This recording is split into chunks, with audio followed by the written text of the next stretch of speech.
Welcome to r/Am I the Jerk, where a wild Karen gets a taste of her own medicine. Am I the jerk for telling my daughter-in-law she isn't giving birth to Jesus, and if she doesn't clean, then she can get out of my home? My son and his girlfriend have been dating since college. They graduated last year and they're 22 and 23. They used to have an apartment together, but soon found out that she was pregnant. I was not happy when they informed me. I knew they couldn't afford it, but they wanted to keep the baby. They're also doing a shotgun wedding soon. Soon after, they asked to move into my home. It is a large home with plenty of space. They wanted to save money for the baby. I made it clear they will need to do chores and buy their own food. They agreed, but they're messy. I've talked to them both before, and they both keep telling me that they'll do better. My son has been traveling for a job, and it became clear that she is the one making a mess. In short, she's a slob. She leaves dishes out constantly. Her stuff is all over the house. Her bathroom is gross. I've talked to her over and over again, and I've talked to my son, and he's talked to her. She's now 8 months pregnant, and her excuse is she can't clean. Well, she hasn't been cleaning since she moved in 6 months ago. I came home with groceries and I tripped over her shoes. I had enough. I told her that she isn't giving birth to Jesus, and if she doesn't clean, then she can get out of my house. She started to cry, and now my son is upset at me. I reminded him that I'm doing them a huge favor, and I doubled down on her cleaning. I'm going to reluctantly say not the jerk, because technically you're in the right, but really you should have dealt with this months ago. After she has the baby, she's not going to get a full night's sleep for months, and she sounds like she's high risk for PPD. So yeah, not sure what your living situation is, but if I were in your shoes, I'd divide the house up and put one of them or myself in an apartment, and then just start charging them rent if they're so messy it's damaging your property. Ignore the people that are going to tell you to kick them out. Don't do that to your grandson. OP. If she doesn't start cleaning now, then she will not with a baby. I cannot live with that. If she doesn't shape up, she's getting out. They had 6 months to save up money. This is literally her last chance. I don't care how close she is. My son can find the apartment for them to move into. Not the jerk. There are women out there who are ready to give birth, taking care of a house and a toddler on their own while working. I personally know a few. You're doing them a favor. It's not your job anymore to take care of them, and definitely not your job to take care of their baby. While it is nice to have a grandparent involved, that doesn't mean a grandparent is plain maid, chef, landlord, part-time parents to adults and the baby. You gave them the conditions on which you'd house them, they are no longer following them. If you want to completely cover yourself, because I don't know what kind of people your daughter-in-law and son are, start doing things in writing. They have until this date to clean up and continue to maintain their part of the house to a minimum standard, or else they can no longer live in your home. This is assuming they could actually claim a certain legal tenant rights in your location. However, if they decide to name their baby Jesus, I would have a laugh. My girlfriend of 6 years recently quit her job to travel the world. After 2 months of traveling, she's considering ending things. For reference, I'll call myself Michael and her Lisa. But for more info, we've had a truly wonderful relationship. We met 2 years before dating, and at the time I was dating someone else. Lisa was one of my flatmates at uni. I'm in the UK, and we bonded very quickly, so we were friends for a while. My girlfriend at the time broke up with me, and I had a brief fling with Lisa. We didn't hook up, but we kissed, etc. We were very close as friends, and this felt so natural. However, I moved out a week after and moved to the other side of the country. At the time, I was in a very bad place from a variety of reasons, and we slowed down talking as much. Then a year later, she randomly reached out again and we started talking, and we just reconnected completely. I was just graduating uni and she was just about to enter her final year after taking a gap year for work experience. She came to visit me at uni, and at this time, I fully expected it to just be a friendly visit, but it quickly became more. Soon after, she was back home and we were chatting every day for literally up to 12 hours on FaceTime. We did this so often.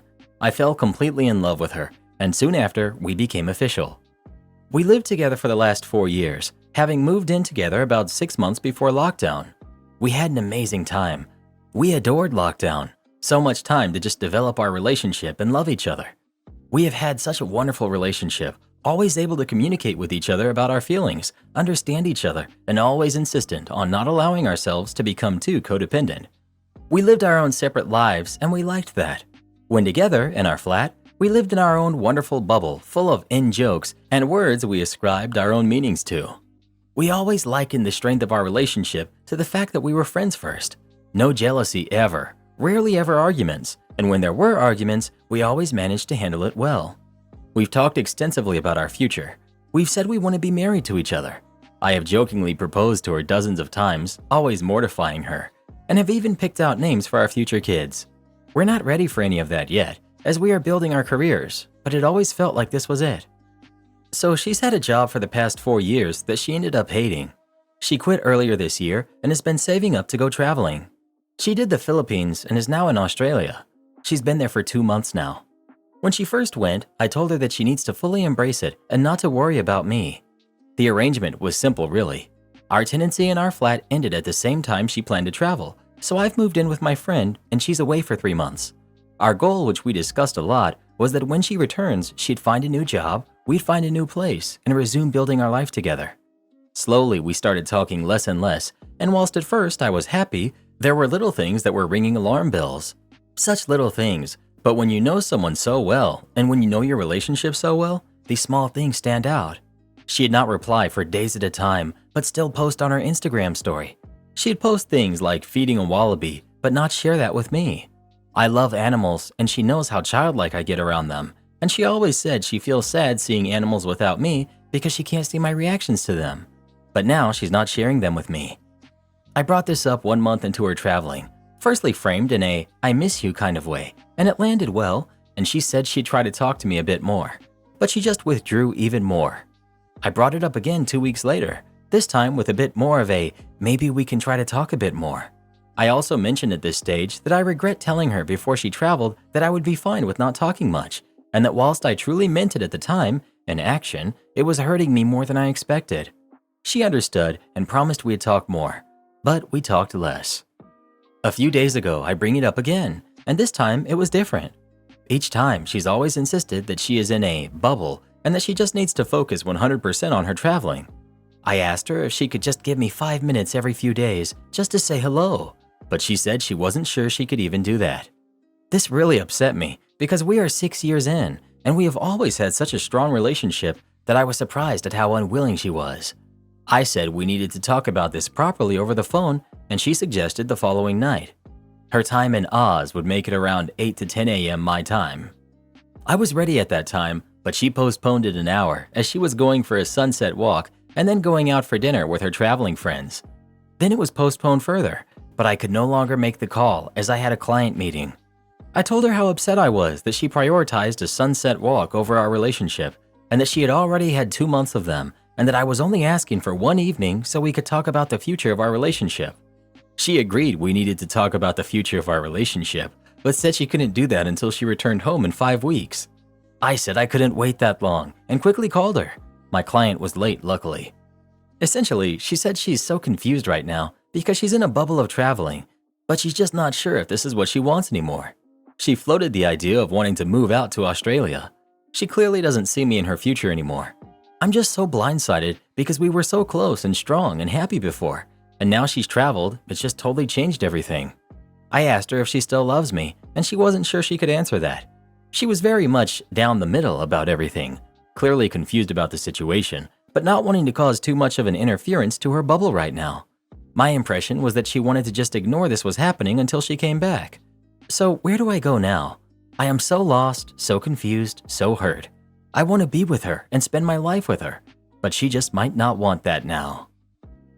I mean, you guys managed to put a wonderful gloss on how great extended solo travel was going to be for both of you, but that, I'm afraid, was never realistic. If one person feels the need to disappear for a long period after 6 years, then the relationship just wasn't that strong in her mind. I couldn't imagine leaving my significant other behind. That she could makes me think things weren't as rosy in her mind as they were in yours. High chance that she wanted some space from an intense relationship to think about if she was building the life she really wanted, and it seems like her answer is no. Unfortunately, it looks like heartbreak. Even if she comes back now, I'm not sure that her behavior is consistent with just going back to normal. OP, this is certainly a possibility. She's always been passionate about traveling and did so before we met too. She lost 2 close grandparents 2 years ago and has been extraordinarily stressed about her crappy job she had. If things weren't as rosy, I trust she will tell me when she's home and out of her bubble. Update.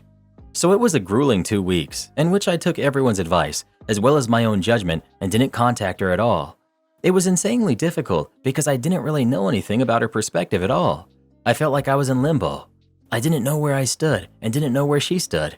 Every day was day one of grieving, and the longer time went, the more difficult it became. She had acted so coldly with me with regards to talking to me about what was happening, and as I said in my original post, she had prioritized her traveling over my well-being. It was really hurting me because she knows me well, and I felt very confused and frankly traumatized that she was refusing to give me any answers. It really was driving me insane. I wasn't eating or sleeping. I wasn't working. I'm self-employed and couldn't concentrate on anything. I cried a lot. After a certain point, I decided that I couldn't continue this any longer, and although I tried to respect her need for space, I needed to respect my own need for answers, so I reached out to her again. 2 days ago, we had a long 2-hour video chat. She's currently in Vietnam. She sat in the hall of a hostel and we talked openly, warmly, honestly, and in depth about both of our feelings. There were a lot of tears.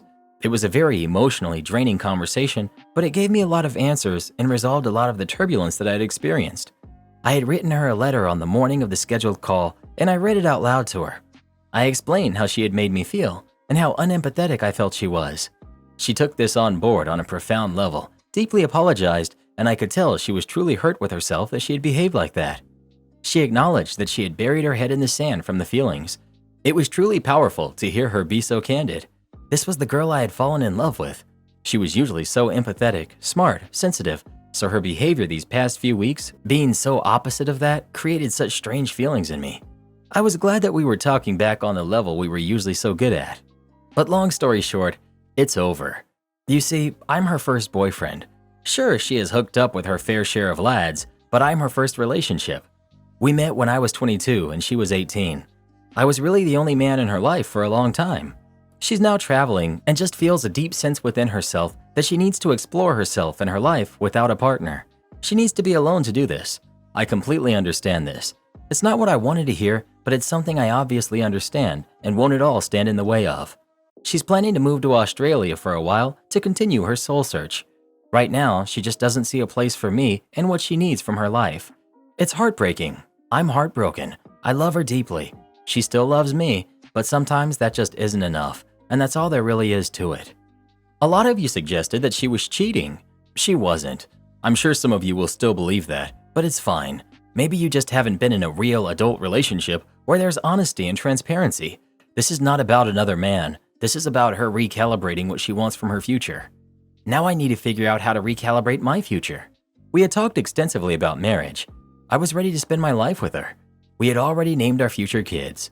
Everything about the future that we had envisioned is now gone. It's really difficult right now to imagine being with anyone else because the depth of our relationship was so strong.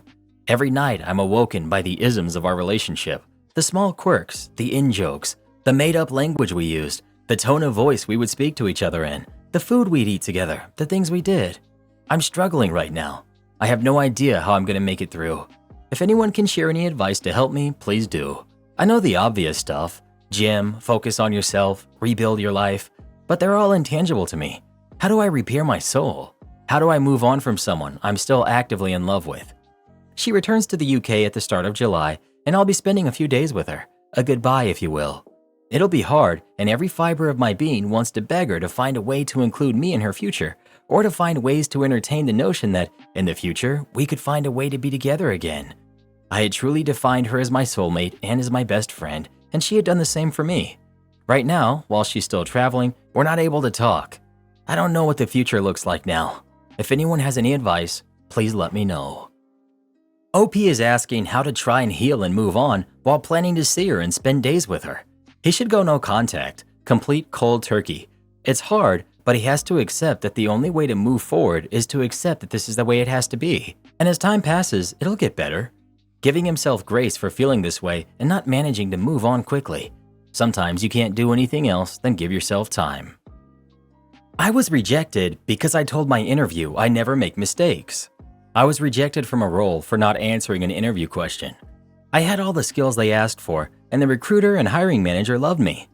I had a final round of interviews, a peer on the hiring team, a peer from another's team that I would work closely with, the director of both teams, so it would be my grand boss, which I thought was weird, and then finally a technical test with the hiring manager I'd already spoken to.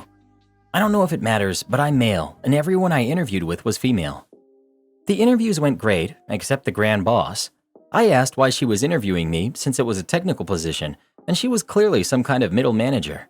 She told me she had a technical background, although she had been in management 10 years, so it's not like her experience was even relevant, but that she was interviewing for things like communication, ability to prioritize, and soft skills. I still thought it was weird to interview with my boss's boss. She asked pretty standard and boring questions, which I aced, but then she asked me to tell her about the biggest mistake I've made in my career and how I handled it. I told her I'm a professional and I don't make mistakes, and she argued with me. She said everyone makes mistakes, but what matters is how you handle them and prevent the same mistakes from happening in the future.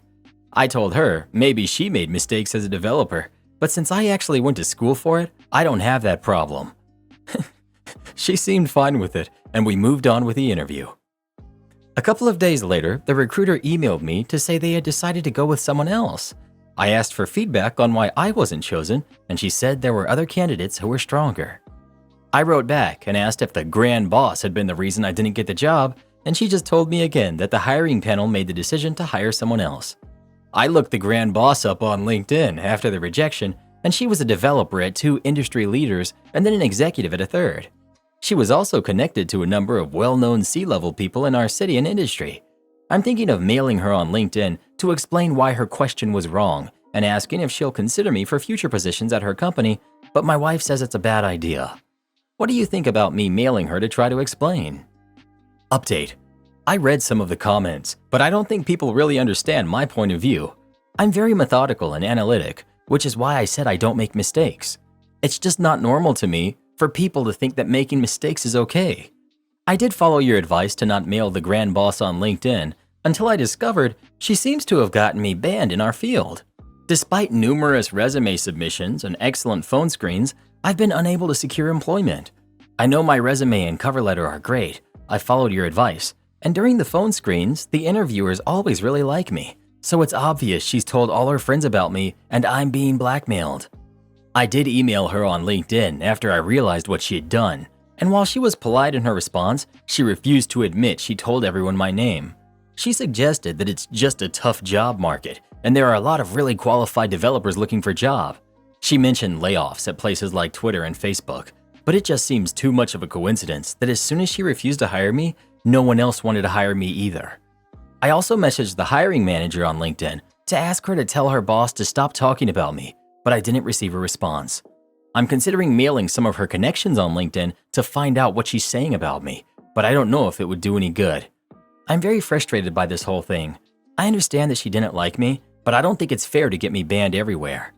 I've been talking to my wife about going back to school for my master's instead of working, but she's worried it will be a waste of money and won't make me any more employable. I've explained that having a master's is desirable in technology and will make me a more attractive candidate, but she's not convinced. If you have any advice on how to explain to her why it's a good idea, I would be grateful. Well, at least now he has an answer for the next time someone asks him about his biggest mistake. Any manager with an ounce of common sense would avoid OP like the plague. Never make any mistakes, yeah right. More like a hyperinflated ego that is an HR time bomb. And OP didn't learn a single thing. The grand boss knew exactly what he was about and made a very good decision. Exactly. The worrying people are those who don't learn from their mistakes. And he can't even admit he likely made a mistake. That's a huge red flag. I wouldn't employ him. My wife will not let me take a nap. She always wakes me up or does her best to prevent me from falling asleep. I work for an agricultural company where my weekly hours fluctuate between 60 and 120, while also working on getting a degree. My amazing bride is a homemaker by choice. All of this is okay. My issue comes from an occasion I'm exhausted and will start to fall asleep or will purposely try to take a nap. Our entire marriage, 11 years, she has woke me up or flat out refused to let me fall asleep. I've tried talking to her numerous times and she's unable to articulate what the issue is. Today I got off early after 10 straight 16-hour days. Took her on a lunch date, then came home and decided to take a quick nap before working on school. Within minutes of laying down, she's come into the room and has begun shaking me, turning the lights on, and other obnoxious behavior? How can I articulate to her my need for an occasional nap? And how can I get her to articulate what her apparent unmet needs are so that I don't go insane? Because it's at a point where I'm feeling disrespected and unappreciated. Edit. It's clear that there is more at play here, and I'll be working with my therapist to develop two plans. One, much to Minnie's dismay, to try and work with my bride one last time to address and fix the underlying issue, and two, a way out for if plan one fails. Thank you for all the kind words and the truthful words. Sleep deprivation is horrible. Quite frankly, I'm amazed that you haven't snapped and said something very cutting. I turn into a grumpy bear when I don't get enough sleep, and she's acting like a toddler. Tell her to flat out leave you alone to nap when you need it, or you're thinking of separation as a way of solving her problem of not letting you sleep. It's been 11 years, so this is not something innocent. She's doing it on purpose. It's disrespectful and very annoying. You've put up with it for 11 years. What's your next move? Am I the jerk for telling my fiance's mom she's clueless and needs to mind her own business? I'm 27, male, engaged to Sienna, who's 26, and we're having some trouble with her mom, May. I get along fine with Sienna's family for the most part, even May typically, but she has always been a little intrusive into my family life and wanting to know details that are really none of her business. I don't have a close family, or a family at all really. My mom was a train wreck of a person who destroyed her life when she was previously married by cheating and getting involved with some shady guys, which ended her marriage and caused tension with her 2 kids from her ex-husband. She ended up pregnant with me, and there were 3 guys who could have been the father, and none were happy with the situation she made. When my father was confirmed, she chose another guy instead, and my father left the picture. My mom ended up losing custody of me when I was 3. Her other kid's father was given sole custody of them, and he was asked by a social worker to take me in. He initially said no. Then someone, and I don't know who, told him that his kids would hate him forever if he left me to the system. So he took me in and let me live with them until I turned 18. But his kids didn't want me, and he sure as heck didn't want me either. So while I had a family, in the sense I grew up with other people in the same house, nobody actually wanted me there, and it was made very clear to me by my mother's other kids that I wasn't their sibling, and they didn't hate their dad for not taking me because they didn't want me. Their father wasn't hostile to me exactly, but he was cold, and he made it very clear I was not his kid. By the time I turned 17, I was on my own because he realized his kids had never loved me, and I was dropped with the knowledge that nobody would come for him for leaving me at 17 when I was already working. I have nothing to do with them now, or my mother, or my father, or extended family. Sienna's from a very complicated blended family. May appears to have a very defensive view of blended families, and being aware somewhat of my past, she has pressured me to reach out and invite my family to my wedding, and to her, my family means the man who raised me and his kids. Sienna has told her that that won't be happening, and we stopped seeing her for a period of time because of her insistence on bringing it up. May finally decided to tell me that I owe her the whole story, and she'll be able to help me make amends with my family, because that's what's best for everyone. I told her she was so clueless if she thought things worked that way, and I told her that she needs to mind her own business because I don't owe her my whole background. Sienna kicked May out, but not before May told me I had spoken to her harshly when all she was doing was helping. Am I the jerk? Not the jerk. I can't stand people who have this weird savior complex when it comes to family. It's annoying and disrespectful to think that the world is a puzzle where everything fits neatly into place. It doesn't. Your family are terrible people, and you have absolutely nothing to make amends for. I would consider going low contact or no contact with your fiance's mom for a while. Karen gets busted for plagiarizing a piece of artwork in class. I've been doing art in multiple forms since I was really young. I've never been interested in art as a career or a job. It's something I started doing to express myself and to help my anxiety. I've been posting my drawings on Instagram just for fun, and through this, I became friends with a somewhat popular artist. We will call her Dana. By popular, I don't mean millions of followers. I mean she has a little over 25,000 followers. Not an extreme amount, but still a good following.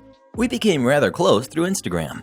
Now, Dana is an amazing artist. This girl can make a drawing look like a photo. Now back to the main point. It all happened in art class. We previously had an assignment to do an art piece that shows how the world has changed due to what's going on. When first given the assignment, our art teacher, we will call her Mrs. G, told us that she would pick 5 pieces of work to enter into an art contest being held by the local art center. Anyone interested in being picked should tell her after class. The prize was a $100 gift card to the local Michael's store, which is the best art store around here. Now, I'm perfectly content with my cheap dollar store art supplies. As I said, I don't take my art too seriously, it's just for fun, so I didn't enter. Now comes Wednesday. Mr. G had picked the drawings, and they were posted outside of the art room. Now, when I looked at one of the winner's drawings, it completely stuck out to me. It was an art piece submitted by a girl who we will call Candy. I knew I had seen that exact piece before. On Dana's page. She had done it about a month back. I even pulled up the post on Dana's page and held them side by side, completely copied. Now here's where I might be the jerk. I ratted her out to Mrs. G, going as far as showing her Dana's Instagram page, namely the piece Candy copied. Now Mrs. G has a rule, no tracing and or copying art. Original pieces only unless the assignment mentioned otherwise. So Mrs. G was not happy. She confronted Candy, who tried denying it at first, but admits she copied it once presented with proof. She also went back and looked at Candy's previous works and saw that she copied most of those as well. Candy was sent to the office and didn't come back for the rest of the day. From what I heard, her punishment was having her piece taken down and being disqualified from the competition, obviously. She was given a failing grade on the assignment, and she was given 3 days out of school suspension. Now, her and her friend are harassing me for turning her in, calling me a rat, saying I shouldn't have butted my nose where it doesn't belong, saying it's not my business. But isn't it my business? Dana is my friend, and Candy was going to enter Dana's hard work into a competition claiming it was hers. If she had won, the piece would hang in the art center with her name on it. That just doesn't sit well with me. Am I the jerk for ratting on a girl for plagiarizing a piece of artwork in class? Well, who do you think is the jerk? OP or Candy? Please let us know. Now that's what I call sour candy. Yes. Entitled Mom wants her kid to be Artist of the Month every month. I work in a small art studio and we run art clubs for kids, usually around an hour at a time, where I am the assistant art teacher. The age range is quite large, though we do have classes for younger kids and older ones separately. In one of the younger classes, there's a girl, probably around 7 or 8, and not to be harsh, but she is one of the brattiest kids I've ever met. She always throws massive tantrums whenever she has to share paint with the other kids, which is necessary because resources are expensive. And she always says she hates her pictures to get attention and throws an even bigger tantrum, crying and shouting the entire lesson. We know she does this for attention because she's a completely different kid around her mother. As soon as the art class is over, she runs out all happy and says, "Look at my beautiful picture, Mummy," or something along those lines. So for context, we have this thing in our classes where each month we pick one kid from one of the groups and ask them to bring in some of their previous artwork so that we can hang them up on our Artist of the Month wall. We give them back when the month is over. One day, after a long lesson of entitled kid throwing tantrums and crying as she always does, her mother picks her up, but this time she actually comes into the studio for a moment. Entitled Mom notices the Artist of the Month wall and upon closer inspection realizes that the artwork on the wall doesn't belong to Entitled Kid. She then turns to Entitled Kid and goes, "Look, darling, have you been the Artist of the Month yet?" Entitled Kid, "No, some of the other kids in the class have though." Entitled Mom turns to me and asks why her daughter hasn't had her work up yet. I explain that every single kid will get a chance and that we try to alternate between the classes to make it fair. With a slightly annoyed tone, she says, "Well, I sure hope Entitled Kids will be on the wall next month."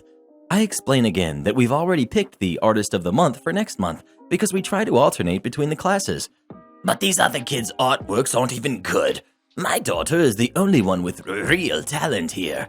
She should be the Artist of the Month every month." Me, "Well, that just isn't how we do things around here.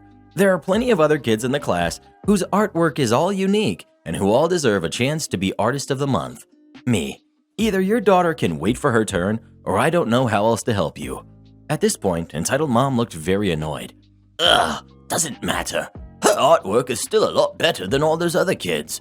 Me, "I'm sure that to you, as a parent, it is." At this point, Entitled Mom just huffed and left with her daughter.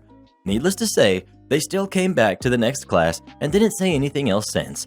Entitled Kid still occasionally throws tantrums, and it's not as bad nowadays. Boss told me to choose between the military or my job, so I quit. I was active duty in the Army for 3 years, and following that, shifted into the reserves for another 3 years.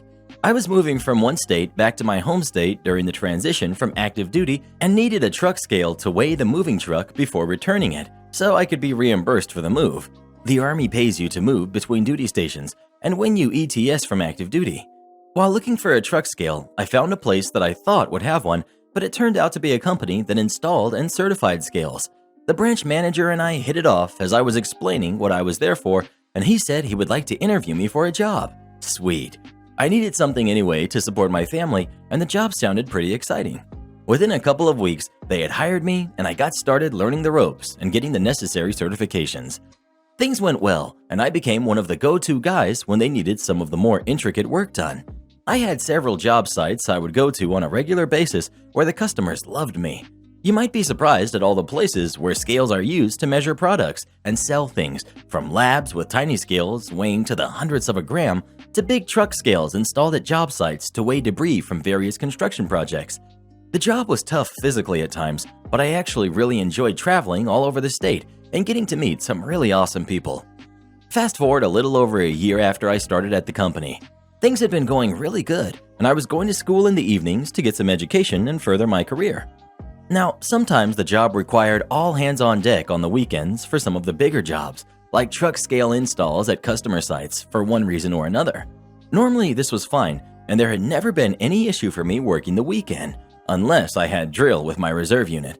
But the company was fine with that as long as I got the needed paperwork from my unit listing the dates I would be drilling. This all changed at the end of May, after I had been at the company for over a year. I had requested time off over the Memorial Day holiday weekend to take my wife to Myrtle Beach as a late honeymoon. The weekend before that I had drill, and so was also unavailable for work.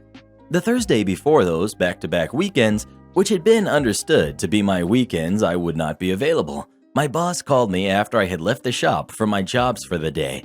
Boss: "Hey, I need you to tell me which of the next 2 weekends you will be able to work. We have 2 big jobs, and we need everyone available." Me: You know I have drill this weekend, and you already approved me being off next weekend to go out of town." Boss: "Well, I need you at least one of these jobs. So which will you be in for?" Me: "I can't this weekend because drill is mandatory, and if I cancel the hotel that I have booked next weekend, it's going to cost me money in cancellation fees." Boss: "Look, we work in customer service. If you can't be available to work, then maybe you should look for a job not in customer service. Call me back or let me know when you get back to the office which weekend you will be working." This call was at like 8:30 in the morning, and I still had several jobs to do for the day. I called my wife and told her what happened and that I might just quit. She said I should do what I thought was best, and maybe it would be good to be able to focus on school more and try to find something where they were not going to treat me like that. I spent the rest of the day contemplating what to do, and by the time I got back to the office that afternoon, I had made up my mind. I walked into the boss's office. Me: "I thought about what you said this morning, and you were absolutely right. I quit."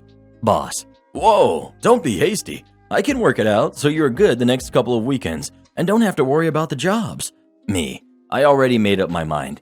You tried to hold the fact that I have drill over my head and make me work the weekend you knew I was taking my wife out of town."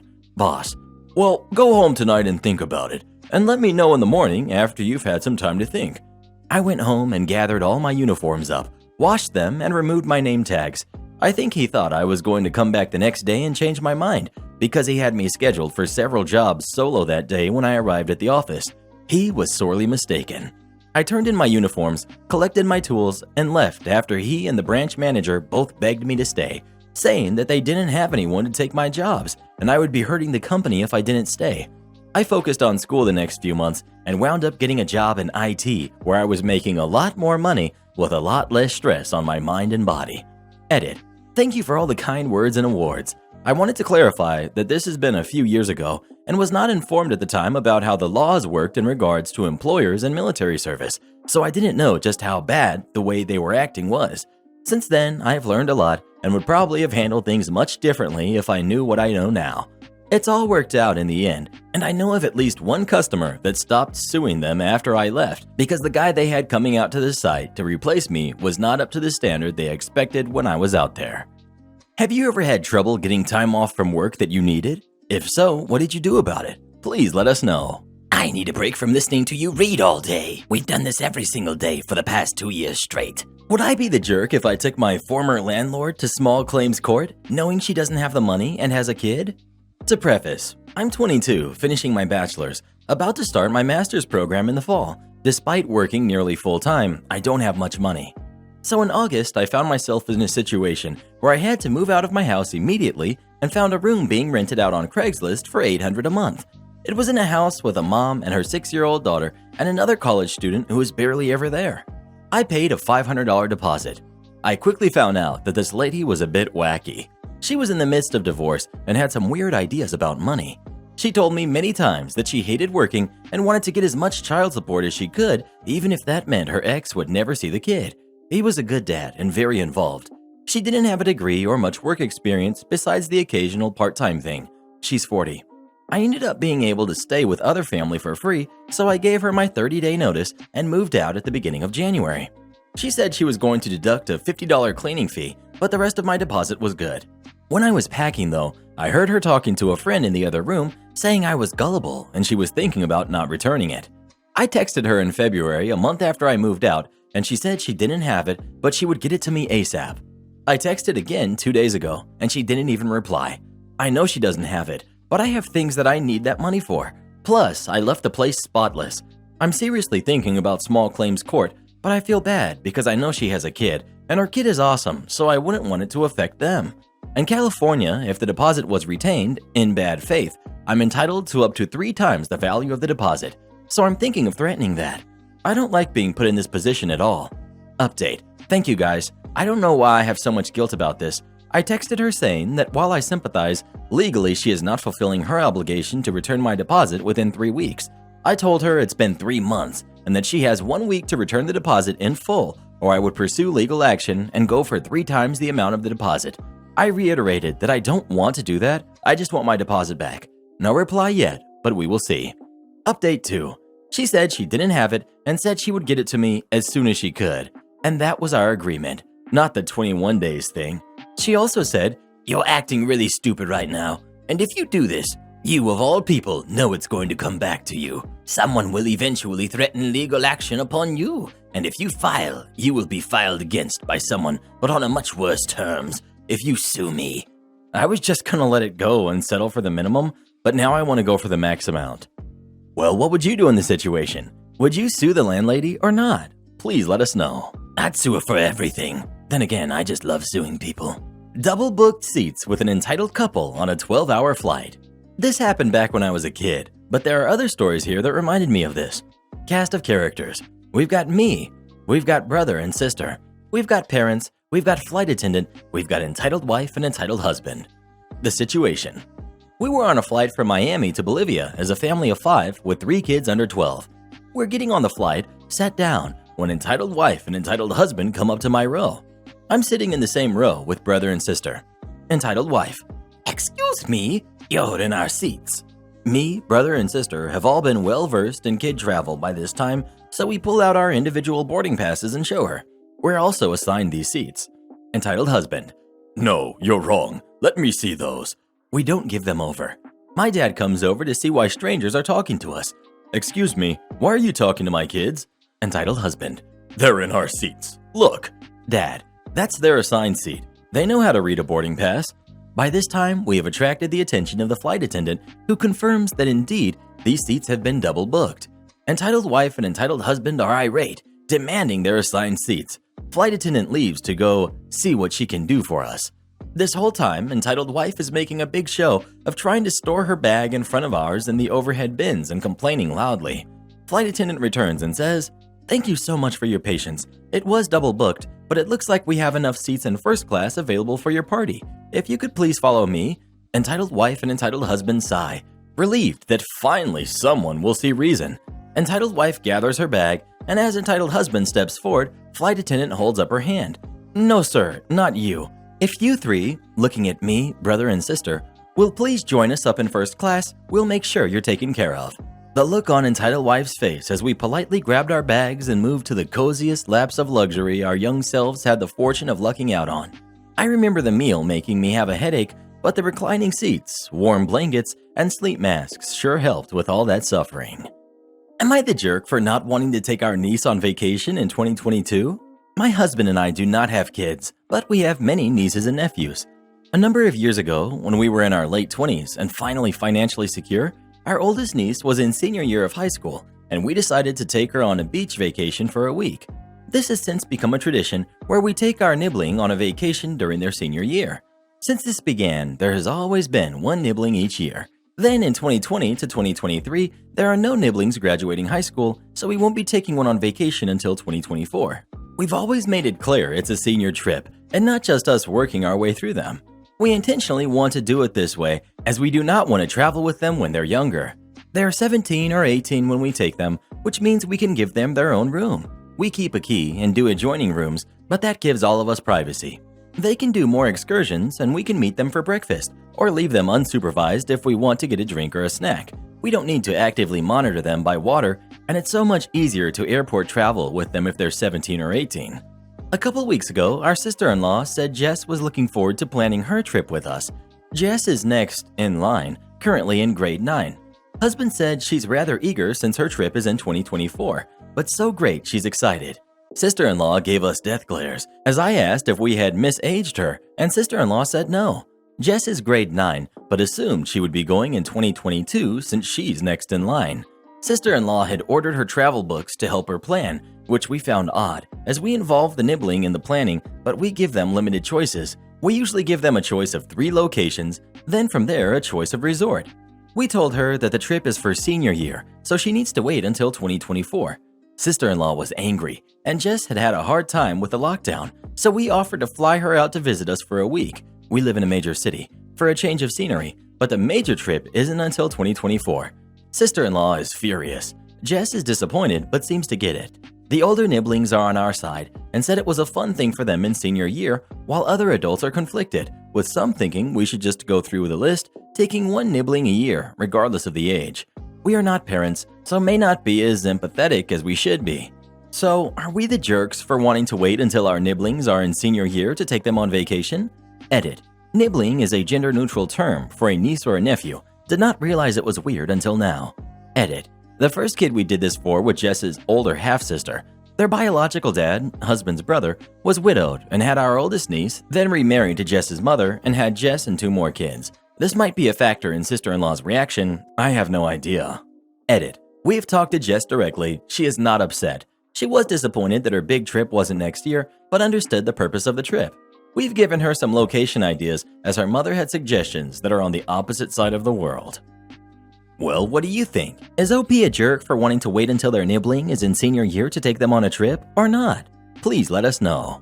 Bruh, I'm still trying to get over the fact y'all be talking about nibbling. Am I the jerk for walking out on dinner when friends ask me to leave? My group of friends made a reservation for dinner at a popular restaurant for 6 people. But when we got to the restaurant, one of my friends, let's call her person A, brought along her boyfriend without advance notice to any of us, hence making the total number of people 7. We all know her boyfriend well and are pretty chill with him, so we thought to ask the restaurant if 7 people is possible.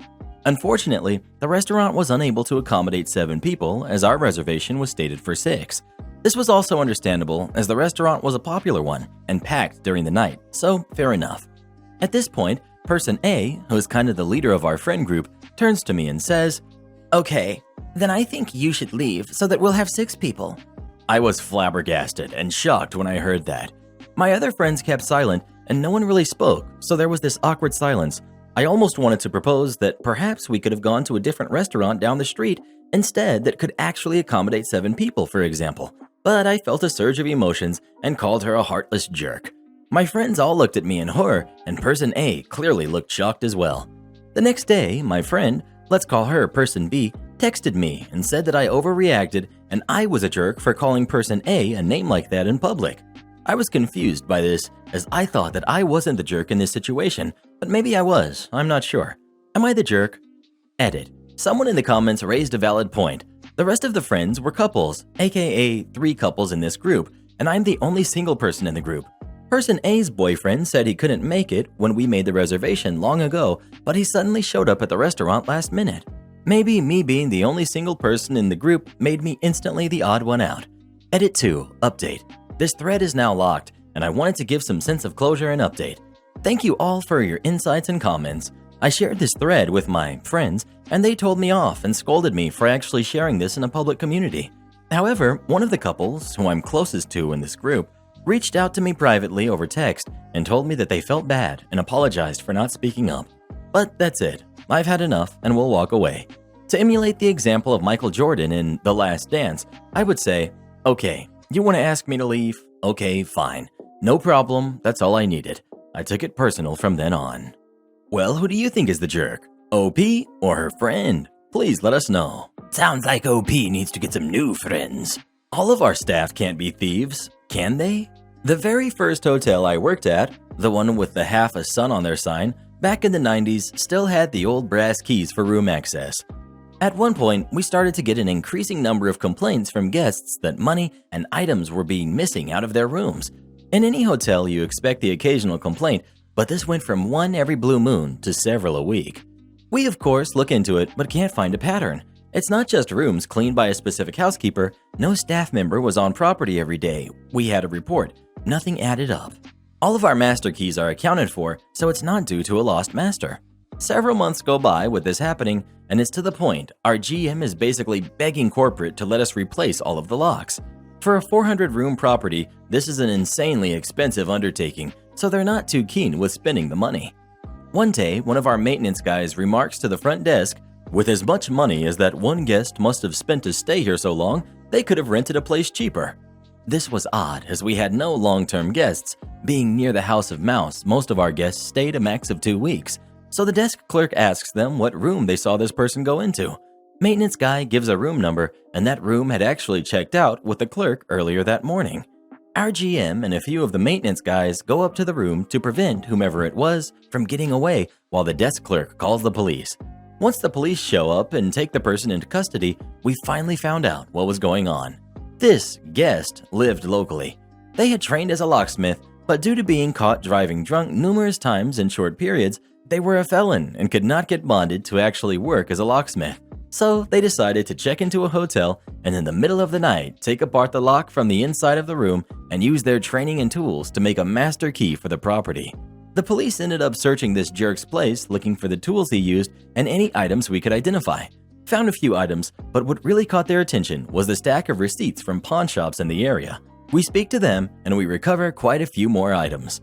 When the police asked this person why they kept coming back to us, he said it was because all the other hotels in the area were switching over to the new, at the time, electronic locks. We were one of the few decent hotels still using metal keys, and all of our cameras pointed towards the parking lots and not the rooms. Our GM goes to corporate with this info and asks for lock upgrades and more cameras. Of course, corporate says no. Apparently, an anonymous person contacted our insurance carrier shortly afterwards.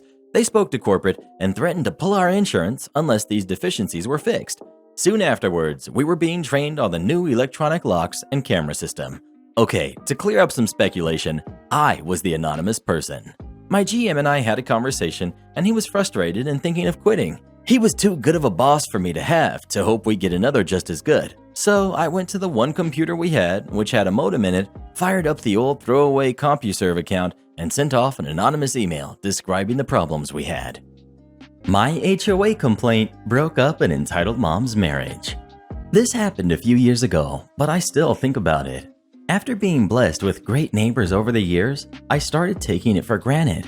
Then Luna, her 4 dogs, all the same breed, and family, 2 teens and a husband, moved in the house next door. It started off well enough. Luna was friendly and the kids and husband seemed nice, but she soon decided that the best place for her dogs to go potty was my backyard. I didn't agree, and after suffering in silence for a few weeks, I'm not very confrontational. I finally told her that my backyard wasn't her personal dog park. When they got home from work, they would let their dogs loose to go running in my backyard, to play and go potty. One day, I happened to catch them and came out on my patio to tell them to cut it out. The dogs turned around and started running towards me while barking aggressively. Fortunately, her husband called them off before the little ankle biters got to me. And it wasn't just the dog that liked to hang out in my backyard. Luna liked to walk around my backyard while talking on her phone. One of the things I like about my house is the privacy.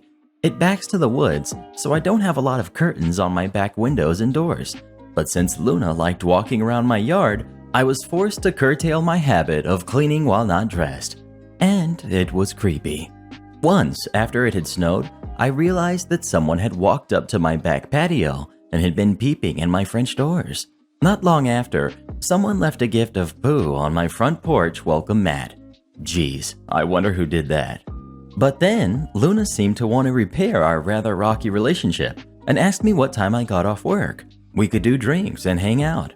I thought, whatever. So I told her, but no get-together ever materialized. I realized later that she just wanted to know what time I got home from work. What she didn't know was that I sometimes worked at home. On one of those days, I caught her once again letting her dogs loose in my yard, so I took a photo and sent it to the HOA. I think she was also sneaking her dogs into my other neighbor's fenced backyard. The ramifications were swift. That complaint was the straw that broke the camel's back. The marriage was already on shaky ground, and the husband was tired of her and her dog hoarding. I only saw 4 dogs at a time, but there were more. I didn't notice because they all looked alike. The next thing I knew, she and the dogs had moved back to South America. The kids went to live with relatives/college, and the husband was acting like someone who won the lottery. He always seemed somewhat grumpy before, but after she left, he was smiling and friendly. Then he bought a Harley, got a girlfriend, and proceeded to rid the house of copious amounts of urine-stained carpets. He was eventually evicted from the house. Yes, they were renters, because owners were sick of the complaints and fines and decided to move back in. Luna apparently had a gift for upsetting the neighbors on my block. The weird thing is that there were a couple of vacant lots and a dog park less than a block away, but apparently her neighbors' yards were the best place to take her dogs. Students pranked me. I had the last laugh.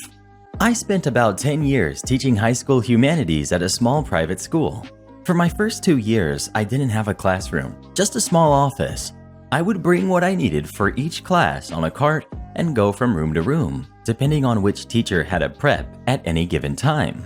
This was incredibly inconvenient, and not being the most organized of teachers to begin with, made things difficult to keep track of. There were a group of 11th grade boys who decided to make things a little more difficult for me. They were good kids, we got along well. I coached several of them on the school soccer team, but they decided that since my office would often be empty, it was a great place to prank. It would never be anything too serious, things falling over when I opened the door, or things disappearing for a day and then turning up in a different place the next day. Nothing was ever damaged, and I could never prove who it was, even though I knew. My school had mandatory final exams in each academic course. I didn't really think they were necessary, so I would generally make them pretty easy with a lot of preparation.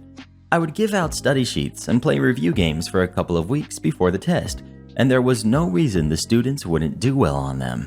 I had approval of admin to do this, as they weren't particularly fond of the final exam rule either. It was a school board policy. A few nights before the offending boys had their exam, I had a brainwave. I created a second exam. Gone were the multiple choice questions and obvious things from the review sheets. In their place came detailed questions about concepts that were briefly mentioned in class. Essay question after essay question. Ambiguous questions with no clear answers. Definitions of words that there was no way they knew. It took a couple of hours, but I laughed the whole time. When the test came, I had the special exams at the bottom of the pile and handed them out to each of the 4 or 5 boys. I told my vice principal what was happening, and he insisted on being present. I started the timer and watched as the boys flipped over their papers. It was all I could do to keep a straight face. Eyes went wide, heads were shaking. Panic was setting in, especially as they saw all their classmates flying through their exams. One of the boys raised their hand. "Sorry, no questions during the final. You should be prepared based on your study sheets."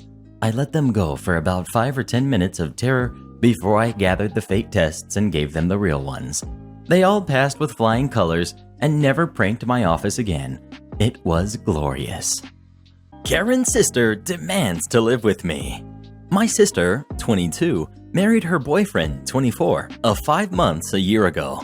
He doesn't have a romantic bone in his body and is a dense football player type.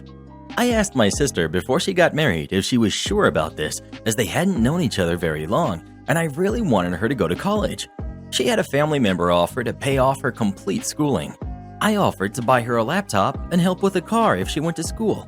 I thought her boyfriend was kind of meh, and told her on many occasions so. But she chose her boyfriend and wanted to get away from our parents, which I understood, and I did too, but by going to college. 6 weeks after getting married, she got pregnant. She didn't know it could happen that fast. I blame our parents and Christian education. She was thrilled though, and I tried to be happy for her. I worried for her financially and support her emotionally throughout the process. I threw the shower for her, bought her hundreds of dollars in gifts, and helped with anything I could. I moved about 9 hours away after the baby was born due to my husband's work. We bought our first home and we're finally financially secure. I'm a teacher with a master's. He's a software guy. My sister has been calling me night after night crying about how unhelpful and unromantic her husband is. He's a cabinet guy and she works at a daycare, so she can't afford a house like me at the moment, and she's upset about that with him. She doesn't want to be around him or let him touch her. He's a good, loyal guy, but unromantic. Didn't buy her a birthday gift, but took her for dinner. He takes care of his son and works, but doesn't make a lot at his job. She keeps comparing her husband to mine because he really treats me well and is quite romantic, and because he can afford to buy the things I want. Not that I ask for a lot, but we really had to work for our house and are in our late 20s. I've offered to pay for marriage counseling and personal counseling, as I feel like she may have some post-birth depression.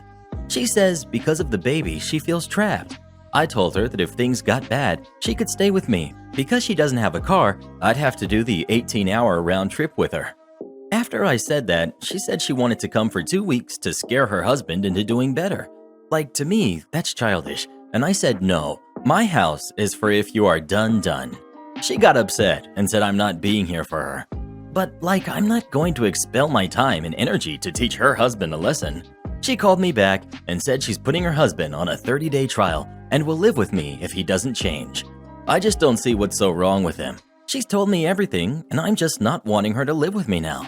I have 4 cats who are my babies, and she hates cats, and I feel like she's being childish, and I don't want to be a part of her game and waste my time.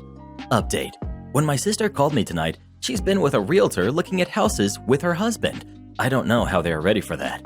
I told my sister that I was not going with her 30-day trial and that she can't be playing games like this in her marriage. It's not healthy and the same BS our parents pulled, and that I wanted no part in it. I will pay for counseling if she needs it. I offered again, but stated that living with me was off limits. I told her she has a good man and that she needed to talk to him about her issues more, and they can make compromises together. I also talked to her about how crappy taking their son away from her husband would be. She was a bit short with me, but I think she understands. I love my sister, but I can't be the grown-up for her. I have my own life. I just want to say thanks, guys, for the advice. It's really helped me. Well, what would you do in this situation? Would you let your sister move in with you or not? Please let us know. I kind of feel bad for her husband, to be honest. Entitled mom demands that I let her kid use my expensive binoculars. My lockdown hobby, to get me out of the house and maybe learn something, has been bird watching. I usually go out with binoculars, a bird guide, and a field notebook to write down what I've seen that day. It's a good solitary activity that gets me in the fresh air, communing with nature. I had a pair of small, not-so-great binoculars when I started, but decided to upgrade to a much better pair with all the money I'm saving not going out, or seeing people or doing things. FYI, good binoculars are pretty pricey. So I'm at a nearby bird sanctuary with a pond. The railings are extra wide, which is nice for balancing your guide and notebook easily, and I'm leaning on it, checking out the waterfowl, checking the guide and making notes. A mom and her kid come down the boardwalk, and the boy comes over to me. "What are you looking at?" "These birds," and I name a few species that I see and point. He's around 7 or 8. "Can I see?" "Sure, they're just right there," pointing again. "No, through those." Oh crap. This kid wants my new, expensive binoculars during lockdown. "I'm sorry, but no," I cheerfully tell him. Now, I don't know if in non-lockdown times strangers ask to share binoculars with strangers, but I'm completely uncomfortable with this. I also have zero problem with the word no. Meanwhile, this kid looks like I've just spoken to him in a foreign language. I just go back to what I'm doing and the kid goes away. Of course, I hear the throat clearing of the entitled mom. Little Johnny says that you won't let him use those binoculars to see the birds. I do note that she said those and not your, which grated. Her mask is hanging from one ear. Super useful. Why, that's correct. I won't. Thank you for understanding. Well, how will he learn if you won't let him use those binoculars? Maybe you can get the equipment and guides, and you can learn together. But we are here now, and he wants to see the birds. Yeah, still not gonna happen. That's not fair. Lady, it's completely inappropriate for you to demand for me to share my expensive gear, especially during lockdown. No amount of your grousing is going to change my mind. Also, you are standing way too close to me, so please back away. And I went back to what I was doing. But my peaceful pastime is now kinda grr. I quickly got over it because I saw a wood duck. Also, there are so many birds. I had no idea. Speaking of birds, I wonder if Birds3214 is here today. We always appreciate our loyal listeners who tune in day after day. 35 people walk into a pub. Sadly, this isn't the setup for a joke. So this happened a couple of years back in a pub I was working at. I worked the bar at this pub, which was pretty popular, especially on sunny days as we had a lot of outdoor seating and a pretty huge beer garden. Now, the story takes place one exceptionally hot summer Sunday. For those of you who have the joy of not being all that familiar with our tea and crumpet society, I'll enlighten you as to why this is a pain for working in a pub. Firstly, the moment the sun blesses our sodden gray land with its presence, we British come out of our thatched caves to bask in its glow like the lizard people our royal family is. This subsequently also means everyone had the exact same thought of, let's go have a pint at the pub and sit in the sun. Yay for bartending. The other noteworthy point here is that on Sunday, a roast is had. Beef, lamb, chicken, or pork with roasted potatoes, veggies, gravy, and Yorkshire puddings. All of which is wonderful unless you have to spend 2 hours cooking it. With that out of the way, this particular Sunday we were full, and I mean full. Bar 4 or 5 people deep. The 100 plus tables all double booked for turnover, and I found myself without a moment's respite between pouring drinks and telling people we were fully booked. During this manic rush, I spot a bit of commotion outside and see a group of roughly 30 to 35 people, including screaming kids, walking through the courtyard, ignoring everyone and into the beer garden. Once my colleague and I had thinned down the numbers at the bar substantially, I told him I was going to walk past to see what the huge group was doing. Anyone that's worked with real-life people, of course, knows that people suck. Hence why I just wanted to walk past and avoid interaction. Also, it's a pet peeve of mine when people just sit themselves down, ignoring all the staff and expecting us to accommodate them without even the courtesy of mentioning to someone that they're here. So I take a step past the threshold of the bar, always dangerous, and that day a choice I regretted, and walked through the beer garden, collecting empty glasses as I go. As I near the area, the group has settled in, as far away from the building as possible, I might add. I avoid eye contact at all costs. You're not going to come say hi, then I can't see you. Walking past the group, I'm spotted by a very angry woman, the Alpha Karen if you will, snapping her fingers at me to try and get my attention as I tried to get away. She stormed up to me and stared me dead in the face. Excuse me? We've been waiting here for the last 15 minutes, and no one has come to give us the menus. What the heck are you all doing? I'll admit, I was momentarily in shock, as the group had to walk through the courtyard and must have seen the crowds of people and stressed waiters everywhere. I'm sorry, madam, but I had no idea you were here. Did you speak with anyone to let us know? Then what I saw was a rage build just below her plasticized skin. Yes, I spoke with the redhead. No one that worked there was a redhead. Well, anyway, I want some menus. We are starving.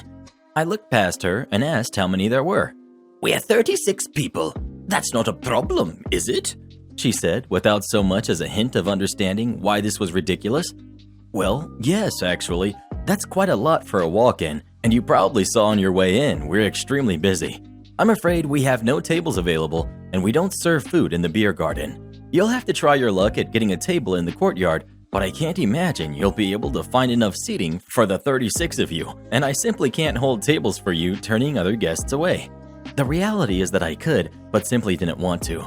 She stared at me for a moment and then said, You don't serve food in the beer garden? Or you won't serve me food in the beer garden? No, madam. The establishment does not serve food in the beer garden. Ugh, fine. Look, can we just have chips then, for the kids? They're starving. I thought about it for a moment, deciding if I was really willing to put up with this or if I should just say no and send them on their way. Against my better judgment, I said okay, but they would have to sit in the courtyard once the tables were available and asked roughly how many portions of chips they would be wanting. She replied 6, and I said that's probably fine, but you'll have to go inside to order. This did not sit well with her, and she started to get very cross. On my way back in, I swung by the kitchen to let them know what's up and to expect 6 chip orders, but not to rush them because the woman was in enormous pain. I get back to the bar and it's busy again, 3 to 4 people deep, so I immediately jump in and start pouring pints. A few minutes later, I hear, "Oh, for God's sake, this is ridiculous," and immediately know who it is. This tiny angry woman pushes her way through the crowd and snaps her fingers at me to get my attention. "You, I want to order my chips, and hurry it up, the kids are hungry." Okay, I'll put them on now. 6 portions, correct? "No, 17. Sufficient to say, I was bewildered. Madam, that's not what we discussed. I'll have to see if the kitchen can even do that. We're very busy. "Well, go on then. Run along to the kitchen," She barked. As I was about to, I hear, "Actually, can you make it 35? Madam, I'll be honest with you. There's no way you'll get them all at once. It's simply too many for the fryer. It'll have to be in batches, and it's going to take a while as there are more pressing orders ahead of you. You will also need to pay up front." "I don't care. Bring them one by one if you have to. As soon as one is ready, bring it out." Bingo. I went and spoke with the chef, explaining what was going on. Rude woman, many chips, one by one. He laughed, and we decided to do exactly as she asked. Bring on the malicious compliance. So, despite being very, very busy, as soon as one portion of chips was ready, I took it out. 1 portion, only 1. She was not pleased. "What the heck is this? I said 35 portions, not 1. As I explained to you inside, madam, 35 portions is simply far too many for our fryers to handle, and there's a substantial number of other orders ahead of you. I had to try very hard to hide my grin at this point. But, what the heck do you expect me to do with this?" Perhaps you could have 1 chip each per portion, and I swiftly turned and walked away. Following this, every 10 to 15 minutes, I would take out 1 more, and only 1 more portion of chips to the group. By about portion 12, they had been there several hours and were fed up. They tried to complain to the manager, but she was so rude and disrespectful to myself, my manager and other staff members that he dismissed her, stating that I had explained clearly to her that we were very busy, had told me to bring them out 1 portion at a time if need be. They left very angry, and we had 23 portions of chips paid for that the staff got to enjoy later on. Edit. Also, a few people have mentioned they feel bad for the rest of the group. Well, don't. I didn't mention it because it wasn't really relevant to the malicious compliance, but they were all pretty rude and finger-snappy. For anyone worried about the kids, they got the first bowl of chips, covered most of the table in ketchup, smashed 3 or 4 chips into the table, and left at least 1/3 of the chips. I don't think they were nearly as hungry as Alpha Karen tried to preach. Also, thanks for the awards, everyone. My mother thinks she's entitled to child support forever. For context, I'm a 25-year-old female, have moved out from my mother's place a year ago to live with my boyfriend. I live in another country even. I have 2 younger brothers who are 23 and 21 years old. My mother just recently called me and informed me that my father had sent her a document and signed letter saying he would be cutting off child support completely very soon. She was absolutely outraged by it and told me that he probably did it rubbing his hands and laughing about it. As usual, she's acting like she's the poor victim and things are being done against her with malicious intent, and it upsets me. She has always been this way. Nothing is ever her fault. So I did tell her, Mom, you're not the victim here. Child support is, like its name implies, to support the kids. "But it's all the income I have." That's your problem, with only you to blame for. She did not like that response, of course. I've told my mother to get a darn job for years. Not so long ago, she was leeching off of my salary. Then she kept whining to me about her money issues when I moved out in hopes that I would be giving her money. "I don't know what I'm gonna do," she'd say. And, I know, get a job, was usually my reply. She's the laziest person I know. All day, every day, she sits on her butt and browses the internet. That's all she does. My brother and I would bring her job opportunities on a platter. She always found an excuse not to take it. It's only now that my father is actually going to stop paying child support that she's actively looking for a real job. Why? Because until now, she was comfortable resting on that. But what really drove me nuts is when she said, "He's asking for all of your situations. Maybe since your brother is disabled, he'll keep paying for him, and I can probably get him to keep paying for the others as well, since he's struggling to find work. But he will cut yours off for sure, knowing what a jerk he is." So 1. Way to use my blind brother as a money cow. 2. What the heck do you mean, knowing what a jerk he is? I'm 25 and I don't live with you anymore. There's 0 reasons why you should keep getting child support for me.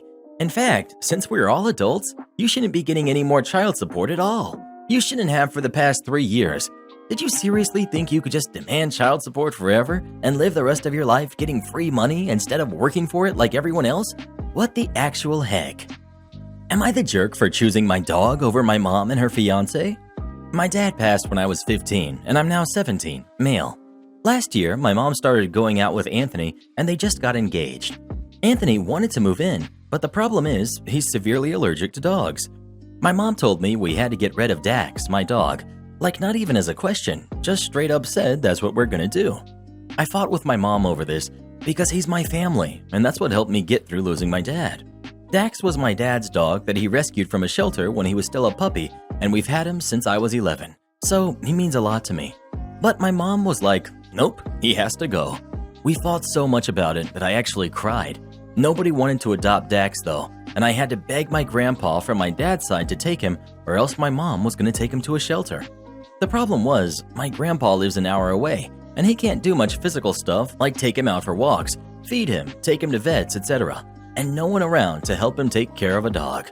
My grandpa suggested I could move here with him since all of my classes are on Zoom and I'm graduating in June anyways. I told my mom I want to move in with my grandpa so I can be with Dax. She got really mad about that, and she says that her and Anthony, are my family and I need to be with them. But I told her, 1, Anthony's not my family. I have my own problems with him because he kept talking about being my new dad, and I don't like that crap. But he doesn't listen when I tell him to stop saying he's my new dad, because he's not. And 2, Dax is my family, and she made me get rid of him just like that. My grandpa's my family too anyways. Last week I got my stuff, and my uncle helped me move to my grandpa's house. My mom's still been mad. She's not gonna force me to come back, but she's still saying I'm being a really crappy son, that I'm choosing to be with my dog instead of with them. But it hurt too much being without him.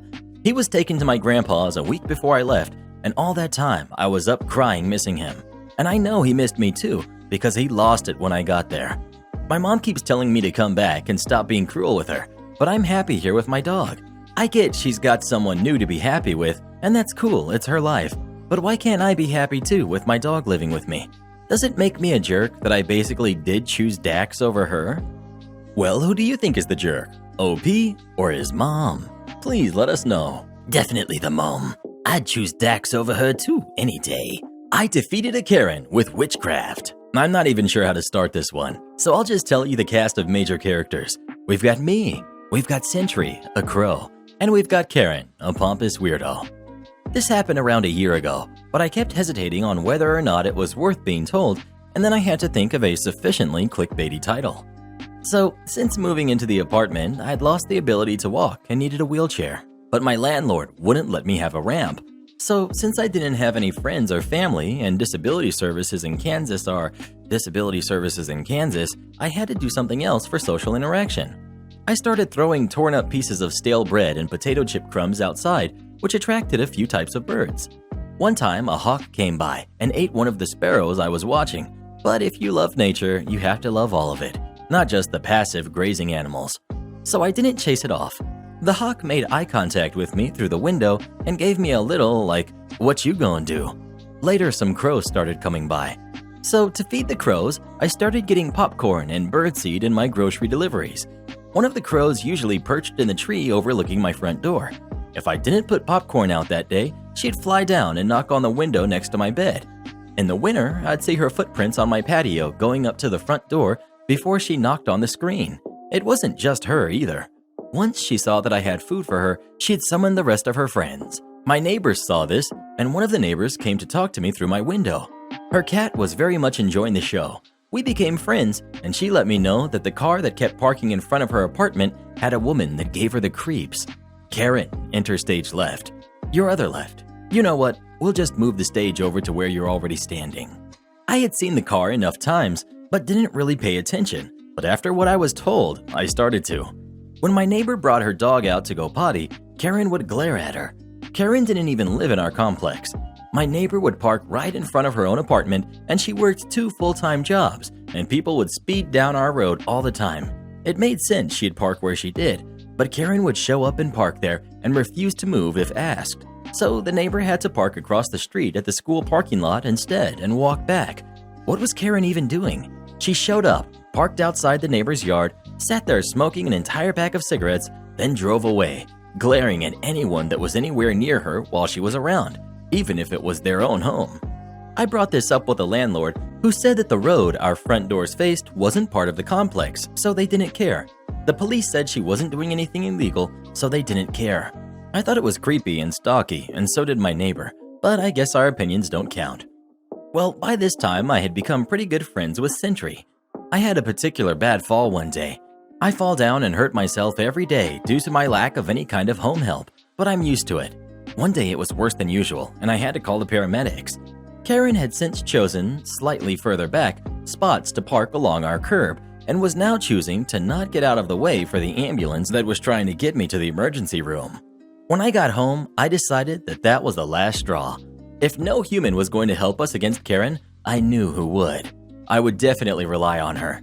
She came to check on me far more often than a human ever did. I popped 2 bags of popcorn, and as soon as I saw Karen light up a cigarette, I walked outside. I held up one of the bags of popcorn, shaking it. Sentry was already there in the tree looking at me, but I liked going the extra mile for her, just like she did for me. I walked right up to Karen's car. She wasn't even looking at me. She was busy looking down at something and smoking. I opened the bag and dumped it all over the hood of her car. Then I did the other one and walked inside. Alfred Hitchcock would have been proud of you, Sentry. I know my neighbor and I were, since Karen never came back. Am I the jerk for blowing up at my wife after what she did at my workplace? I, male 37, started working at my dad's friend's restaurant in 2016. Started off small, but was able to gain my employer's trust. And after seeing how I've been managing the restaurant on days he wasn't available, he decided to assign me to handle restaurant management. That means overseeing day-to-day operations, handling customer complaints, providing service, managing shifts, and putting together schedules and so on. I'm not really the manager, but the staff thinks I am. My relationship and interaction with the staff have changed a bit, but it's got nothing to do with my behavior. My wife is my biggest supporter. She was thrilled after I told her I'm directly handling management, but I made it clear I'm not the manager, so I have limited authority. I'm not the ultimate decision maker in this establishment. Still, she went to tell everyone that her husband is now the manager of his workplace, even posted about it, but I told her to take it down immediately. She showed up at the restaurant, doesn't normally eat there, and brought her friends with her. There were 5 of them. She invited them for lunch and ordered plenty of dishes. Then she embarrassed the waitress by refusing to pay, telling everyone she's the wife of the manager and she shouldn't pay. She started arguing with the waitress, then went home. In 2 hours, I got a call from the waitress wanting to talk about what happened and why I fired her. I was shocked. I had no clue. She showed me the message that was sent from my Facebook, but I swore I didn't do it. I didn't even know my wife came to the restaurant. Turned out, my wife sent the message on my behalf and fired the waitress, claiming her behavior was rude and unprofessional. I was livid. I got berated by the manager after he found out, and I begged and explained that it was a mistake, a misunderstanding, and was able to give an alibi as to when this message was sent. Thankfully, he was patient and graceful. I got home and I confronted her. She confirmed everything, even the message. I blew up. Told her she almost caused me my entire job with her unacceptable behavior. For the millionth time, I told her I'm not the manager and she needed to stop using this as an excuse to behave like this. She started crying after I told her to apologize to the waitress after this, packed her stuff, and left. I was so angry, I smoked a cigarette even though I've been trying to quit. Her parents, my in-laws, called, demanding to know what their daughter did other than be excited for my new position, and that I was wrong to cause her to cry when all she's ever been is supportive and encouraging. After they insisted I mishandled this argument, I just stopped talking to them. I'm now required to visit as soon as possible and bring flowers and apologize to my wife for yelling, but I haven't done anything yet. Well, who do you think is the jerk? OP or his wife? Please let us know. Hey, if she packed her bags and left, it sounds like the problem is already solved. Guests are mad over more than one person with the same name. For the purpose of this post, my name is Sarah. The hotel I work at has 3 of us with this name. Myself and another girl are regular FDAs. The third one is operations manager. After about a month, I noticed guests started realizing there are 3 of us with the same name, and as with the staff, this creates some confusion. Someone will call or come in saying they spoke to me. I would stare blankly and try to figure it out before I realize, oh, I'm sorry, there's more than one Sarah here. Would you please give me your name? And guests will always just look confused and sometimes offended. Less than often when people notice, they just laugh and brush it off. More often than not, people get confused or offended. Yesterday's call was a prime example. Me. Thank you for calling our hotel. This is Sarah. How may I help you? Him. Yeah, I'm calling about my comp stay, which you gave me to accommodate me from a bad experience. First of all, we don't comp future stays, and I'm so glad. My last hotel did that all the time, and all it did was elicit unnecessary issues. If you had a bad experience, we will comp your stay and/or find another way to accommodate you for that stay. More points, free gift shop items, late checkout, etc. Not a future one. Me. Oh, okay. I was confused as heck trying to handle this because he was so abrasive. Him. Yeah, so I want to come in tonight. Me. Okay, I think I need to speak to a manager first about this or transfer you to one. I cannot just make a reservation and comp it without management approval. FDAs don't have that authority. Him. You told me it was comped. Me. I'm sorry, I believe you have the wrong person. Was it a manager who told you this? Yeah, Sarah X. Me. Oh, that's not me. I have the same name, but that is my operations manager. She isn't in right now, but I will. Him. What? Me. There's more than one Sarah at this property. Him. Well, are you gonna make my reservation? I want to come in today. Me. I would have to talk to a manager first about making a reservation for a comp stay. If you give me your name, I can leave a message for my manager and click. I asked my manager and she said no one was getting a future comp stay, which confirmed what I mentioned earlier. The fact that he was such a jerk and never gave me his name also confirms he was full of crap. Sometimes guests will waltz in and say some BS like, I was on the phone with you and you told me XYZ. I'm sorry, that was another person with the same name. If you provide me with your name and the nature of the conversation, I will be happy to help. They literally do not believe us most of the time. Would I be the jerk if I just up and left my family for a few days? I'm definitely the responsible party in my family. Significant other, 1 biological kid, 3 stepkids, 3 dogs, and 2 cats that manages this household as far as financially and keeping it presentable. A little more than 2 weeks ago, I had surgery that put me on my butt. I stayed in the bedroom or at the kitchen table all day, every day, and was never awake for more than 3 hours at a time. It's been rough, but I'm on the mend, and now I can drive and stay awake for a reasonable amount of time, and I'm not on meds anymore. So during my 2 weeks or so of being down, my house is now trashed. My family has destroyed it. It looks bad, it smells bad, and I'd be embarrassed to have company come calling. I scrubbed this house the night before surgery to the point you could eat off my floors, which is pretty much how I keep my home all the time. I don't feel like it's my job to come in after more than 2 weeks and clean up for my lazy, disrespectful family. So I'd like to get a hotel a couple of hours away, leave them a note telling them why I'm gone, when I'll return, and what I expect to be done before I come home. If it's not done, I would leave again, and I'd make that very clear in the letter. I'm also planning to tell them that I will use the Christmas savings money for every additional day I stay in a hotel. So the longer it takes them to get crap done, the less toys and such they'll get for Christmas. I feel incredibly disrespected. I'm ashamed of my home and my family for the way they have allowed it to get. I've spent every moment where I feel even a little bit capable of it trying to clean this house up enough that I'm not disgusted. I can't keep up, and I shouldn't have had to try.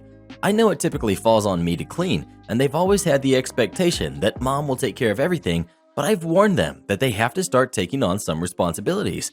It's not fair to me that they get to go live it up, and I just have to stay home and clean to feel comfortable in my own home. So, would I be the jerk if I just took off for a few days and left it in their hands? Also, I cleaned up any mess that I made in the bedroom and at the table, as well as cleaned my bio kid's room, as she is on visit with her dad for a week. Everything else, I feel like it's their mess to clean. Want to add, they all left me alone for the weekend with the pets and went camping, assuming I'd clean the house while they're gone. They came straight home this morning and have been in bed since. Karen fired me wrongfully, so I ended her company. Hey everyone, I decided to share my story. It all took place 17 years ago, but I feel like it belongs here. At that time, I was 20 years old and dated my first true love. We'd been together for 1.5 years already, and everything was great. Her mother really liked me, and she had her own company which traded fashion clothes for kids. She made a ton of money. They needed someone to drive one of their 3 5-ton trucks, and she came up to me with the idea to hire me because I was unhappy with the job that I had. So as a win-win situation, I accepted her offer and we started working together. Job was okay, even though I had to work a huge amount of overtime because she thoroughly introduced me to how the whole company worked. She had a huge storage facility, a store, and 2 trucks, one that I drove and a big one. I worked for her for like 1 year, and in that time, I knew every single thing about the company because she trusted me with also the dirty secrets. This later came in handy. This is where things took a huge turn. I found out that my girlfriend cheated on me with her ex, and as a result, I broke up with her instantly. It was an ugly situation, and after it went down, I called her mother and told her what was going on, and that I don't want to mix things with business, so I will still be there for work, even though I don't want to see her daughter again. She said everything is all right, but of course she sided with her daughter, and I felt that she's mad at me because of the breakup. I went to work and acted as a professional should, took all the drama aside. However, soon after, she singled me out and started looking for mistakes so she could discipline me. This had been going on for months, and I realized she was just waiting for an excuse to fire me, but I wasn't gonna give her that reason easily. She was upset that she couldn't find big mistakes, and the small ones she often just made up were not enough to terminate me. So she came up with a plan. On the truck, we had a power generator, which provided a light and a power for laptop, a printer, and so on. It worked in 2 ways, with fuel when we were on the road, and with a cable in case we were at the storage. But it was not made by a company. They just hired an electrician for that, and he made an error, so we had to flip a switch all the time if we used it with a cable connection, otherwise it would burn out. As I loaded the truck, she convinced a coworker to flip the switch back, and after a few minutes, the lights were gone and I noticed something was wrong. It burned out, of course, but I knew I didn't forget the switch because I had loaded the truck for an hour and it only took 5 minutes tops to burn out, so it couldn't have been me. She didn't even hear me out. She just started yelling and fired me on the spot and stated that she was going to pay the repairs out of my last salary, so don't expect any money from her. I didn't take that lightly, and I told her, I don't think you want to go this way with me, but she refused to listen. It took a few days for me to cool down, but I wanted to give her a last chance. I called her and told her even though I knew what was going on and that she did set me up, if I get my money, I will call it an end and we don't have to see each other again. She told me to buzz off, so I came up with a plan. First, because I knew that the store she had didn't have a bathroom, which was illegal in my country, the shop assistants had an agreement with a restaurant on the opposite side to go there if they needed. I reported this to the authorities, and the next day they closed the shop because of this violation and told her that she can't open up until they have a bathroom. She called me right away and asked me if I had anything to do with this. I laughed and told her, "Didn't I tell you that you don't want to go this way with me?" And I hung up. I knew that we worked so much overtime that me and the other driver had so much overtime on the cards. It records how many hours you drive and how fast, and when you stopped. So I called the authorities again and told them everything. They went and checked all the records and gave the company a brutal fine. She sent me text messages all day long after that. I replied, "Ain't done yet." Then silence. Few hours went by and my phone rang. She called and asked me if we can talk it over. She even said she'd send my last paycheck, but I shut her down immediately and told her, too late for that. Then I called the fire department and told them the wires that they had in the walls of the storage were outdated, which caused short circuits daily, and that they only had 2 fire extinguishers for the whole place when they should have had like 12 to 15. On that very day, they had to close the storage as well, so she lost the last place where she could make money for months until they got everything up to date and renewed all of the wires, which cost a huge amount of money. Because of the fines she got from the different authorities, she couldn't afford these renovations, of course. Few months later, she filed for bankruptcy. I know, because my ex-girlfriend called me with, "I hope you're happy, jerk. You made my family bankrupt." I never got my paycheck, but at that point, I didn't even care anymore. I was happy with the outcome. I hope you enjoyed my story. Have you ever gotten sweet revenge on a boss who did you wrong? If so, how did you do it? Please let us know. I got revenge on my co-host. Just wait till you find out what I put in your coffee this morning. Move your car. Okay. I'm the 19 female, daughter of my normally very nice parents. We had new neighbors move in about 2 years ago, and for the most part, we've just let them be. They're a little annoying sometimes, and there were a couple instances where we had to complain about the overwhelming noise of their weekend parties at night. But other than that, they're pretty okay neighbors. We've never had a problem with them until recently after several strikes against my family. Strike 1, destructive dogs. So our neighbor's family and our family own dogs. My dogs are very gentle and spend most of their time indoors.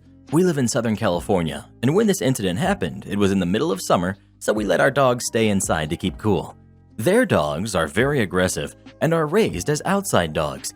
Every time I let my dogs out in the backyard for some fresh air, my neighbor's dogs will attempt to break through the wooden fence dividing our properties via digging, climbing, scratching, etc. The digging was easy to stop. We just filled in the holes with dirt. But at some point, their dog managed to create a hole in the wall large enough for their dog to squeeze their face in, so about the size of a dinner plate. We have cameras, so we caught everything on tape. My parents are pretty understanding, so my dad went and talked to my neighbors, offering to pay half of the damage since it's our shared property line. The neighbor's wife, who we're going to call Lying Sally for this story, called my dad a liar and accused our dogs of damaging the fence, which we knew wasn't true, and my dad told her we had proof it was her dogs and demanded that my family pay for the damages. They fought over it and nothing got solved, so eventually my dad conceded and nailed some plywood over the gaping hole. Problem solved. But this was only the first strike. Strike 2. Just why? The next incident is honestly really stupid, and I don't even know why Lying Sally bothered lying. So this incident happened about a few days after we had to call our third noise complaint on one of their parties again. Like seriously, who blasts Let It Go at 10:30 p.m. at night? I wish I was making this up. My mom is getting out of her car in our driveway when Lying Sally walks right up to her and accuses her of yelling at their lawn mowing guy to not mow their lawn so loudly at 7:30 a.m. My mom was very confused. She's never talked to the guy who comes over to mow their lawn. We've never cared about any of our neighborhood's business in general. We have a neighbor across the street who revs his motorcycle at 6 a.m. and another neighbor who does construction stuff in his garage for a hobby. My family has been living here for almost 20 years. We're very chill with our neighbor's noise and noisy hobbies normally. Long story short, my mom confronted the lawnmower guy one morning and asked him if she's ever talked to him before, and he told her no. Lying Sally saw this and ran out of the house to confront my mom. She screams, "Why are you talking to him?" And so my mom replies, "Because you're a lying jerk." And so that's the gist of it. I don't know why Lying Sally even bothered lying about that. At this point, we were convinced Lying Sally was a nutcase. Strike 3, the point where I finally stepped in. For the past month, my neighbors have stooped to a new low by hogging all of the parking space in front of our house whenever they get the opportunity. My family has 3 cars. 2 usually sit in our driveway, and the third is parked curbside in front of our house. My neighbors have 2 cars, both of which they park alongside the curb in front of both of our houses. The curb our houses share is only big enough for 2 cars. They've stopped using their driveway entirely just to park their 2 cars on the curb, which forces us to park our third car further down the street. It's not a big deal, but what they were doing was petty, so my parents became petty too. The moment they would move their cars to go to work, my parents would move our third car back into its spot on our half of the curb.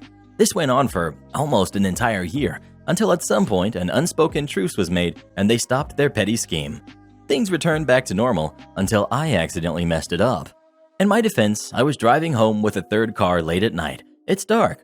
I accidentally back up way too far and park the car smack dab in the middle of the curb. So my car is literally in the middle between our houses. I'm tired from working all day, so I don't think much of it since our neighbor still has a whole entire driveway to themselves. Trust me, their driveway is just like ours. It's made to fit 2 cars. The next morning, I wake up to the sound of my parents arguing downstairs.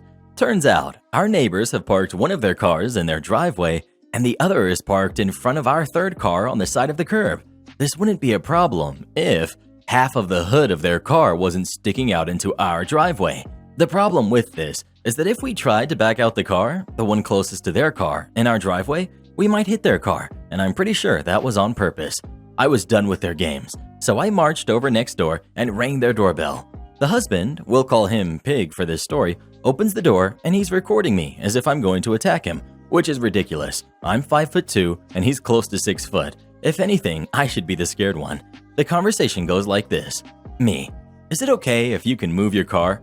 Jerk: no, the police told me I can park anywhere I want because it's a public road, and they even told me I can record you. Me: I don't even care about you recording me. I just need you to move your car. You have an entire driveway to yourself. It's just common courtesy to not block your neighbor's car in their driveway. Jerk: you guys can still get out. It's not that bad. Me: yeah, but we just don't want to hit your car by accident while backing out. Is that a threat? No. I'm just saying that we don't want to pay for the damages of your car because you didn't want to move it, and I can't guarantee that we won't hit it. It's pretty darn close. I don't care. I shouldn't have to move my car. You move your car. I realized I wasn't going to get anywhere, so I let him slam the door in my face and I walked away. I went back inside my house and got on my laptop to make sure that, yes, it is indeed illegal to park in front of someone's driveway, even partially. So my neighbor does have to move by law. However, I wanted to be a petty jerk, so I moved my car. I grabbed my car keys and carefully backed up the car, again, the one closest to his poorly parked car, so that the back half is inches away from the front of Jerk's car. So my car is now blocking Pig's car from pulling out into the street and leaving. My car is also blocking the sidewalk, which I know is illegal, but I already had this planned out. Basically, I caged in his car and held it hostage for a couple of days. Either Jerk or Lying Sally would have to come and apologize to make me move the car, which I knew was very unlikely. Or, Part 4, Victory. Sure enough, as I predicted, Jerk called the cops a few days later and reported me. His face was so smug as the officer told him that I can't legally box in someone's car like that and block the sideway with my vehicle.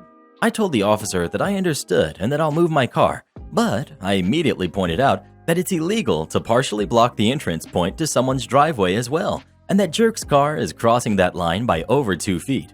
The smile on Jerk's face vanishes and his face turns red while the officer tells him that he's going to have to move his car as well. So I back up my car and I'm grinning like a cat who's caught its prey, while Jerk has to move his car into his driveway. I also made sure to move our third car back into its rightful spot as well. Have you ever had a neighbor who you just couldn't stand? If so, what was wrong with them? Please let us know. Now that's what I call a game of cars. Vroom, vroom, vroom, vroom, vroom, vroom. Am I the jerk for not going to my mom's birthday after her husband got rid of my cat? My mom remarried when I, 29 male, was 14. My sister and brother were 12 and 9. From the beginning, none of us liked Ben and didn't consider him our stepdad. It was obvious he didn't like us either. He literally divided our fridge between stuff that was ours and what was his. Separate milk, cereal, eggs, soda, etc. Everything he paid for, we weren't allowed to touch, even if it was the same brand. It was weird, but whatever. Our mom bought us food and what we needed. Ben was super controlling too. Always told us our friends weren't allowed in his house. He's the one who moved in with us, even if my mom said it was okay. We weren't allowed to sit on his couches, so we always sat on the living room floor. Expected us to be silent in the house 24/7, never let us go outside, etc. I was a stubborn little jerk, so I butted heads with him the most, while my mom played mediator between us. Even now that we're all older, we still dislike him, only tolerate Ben for our mom when we visit. My brother in particular hates him, and sometimes they have screaming matches. Last month, when we met up at their house, crap got out of hand with their argument, and my brother revealed he knows Ben was the one who got rid of my cat when he went missing. This caught me off guard, but I got on Ben's case and told him to tell me the truth. And it was true after all. My brother saw Ben with a cat in his car driving off once. Ben confessed he was tired of all the hair and my cat roaming around everywhere, so he took my cat to a shelter an hour away. I almost lost it right then and there, and my mom tried to calm me down. She had known about it too back then, but never told me because my cat had already been gone for months. But according to her, she made sure Ben knew how horrible that was. Then I took off and told them I'm not speaking to them anymore, and she shouldn't expect me at her birthday, which was a few days ago. My heart was pounding and I cried a little in my car. It felt like I lost my cat all over again. I had spent months looking for him, and all that time he was at a shelter. Who knows if he was even adopted because he was an older cat. My brother's the only one who apologized for never telling me and for bringing it up like that. Everyone else is telling me to let it go already because Ben made that mistake years ago. They said my mom was extremely hurt that I didn't show up to her birthday, so this was very immature of me to be angry over something done a long time ago. I spoke to her and she apologized for what happened back then, but it didn't make it right for me to shut them out on an important day. So she also feels I was in the wrong for refusing to go when every birthday I've been there, and it means a lot to have all of her kids there celebrating. I'm caught in the middle, still feeling emotionally raw over this whole thing and not really sure if I was the jerk for not going. Well, who do you think is the jerk? OP or Ben? Please let us know. Mom's the biggest jerk of them all. Why would you be with someone like that and have them around your family? I'm seldom at a loss for words, but bruh. All she had to do was nothing. Context. Names and some details changed for privacy. I'm on mobile, etc. Players. We've got me. We've got the manager, Lady Catherine, who's in her 60s. We've got managing partner, Bennett, male in his 50s. We've got my partner, Gardner, male 47. We've got partner I'm babysitting, Bingley, male 44. We've got my friend/coworker, Charlotte, who's in her 30s. I'm a professional attorney wrangler for a big legal firm. If you've watched Suits, I'm Donna if she was wound tighter than a child's music box. As a legal admin, I have to keep a tremendous amount of information straight. Every county and every U.S. state has their own court system, their own rules, and their own idiosyncrasies.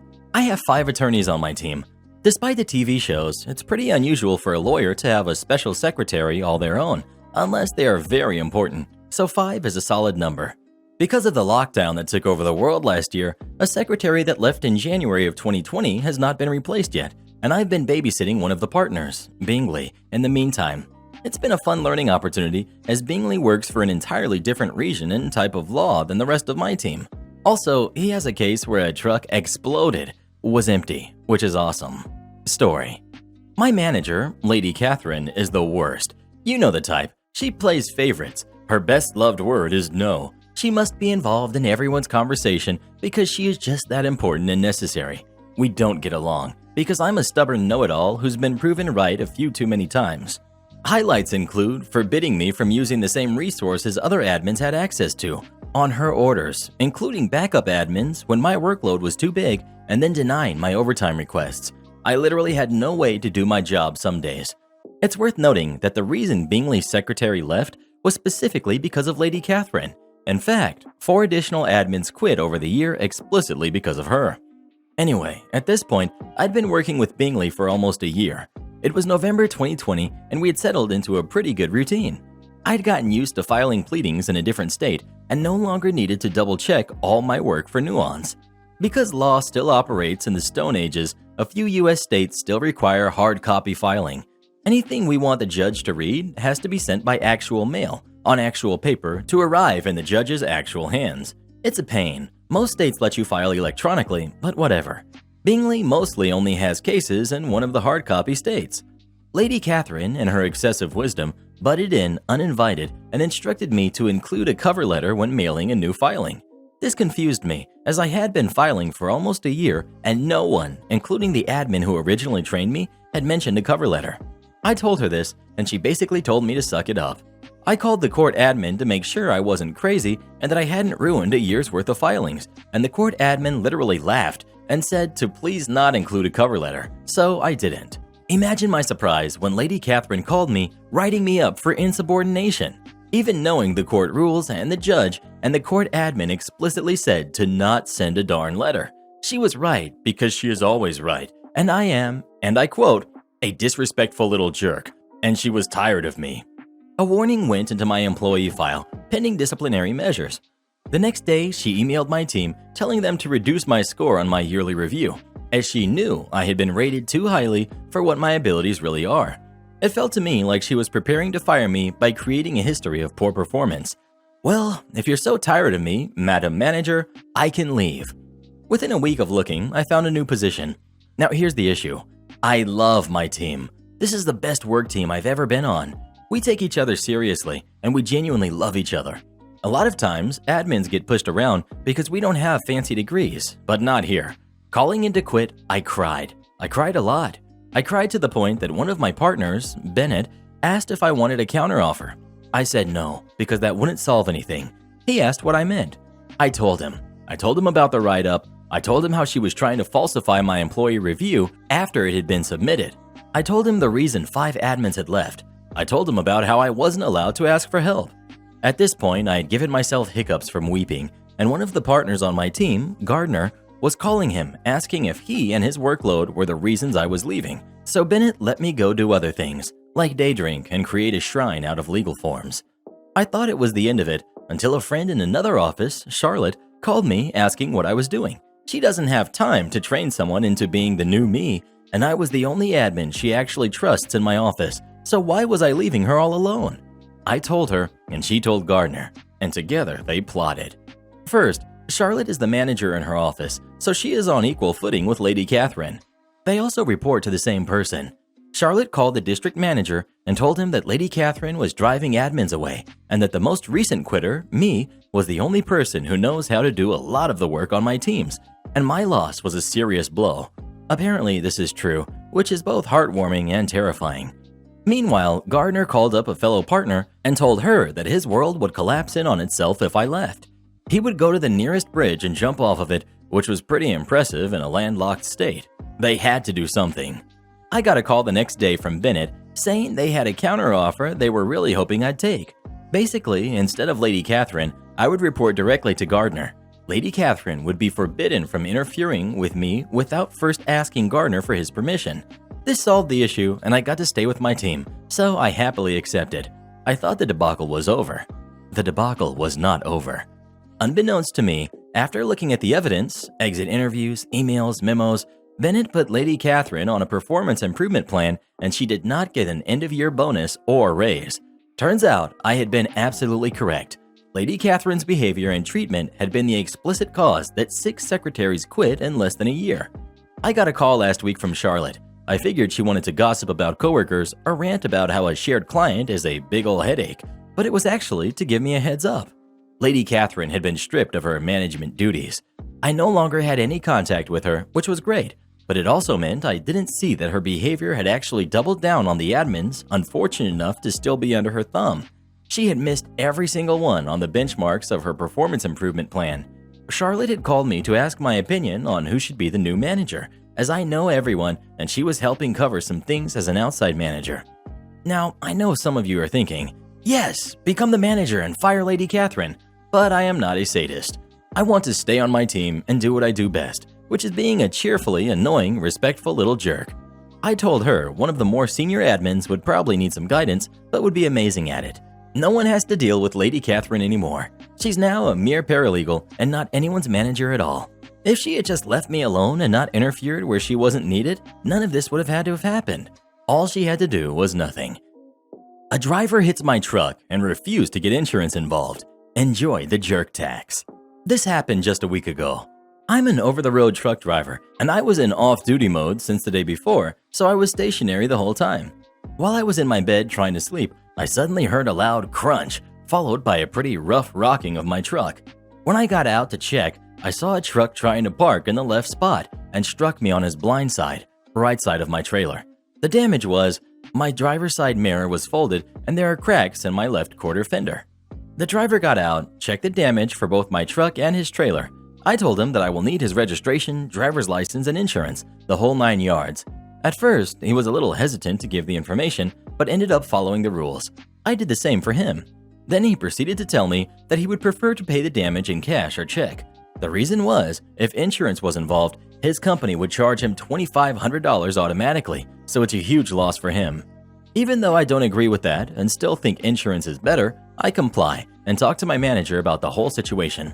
At first, he wanted to claim through insurance too, but after seeing the damage, it was very minor. He settled and told me to charge the driver $1,200 if he wants to pay cash or check. I told the driver what my manager thinks the cost of the repair is. He was more hesitant than when I asked for his information, so I told him it's either $1,200 or insurance. Then he got this bright idea to try to get evaluations from the professional in the nearby shop for the cost of parts and labor.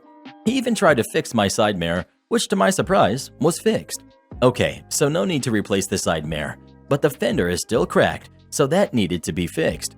His reason to get professional evaluation is so that he can get a receipt for tax purposes, so it's understandable. I told him that I will need to leave in 4 hours, which is true, so I won't have all day to sit around in the mechanic shop. Not to mention, I didn't get much sleep since I need to take care of the damage. He was very assuring that it will be very quick. It won't. Shortest time I've ever been in a shop is 8 hours, so I comply. We drove to the nearest shop, which is 30 minutes away.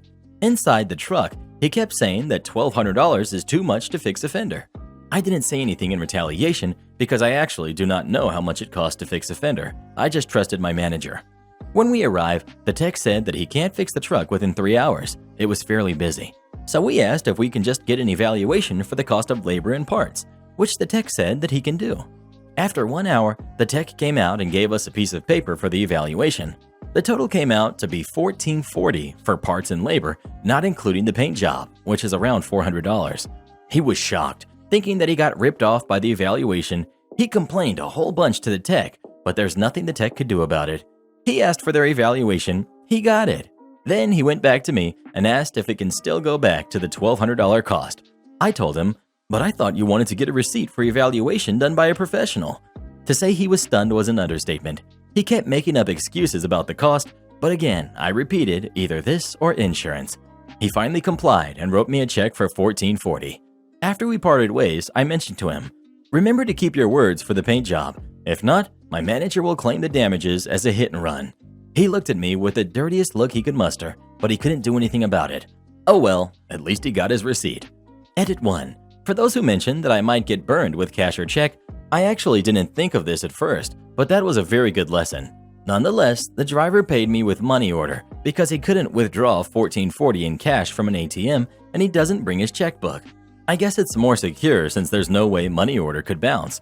Also, I have all of his information and proof of accident from the parking lot camera. In case he tried to pull anything funny, we can just dial insurance and reveal everything. Don't mess with Sandra. This tale was told to me as a warning when I started on my first post-college job. I am relating it exactly as it was told to me. This occurred in the early 80s, so those of you who've grown up with the internet may not understand how we did things in the olden days. There were no smartphone apps to show Q codes for airline tickets. They were paper, with red carbon mess. Reservations were done by phone. It was primitive by today's standards. Players. Names have been changed, of course. We've got Sandra, super sweet secretary loved by all. True, I worked with her. She was amazing. We've got Fred, Sandra's boss. Tom, local VP. Big Shot, incoming senior manager from back east. And Al, lead engineer on the team. This occurred in Salt Lake City, which if you don't know, family was a huge part of culture. Even at work, family matters took precedence, and local management knew this and allowed for it. Well, Big Shot's office minions noticed some slight irregularities in time cards, like days off without pre-approved vacation requests. So he got himself transferred to the Salt Lake City office to straighten things out. Naturally, he was quickly hated. One morning, Sandra got a call from her daughter that she was unexpectedly in town and wanted to have lunch. Naturally, Fred and Tom said okay, but the Big Shot stuck his nose in. Rather than just saying no, he dropped a travel request on Sandra's desk, and it had to be done because he expected to fly out that afternoon. Sandra was heartbroken that she wouldn't get to see her daughter, but she had her work responsibilities. Stopping by to drop off some paperwork, Al noticed that Sandra looked a little down, a huge change from her normal chipper mood. He naturally asked her why, and Sandra explained. Al told her, he had no authority by the way, to go have lunch and we'll take care of it. Big Shot got his travel packets, got on the plane that afternoon, and flew off to his meeting. That's when things started to go wrong. The rental car reservation was invalid, and there were no cars available at any of the agencies. All had a hold on them pending confirmation from some big clients. So Big Shot ended up getting a rent-a-wreck. For those too young or not in the US, there really was a discount auto rental agency by that name. Quality was not job number one. When Big Shot got to the hotel, he found that his reservation was no good. He had to wait around until after the tentative reservations expired, which was after 6 p.m. Getting suspicious, Big Shot looked at his tickets and found that they were one way. He had no flight home. The next morning, Tom flew in to join him, and to say Big Shot was incensed was probably an understatement. He gave Big Shot a packet that was marked extremely urgent that had been left on his desk with a note to take it to Big Shot. It was Big Shot's return ticket. On the way back, Big Shot stopped by the corporate office and got a very senior executive to come with him because of some very serious personnel problems. The next morning, Big Shot led the senior executive and Tom into a meeting with all of Fred's department and began publicly berating Sandra for incompetence and so on. When he got to the part about the tickets, Fred interrupted and told the senior executive that Sandra couldn't have done that. She was on approved time off having lunch with her daughter. This raised the senior executive's eyebrows and got Big Shot even angrier. The senior executive said if Sandra didn't mess up the tickets, who did? Fred stepped forward, then Al, and one by one, every single member of Fred's team stepped forward to take responsibility to protect Sandra from Big Shot's wrath. Tom and the senior executive knew instantly what had happened. Everyone on Fred's team had burned up the phones making tentative reservations for rental cars and hotel rooms, leaving Big Shot stuck with worthless reservations and no alternates. Within the hour, Big Shot's desk was empty and his badges had been turned in. The senior executive stuck around to get to know the team. He was very impressed with how the whole team stuck together and protected their own. After he finished the tale, the engineer said bluntly, "Don't mess with Sandra. We love her, and we will make you pay if you upset her." Message received loud and clear. As I worked with Fred's team, I got to understand why everyone loves Sandra. She was an absolute gem in the organization. Efficient, super friendly, just an all-around wonderful person. Entitled patient lied to my boss about me, so I got her discharged from the hospital. I always listen to these stories on YouTube, and I never thought I would have a story to post here, but here I am. For context, I work in a hospital that specializes in elective surgeries. Therefore, a vast majority of the patients that come into my office are people willing to pay thousands of dollars out of pocket to fix physical, but not life-threatening issues. My boss is considered the best in his field throughout the entire world, and it's particularly difficult to schedule an appointment with him unless it's months in advance. I received a phone call from this woman, let's call her Entitled Jerk, and the conversation is as follows. Me: Doctor's office, how can I help you? Karen: I need an appointment so I can schedule surgery, and I was told by the doctor through email to call to be scheduled next week. Me, confused: I'm sorry, I'm not too certain what you're referring to. The doctor is not going to be in the office next week, and their next availability for consultations is not until May. What are you talking about? They told me in the email to call to schedule it, and I am a sitting judge, so I need an appointment next week. Me: Okay, ma'am, give me one moment while I look into this. I put her on hold and walk into my supervisor's office and ask if the boss had sent word about a last-minute patient being added on that I was just unaware about. They say no, but to ask if the patient can forward the email so we can confirm as boss was in the OR. This is a common practice in the office I work in, as there are instances where boss talks to a patient but forgets to inform the staff. If we are overbooked for a day, my supervisor has to open a specific time frame in order to schedule any last-minute patients. Me takes her off hold. I'm sorry, ma'am, but are you able to forward the email to me? It does not seem there is any record of you coming to our office for an earlier appointment. I just need to confirm before I schedule. For some reason, this statement activates some secret emotional bomb in the back of this woman's brain, and she immediately becomes more hostile. Karen: No, I will not. I am a sitting judge, and you are asking me this is extremely rude and unprofessional. I spoke to the doctor through email. Are you actually doubting me right now? Me: Yes. I can't believe this. I need to have surgery on X date, and you will give it to me. Me: 1000% over this woman at this point. Okay, ma'am, I will ask my boss to send me the email when he is out of the OR. So I unfortunately have to get back to you on your appointment date.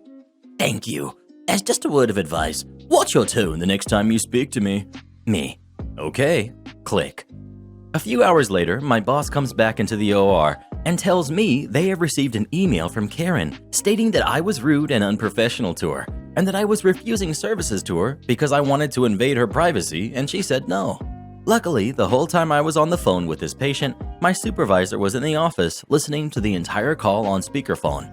Otherwise, no one would have been able to confirm that I was not being unreasonable and rude to this patient. My boss goes on to explain that they never promised an earlier appointment to her in the first place, but to check with the office to be put on the wait list for an earlier date. Now, knowing that Karen is nothing but a miserable liar that throws tantrums when no one believes her, I asked my boss if it was really worth it keeping her as a patient, to which they said no. While I was happy with this decision because I don't have to deal with Karen anymore, I felt bad for any other physician that had to deal with this lady in the future. What I didn't know at this point was that my supervisor called patient advocacy essentially an HR that handles awful patients, and they agreed that her behavior warranted her not to be accepted as a patient by any physician within the hospital. So now my boss, supervisor, and I have to call her tomorrow to inform the hospital's decision to discharge her. Honestly, karma is not something you should mess with. Entitled parents think they can park in my driveway.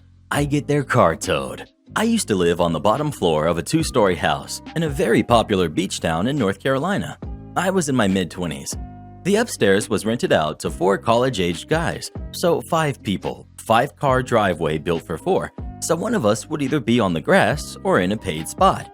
If you had bills with your name and address, the city would give you a pass to park in certain paid spaces. So not a big deal, but finding a spot in the middle of summer was hard.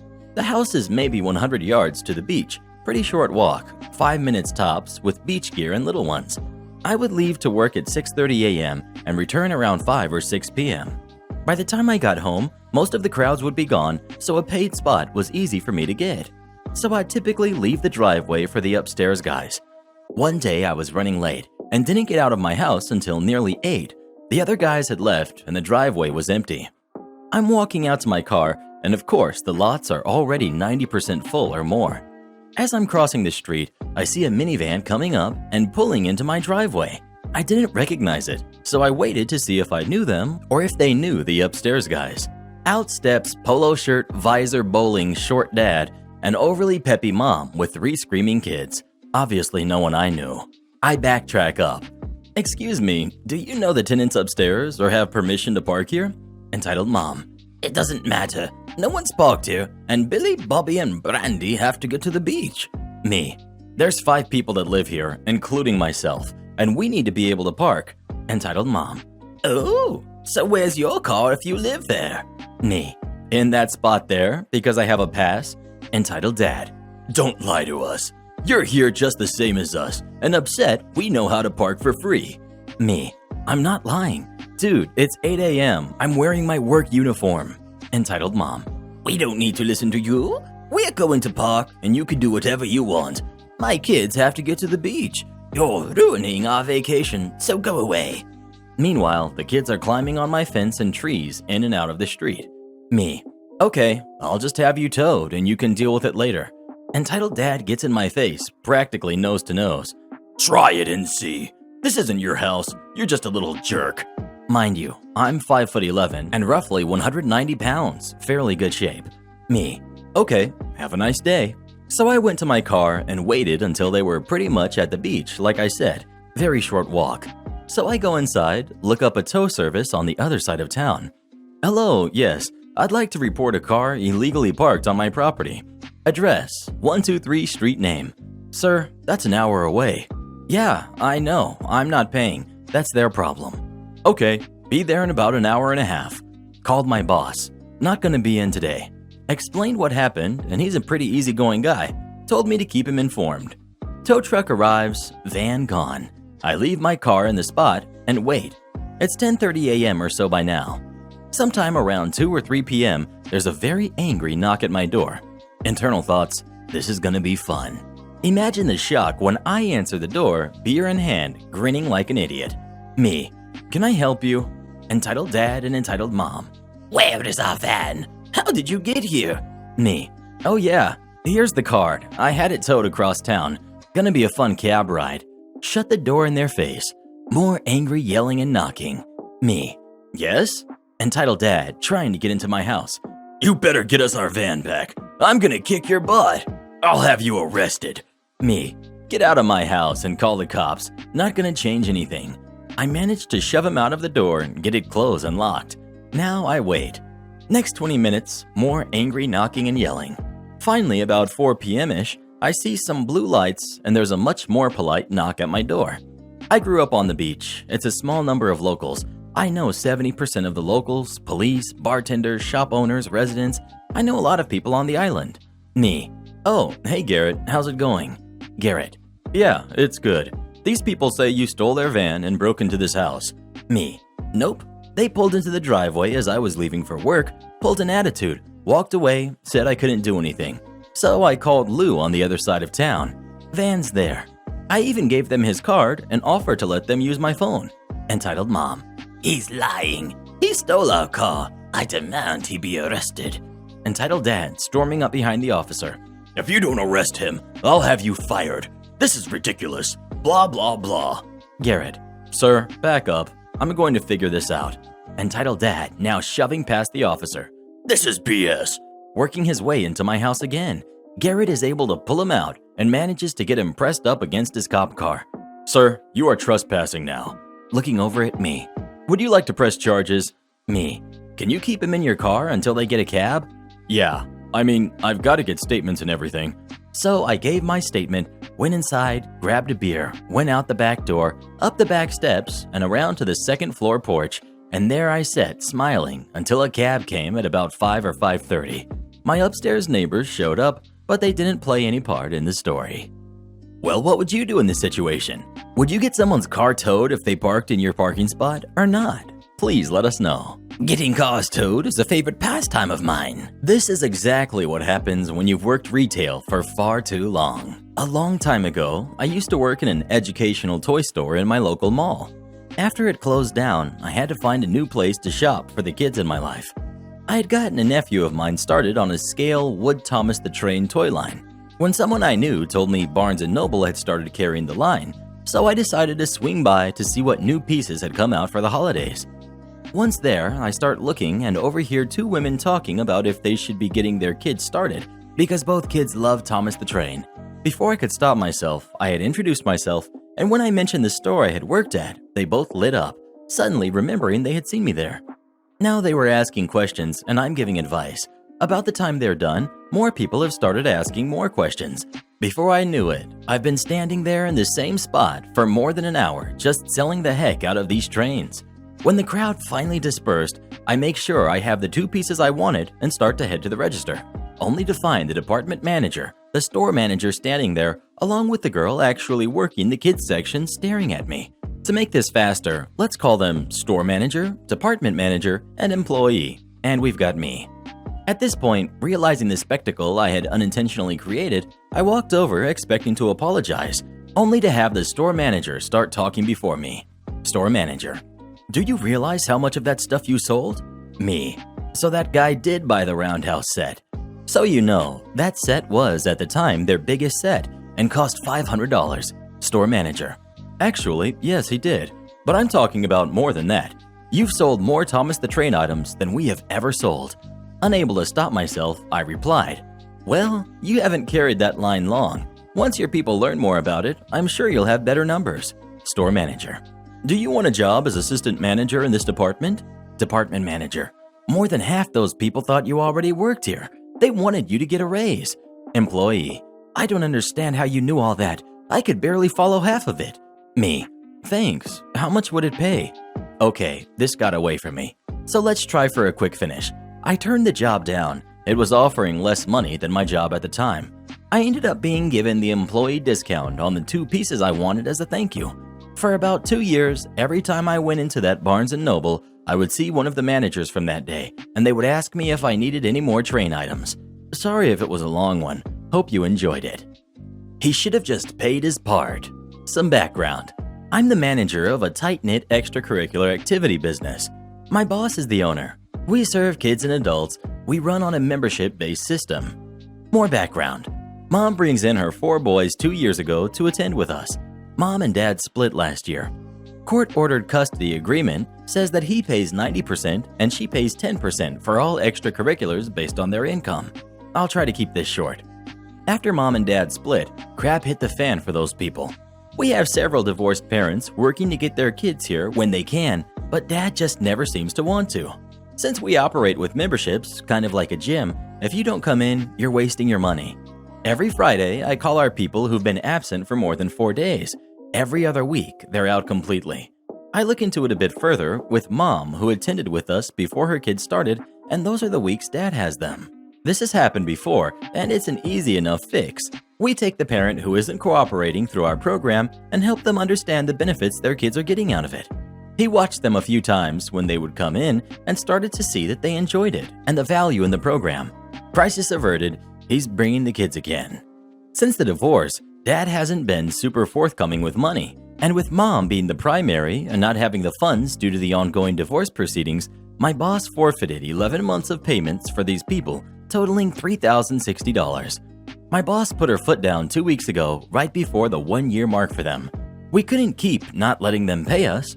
Mom comes in, we give her the business. She's cool about it, understands that we have a business to run, sets up her court-ordered 10% on a typical payment plan that we do, $408 over a 12-month period. We email Dad because at this time, he's just giving them to Mom to take here nearly every day. We don't typically invoice people, usually just set it up in-house with them in front of us, so having to write out that he owes us $3,672 over the next year was tough. Dad doesn't check his email. Cool, fine, whatever. This morning, I call because first payments are due this week. I gave him the business. His reply was, "Yeah, I saw the email. I can't pay anything until the court orders extracurriculars because the child support is way too high. But I really like the program y'all have." Okay, I just think to myself, right. We have the court documents that say how much he had to spend on us. That's cool. I type up all of the call transcript and send it back to him and CC Mom with a note that my boss would be calling to set up payments this week. Mom texts me immediately calling his BS because he hasn't paid her for giving self a cent of child support, ordered 6 months ago. Same document she provided us. Then Dad replies. The first reply he sent to any email we've sent him. He wanted to make sure that we knew the continue if the child support schedule is complete and there is money to put to it. Possibly is Mom pays her half is out the conversation. I didn't quite understand what he meant, but I interpreted as the child support schedule isn't set up yet, so I won't pay until Mom pays. But we had sent him the invoice showing him that Mom paid. After a while, I stopped trying to understand. It just wasn't worth it. I sent the invoice to both the lawyers listed on the court document and let them take it to court. Dad refused to pay even after he was found in contempt of court for refusing to pay for the kids' extracurriculars. I've genuinely never met anyone this stubborn. Revenge starts here. So we end up having to take Dad to court because he ended up signing a contract with us to pay and he's refused again and again. Our non-payments clause allows us to request payment in full if you have too many problems with the payments. The full amount listed on the contract he signed was $4,080 minus the mom's portion. So my boss, the lovely one she is, decided we can and would request payment in full. But not just his portion, the entire $4,080. My boss also pulled out the $3,060 that we waived and the judge made him pay that too. Dad didn't want to pay $3,672, so he ends up paying $7,140. Am I the jerk for spending my daughter's wedding fund on a car and a trip after she got eloped? My only child, Diana, and her now husband started dating in college and had been engaged just before the lockdown hit. After not being able to really plan for over a year due to everything, they decided a couple of weeks ago to just take a trip, the two of them, and elope. I'm very happy for them, and honestly, I'm just glad to not have to deal with the stress of wedding planning. I had $35,000 about set aside for her wedding in an account I've had for a long time. After she told me the news, I was thrilled to be able to put it to other use. My car has been having some trouble lately, so I decided to just treat myself and get a new car in cash with the wedding fund. I paid about $30,000, and with the rest of the money, my wife and I decided we would take our own little getaway. I didn't think this was controversial. Then this past weekend, Diana was over and asked if, since I didn't have to pay for a big wedding, if they could get the money to use towards a down payment. I told her sorry, but that's how I paid for my new car and will be paying for my upcoming trip. To say she was upset is an understatement. I figured I'd just let her cool off, but then last night, my ex, her mom, called me to tell me that I made a selfish move and said some things that I won't repeat. I never told her it was a wedding or whatever she wanted fund, so I didn't think I did anything wrong. Would really appreciate some non-biased perspectives. Edit. Sorry if I worded this poorly. I'm not the best writer. I'm a blue-collar guy. She knew that I had money put aside for her wedding. It was something we talked about when she first got engaged over a year ago, but it's came up at times before that too. Just something I planned for due to having a daughter. I never told her it was a fund for her to use on whatever. I paid for her college and planned on paying for her wedding, but beyond that, didn't plan on paying her way through life. I've gotten lots of comments about being divorced or rich for having savings, but I have no clue where that comes from. Her mother and I had her at 19 and were never married. I've done well for myself considering I never went to college, but I'm definitely not wealthy. Not sure why that is relevant, but want to correct all those claims. Final response. This blew up way more than expected overnight. A lot of people have inserted their own assumptions out of nowhere. Promises that never happened, tension between stepmother, riches I don't have, an obsession with her getting married even though I said I was relieved she eloped, etc., which is odd. Basically, what I've gathered from the vast majority is that I didn't do anything wrong, but I should have communicated more clearly. I thought that I was crystal clear, but I see now that I could have been even more clear. Thank you everyone for your time. Well, who do you agree with? OP or his daughter? Please let us know. Please leave a comment about this one. I really can't wait to read what you think about it. Am I the jerk for refusing to stop putting out food for the ducks and geese in my neighborhood? I live in a northern climate and have always put out food for ducks and geese. I put out cracked corn, oats, and sometimes some veggie scraps from my cooking. I used to only do it during the winter when I know food can be scarce. But after a few years, I started having ducks and geese come to my yard during the spring looking for food, so I started putting stuff out for them year-round. There are no regulations regarding this in the city where I live, and for the most part, I haven't had any problem with neighbors. Until recently. My next-door neighbors, a family of 4, are in the process of selling their house. The housing market where we live has been crazy so far this year, and houses are selling incredibly fast, and in many cases, for far more than the asking price. Except my neighbor's house has been on the market since before Christmas and still hasn't sold. Like the majority of houses in my neighborhood, it's an old 50s style rambler that is in need of some work and updating. But it's not been sold yet, and my neighbors are blaming me for it. They say that whenever they have a showing or an open house, my yard is filled with ducks and geese and it turns off potential buyers. They angrily demanded, not asked, that I stopped feeding the ducks and geese so that they can sell their home. I told them that their home not selling was not my problem and that I would continue to put out food for the ducks and geese like I always have. They threatened to call the city and the police, and I told them to go ahead. Sure enough, I got a visit from the city and they asked some questions about the type of food I put out for the birds and asked me to prove that I was indeed putting out food suitable for them. They left satisfied with my answers and told me that I was doing nothing wrong according to the city regulations.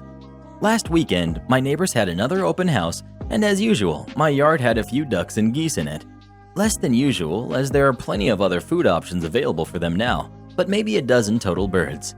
After the open house, the husband of the family came over and knocked on my door and started yelling at me that they had 2 potential buyers back out of deals directly because of me feeding the birds. He just kept yelling at me that it was my fault that they can't sell their house and that I'm the one obstacle keeping them from moving. I was very uncomfortable with how aggressive he seemed, so I told him that he needed to leave my property or I was going to call the cops. He left, but he called me a bunch of names as he walked away, and the whole encounter left me kind of rattled. I live alone, and feeding the birds is one of the few joys I have in my life. Am I the jerk for refusing to stop? Should I just stop until their house sells? Well, who do you agree with? OP or her neighbors? Please let us know.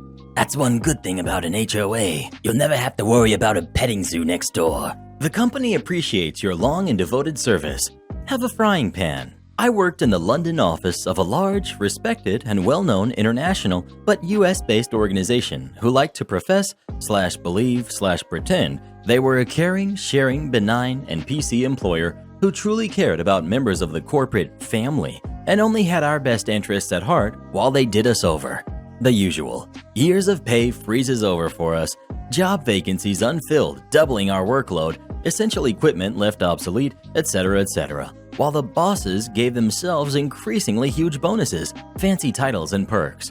They were particularly proud of their Corporate Employee Service Recognition Awards scheme, which had its own dedicated catalog and latterly website, where on achieving so many years of serfdom, a choice from a new cornucopia of appreciative gifts would be lavished upon you, with due ceremony along with a poorly mimeographed certificate of service. I failed to keep a hard copy, which I regret, but certain items we would select remain seared in my memory. 15 years service, for example, could be awarded with a ring containing a .01 carat block diamond, aka coal. Another option at 25 years could be an orange cast iron skillet. You get the picture. Another was something only available to our US colleagues for whom there was no mandatory retirement. 60-year service could earn you the ultimate, a cheap Chinese-made 16-speed racing bicycle. Given that, at an absolute minimum, you'd have to be 76 to get this, the joke was that you were encouraged to ride it in heavy traffic in order to get the company off their pension obligations. Which brings me to our little collective attempt at malicious compliance. It took the company several years to catch on, but when a home gymnasium setup strangely became available at a 25-year service award, it immediately became the go-to choice of all of my worldwide colleagues. Why? Not for any desire for fitness, but because all these things had to be sourced and shipped from the States. Shipping for a crappy but hugely bulky and heavyweight frame, dumbbells, and all of the weights to Sydney, Delhi, or wherever probably cost the company at the very least 20 times the value of the item, not to mention the customs duties and import fees. I think this went on for about 5 years before the bean counters clocked it. Myself, I missed out and had to settle for the orange frying pan to remind me how much they valued my 25 years of servitude. It's mounted on the wall for my grandchildren to revere. Edit. Thank you to all of you lovely people for all of the likes, and even those couples of awards, which I value more than any orange frying pan I've ever received. I've obviously hit a bit of a common nerve among many of you. To those of you who have received long service awards that actually do make you feel appreciated, I'm delighted for you. For the rest of us, I think we're all pretty much agreed that these derisory awards are really just an insult, rubbing in just how little we are valued. Better nothing than a piece of worthless crap. It's not a matter of financial value. A simple, heartfelt, personalized letter from almost anyone further up the food chain honestly recognizing my service and efforts would have meant immeasurably more to me than any trinket. You want me to do a worse job intentionally? Okay. I work in IT, and my first job was a Tier 1 tech support agent for a call center. Our company had contracts with a lot of smaller ISPs, and we would take a high volume of calls for various types of issues depending on who called in. For me, 40 calls in a day was pretty much normal. Unlike most people who are just reading a script and collecting a check, I always had a vested interest in technology and also held some IT certifications, which was not the norm here. I was really good at solving technical problems for customers and worked really hard. After working there for a few months, management decided they wanted to start micromanaging the heck out of people and made up tons of strict metrics that they thought sounded good, but were not backed by actual data, to implement. One of their metrics is they wanted people to target a 12-minute call time with a customer, and anything over 20 minutes was really bad. That sounds reasonable, but they did not account for people who were really good at their job and resolved a lot of issues. My call times would fluctuate between 6 to 7 minutes because, again, I was skilled at problem solving in this area, and I resolved all of the customer issues I could. It turns out that people who had under 9-minute call times would lose points on their rating because it was so much under the average. So my scores in the spreadsheet were failing because I was too fast. My supervisor was scored on his agent's performance, so his score was also really bad due to the fact I was good at my job and scoring a 0 every week for the average handle time. The contracts we had with these companies we supported paid out to our company based on things like tickets created, issues resolved, number of calls, etc. So I was essentially making the company 2 to 3 times as much as a slow agent per night I clocked into work. However, because of our amazing performance rating system, my ability to do my job well was hurting both my score and my supervisor's score and getting both of us in trouble. They had a team of a couple leads listen to all of my calls to figure out what I was cheating on or not doing that was in the process for our clients to make my call time so short. But I had everything I was supposed to in all of my tickets and was resolving issues, so they found nothing. When we had our weekly one-on-one meeting after this had been going on for a couple weeks, my supervisor specifically told me that he wanted me to do a worse job from this point forward because it would help both of us. He wanted me to add in random small talk, resolve things slower, and type up my tickets slower. At first, I was in disbelief and attempted to argue this, but then I was like, okay, if that's really what you want, I can do it. So that night, I talked to random customers about Destiny 2 and other nonsense and made the company less money because that's exactly what they wanted. And what do you know? I never got in trouble for call times again. Am I the jerk for not agreeing to a name change for my daughter despite her father wanting one? My ex and I were engaged, living together and planning on trying for kids after the wedding. The wedding got delayed and I found out I was pregnant shortly after. My ex freaked out, insisted it couldn't be his baby because he wasn't ready to be a dad, that this was all happening too fast and it wasn't how we planned it, and said he needed some time to think everything over. He then moved out, blocked me, and didn't answer any kind of attempted contact for 10 months. Our child was born without him there, and I named our daughter Elizabeth Laura Smith without his input. Elizabeth because I like it, and it reminds me of my favorite book character. I work in literature. Laura after my grandmother, and Smith is my surname. My ex has reached out. He said he waited this long because he wasn't sure how far along I was when we were together, but he figured the baby had to have been born by now. I said that his timing was a little off because she's 5 months old. X has said he's planning to sort out custody. We've not discussed logistics yet, but he's unlikely to get anything before she turns 1. He asked if I'd named her yet, and I told him what I'd named her. X then said he hates that name. He thinks it sounds old and stuffy. He says that as his mother, Mary, has recently passed, November 2019, he wants to name our daughter Mary. He says Mary must be the first name and that I can have either Elizabeth or Laura as the middle name. I made clear in no uncertain terms that I will not change her name. I hate the name Mary. I hate how it sounds, both alone with Elizabeth/Laura Smith on the end of it. Plus, I didn't like his mother either, though I didn't remind him of that. X said that if we're going to co-parent, then I have to learn to compromise, and that this is the place to start, and that it's unfair that I got to choose both her first and middle name. I said that if he hadn't blocked me for the better part of a year, he'd have been able to say all of this when she was born. X said that the above is proof that I'm being petty and that he can't undo the past, but I can't prevent any feelings of dislike or resentment from him over this name in the future, and that as the father, he should have a say in his daughter's name. He also says that he's willing to let her be a Smith and not force me to use his surname, which he feels is proof he has already negotiated. Am I the jerk? Karen's sister demands I buy better presents for her kids. I'm a 23-year-old female with 2 young nephews. I enjoy reading. I have a home office/library that has half the room as bookshelves filled with books of all kinds, from school textbooks and research books to fantasy and kids' books. I admit I am a bookworm. Anyway, my nephews have started reading a lot more, so I decided to buy them some of my favorite books to read as a kid. Books like The Magic Treehouse, Geronimo Stilton, and The Enchanted Castle, etc. When I went over to give them the books, my nephews looked at them for a few minutes, then threw them down on the ground. We were outside on the back porch. My nephews started asking what else I brought for them and why I gave them smelly, boring old books.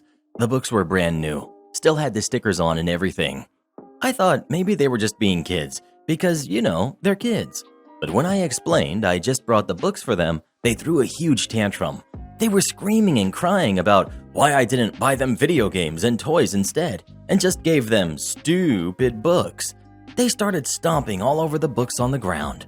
Their mother/my sister did not stop them.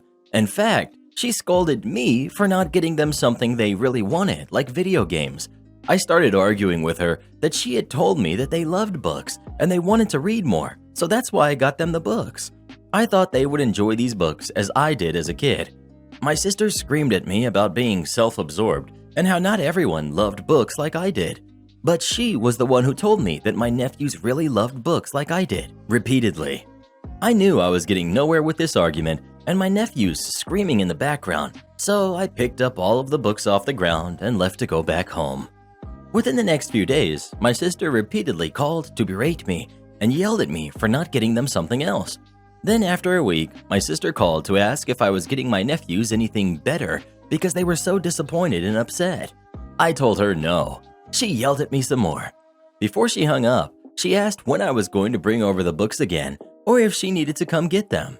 I told her no, and that I was keeping them because she and my nephews were being ungrateful and entitled.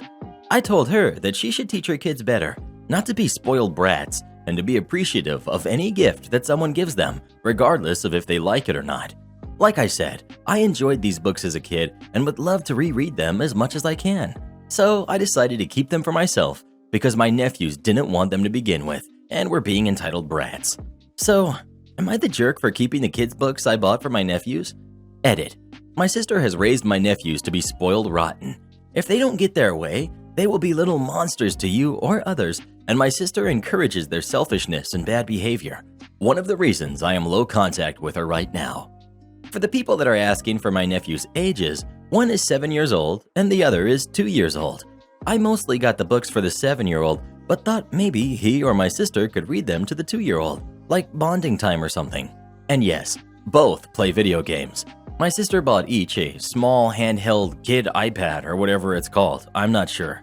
I didn't even know that such a thing existed until my nephews were a little over 1 year old. They both were taught how to use them, as well as YouTube, kids' TV channels, and Game Boys. I've ranted about kids using technology in another sub before. When I was a kid, we played outside. My 7-year-old nephew knew how to use basic internet/computers at the age of 2. Now my 2-year-old nephew does as well. I believe today's parents rely way too heavily on technology to entertain/keep their kids busy, but that's just my opinion based on my experience with my nephews. Well, what would you do in this situation? Would you give them the books after all or not? Please let us know. I would cut all contact with them. People who act like that decrease your quality of life. Revenge of the construction workers. I'm a teacher, and when I was younger, I would take summer jobs to supplement my income. One summer, I worked for a bricklayer named Jerry and heard an amazing story. I worked for Jerry in the mid-90s, so the story either happened in the early 90s or in the 80s. Here goes. The setting for the story was a community of small rural towns which had only one brick contractor. Jerry began his career as a bricklayer working for this contractor, a real jerk. Jerk and Jerk's son, adult working the business with his father, would harass, belittle, and humiliate all of their employees on a regular basis. No work was ever good enough, and employees were told they weren't worth what they were paid. Not only did Jerk mistreat his employees, but he was equally rude to other subcontractors and to the general contractors who hired him. Since he was the only bricklayer in the community, there was nothing anyone could do about it. Needless to say, the turnover rate for the brick business was very high. The only person that stuck with Jerk and company was Jerry. Jerry told me that his father had instilled a self-confidence in him that Jerry could do anything he set his mind to do, and that he should not evaluate himself according to what others said, but rather by the facts. Although Jerry was belittled by Jerk and his son, as were all of the other employees, Jerry was becoming a very good bricklayer. Jerry knew he was good. Jerk knew Jerry was good, but Jerk didn't know that Jerry knew he was good. Not only was Jerry a good bricklayer, he was very respectful to the boss who disrespected him. Jerk thought that Jerry was a naive pushover who was buying his head games. That would prove to be a huge mistake on his part. One day, Jerry was doing an exceptionally good job at laying bricks. Not only was his craftsmanship amazing, he was laying brick at a high rate of speed so that he was making his boss lots of money. Of course, Jerk and son were belittling his work as though he was doing the very opposite. This scenario was being observed by the general contractor of the project. After work that day, the general contractor asked Jerry to stay behind so he could talk to him. As did every other construction worker in the community, general contractor hated working with Jerk. General contractor told Jerry that he had heard Jerk and son belittling him and told him that he disagreed with everything Jerk was saying. He asked Jerry if he had ever considered going into business for himself. Jerry said that he would like to do that someday. General contractor then said that he would loan Jerry the money to buy a mixer, the most expensive piece of equipment needed to start a brick business, if Jerry would indeed start said business. The only hitch was that Jerry would need to pay for the mixer whenever he could and that he would subcontract under general contractor. Jerry agreed to those terms and prepared to begin his new venture. Jerry respectfully told Jerk and son his plans and gave his notice. The two mocked Jerry ruthlessly and laughed him to scorn. Jerk told Jerry, "You'll be back in 2 months, begging to return to your job. You'll never make it as a subcontractor." 2 months later, rather than collapsing as Jerk predicted, Jerry was still in business and going strong. 1 year later, Jerry's business was booming, and a drunk Jerk showed up at Jerry's house and begged him to come back to work with Jerk and son. "Jerry, you're the best employee I ever had." Jerry replied, "Why didn't you ever tell me that when I was working for you?" Jerk couldn't answer the question, and Jerry obviously didn't accept the offer for employment. 2 years after beginning his entrepreneurial adventure, Jerry heard that Jerk and son went out of business. Jerry said that he never intended to harm Jerk and son when he accepted general contractor's offer. He said that looking back on things, he realized that he had become Jerk's greatest nightmare. I can't say that general contractor intended no harm. I thought the most amazing thing about this story was how Jerry maintained his self-esteem in spite of all the ridicule. I also gained a respect for Jerry's father, who instilled an unshakable self-confidence in Jerry. Edit. I contacted Jerry today, after 20 years, to let him know how highly you thought of him. He reminded me that his father was wheelchair-bound and accomplished so much in spite of his handicap. It was his father's overcoming huge obstacles that made Jerk's words seem to be such a minor obstacle to overcome. Have you ever had a boss talk down to you? If so, what did you do about it? Please let us know. I've got a co-host who talks down to me.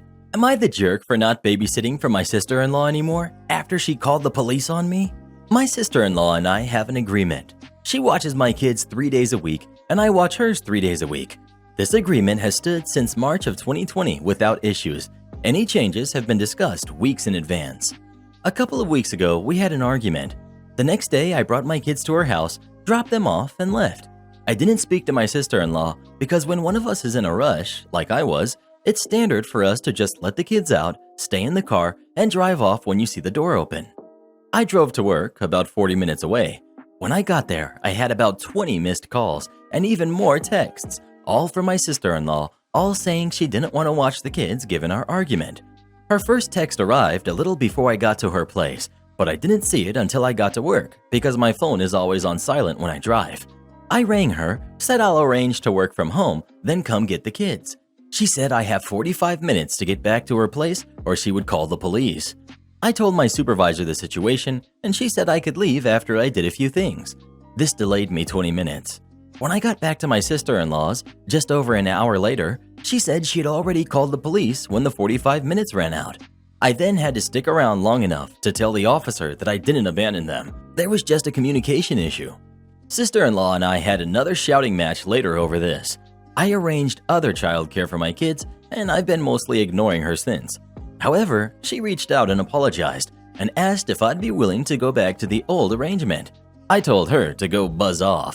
Having something like this on my record, I would never be able to work in my field again, which she knew, and her calling the police was a massive overreaction. So if she needs a babysitter, she can go whistle for all I care. She said that if I checked my phone, talked to her that morning, or came back when I was supposed to, she would not have needed to call the police. And I did this to myself, as she gave me a warning with that first text, and I could have checked my phone or spoken to her directly when I got to her place. All of which she says she would have done if she were in my position, given that we had argued the night before. I've told her that if she thinks I'm babysitting for her, she's delusional and she's on her own. Because of my refusal, it's looking like she may have to quit her job because my brother and her would pay more for a babysitter than they would earn from her working. My mother and brother have both called me a jerk because there were no consequences to her calling the police and that while she overreacted, she's apologized. So if I really forgive her, I'll let us move on. This income loss would also mean that she, my brother, and my niece and nephew might need to move somewhere cheaper, that my brother might have to take on extra hours at work, and in an extreme scenario, they may even be completely unable to live independently, meaning they'd have to move in with her parents, who live several hours away. Am I the jerk? Well, who do you think is the jerk? OP or her sister-in-law? Please let us know. The best thing you can do with Karens is cut them out of your life, sister-in-law or not. She made her bed, now she gets to lie in it. No, lady, not mall cop, actual cop. In a former life, a few years ago now, I was a police officer here in good old England. I moved from a team dealing with action-packed 999 calls, speeding around in old Ford Focuses, and dealing with interesting things, to working in a team that supported a large shopping complex. Shoplifting, antisocial behavior, real hard-hitting stuff. The uniform was a white shirt, black tie, and if I was out and about, a vest over the top, with one of the big pointy hats too. If I was on a break though, I'd just put my normal jacket on to cover my shoulder numbers. This was mainly for personal security, so to a casual observer, I was just a bloke in a white shirt with a black tie. Cue the moment. I just finished dealing with the paperwork from a shoplifting incident and had a hankering for a sandwich. I locked my vest and hat away, but left my belt of tools, can of spray, cuffs, and metal stick, England again, on. I popped the plain brown jacket over the top and ventured into the shopping complex in search of a footlong. Sandwich specified and acquired, I paid the well-known outlet and ambled to a seating area to mind my own business and chow down. Probably no less than 5 minutes later, I clock a woman, the usual type, attempting to buy a sandwich. Now, from her big arm gestures, I skillfully deduced she wasn't happy. That's not a crime, so back to my sandwich I went. Until, of course, the voices became raised and a hand was slammed on the counter. I tucked the remnants of my sandwich in the bin and ambled over to see what the commotion was. Now, working in the team I did, I was a known face in the center, and I enjoy a long sandwich, so the staff knew me and my job, so they relaxed a little, which really irritated the woman. I quickly realized they didn't have the filling she wanted, and she was refusing to take a no for an answer. Me. Is everything all right here? The woman turns around and eyes me over. Now, I'm in my early 20s at the time, so she mistakes me for a security guard. Karen. For goodness sake, I don't need security. This little jerk won't make me my sandwich. Me. Okay, firstly, watch your language. Secondly, I'm a level up from security. She didn't like this. Oh, buzz off. I just want my sandwich. She ignores me and goes back to banging her hand on the desk and gesturing wildly at the teen behind the counter. Me. You need to stop that. She rounds on me again. I said buzz off. I know the management here, so buzz off back to standing around outside Debenhams, or I'll get you sacked. Me. I don't care. I'm warning you that you need to stop this. It's a public order offense. Karen. Oh, what? I just want my sandwich, not some jumped-up plastic policeman interfering. Buzz off. Me. You're causing a scene. Stop hitting the counter or you'll be arrested. Don't tell me what to do. What, do you think you're Billy Big Boy? Just a wannabe cop. You can't arrest me. Get me your boss now, too. She was slamming her palms on the sneeze guard with each word, and I think I had been patient enough at that point, so I unzipped my jacket to reveal I am in fact a uniformed police constable. Her eyes widen as she sees the cuffs on my belt. Me. Nope, I'm arresting you under Section 5 of the Public Order Act. The arrest is necessary to prevent injury to others and damage to property. You don't have to say anything, but it may harm your defense, etc. Now, I had no intention of cuffing her. I was twice her size, so not necessary. Instead, I steered her, spluttering, to a table and set her down as I called for a car to pick us up. After another 30 minutes of her refusing to believe she'd done anything wrong, I eventually gave her a penalty notice to dispose of the matter. So her non-sandwich fest ended up costing her 80 pounds instead. Speaking of sandwiches, what's your favorite kind of sandwich of all time? Please let us know. Sweet onion chicken teriyaki all day. Am I the jerk for breaking a lease, even though I knew it would leave everyone else unable to pay the full rent? I, 21 female, made the incredibly stupid, in hindsight, decision to move in with my high school friends about 4 months ago. Prior to that, I lived interstate to do an apprenticeship. I moved back to my home city to pursue a university degree, now that I'm a qualified electrician, and the only people I knew were people I knew from 4 years ago in high school, who happened to need a fourth person to go on a lease. It was a nightmare. For starters, they gave me the smallest room and yet expected me to pay more rent because I had a well-paying job. I'm working part-time for an electrical company, as one of their employees went part-time due to having a baby, and I am also in full-time uni. They never cooked or cleaned, in spite of eating whatever I made, so I would bulk cook for a week and find most of it gone. They also agreed we should all just get milk and bread for the house, but it was only me. On top of that, I was the only one with a license and car, kind of essential in my line of work, so they'd throw a fit if I didn't give them lifts places. So by the end, I was cooking, cleaning, driving people places, living in the smallest room, and paying more than anyone else for food and rent. So I left. There is a penalty for breaking a lease, but anything was worth paying to get out of there. I knew they'd get angry, so I did the preparation on the down low. Got another place lined up, by myself thankfully, and lined up a couple of workmates to help me move everything out. I told them everything 2 weeks before I scheduled the move, and they tried to talk me out of it. They kind of dropped it until my mates rocked up in the morning of the move with the van, at which point they lost it. They said they hadn't thought I was serious and I couldn't do this to them, and they've basically been calling me every name under the sun and dragging me online. Am I the jerk for leaving them in this predicament?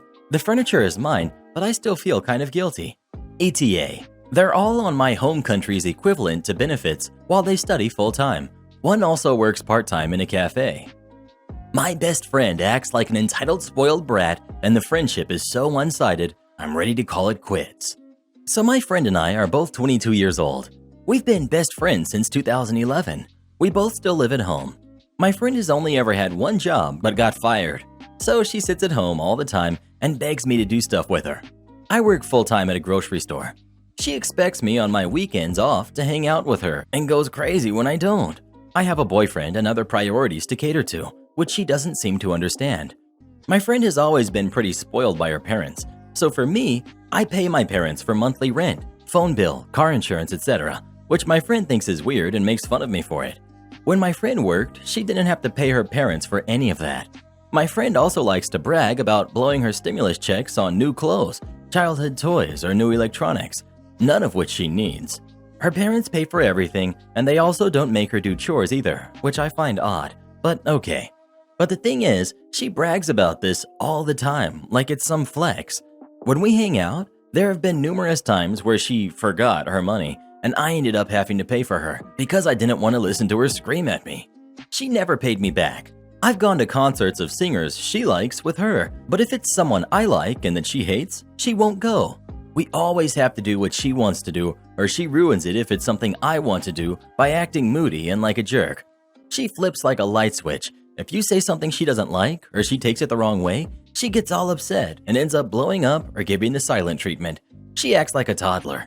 She gets jealous when I hang out with my boyfriend or even text him when I'm hanging out with her. She yells at me for talking to him. However, when she has a guy, she non-stop talks about him. If I tell her I'm uncomfortable, she tells me to grow up and it's normal. She also loves to self-deprecate, but project that onto me, and then say she was just joking when I get offended and that I'm being sensitive. On the last vacation I took with just her, it was a nightmare. It had to be her way and what she wanted to do the entire week, or she yelled and walked away from me and won't answer calls or texts. In the hotel room, we went to bed when she wanted to go to bed or wake up when she wants to.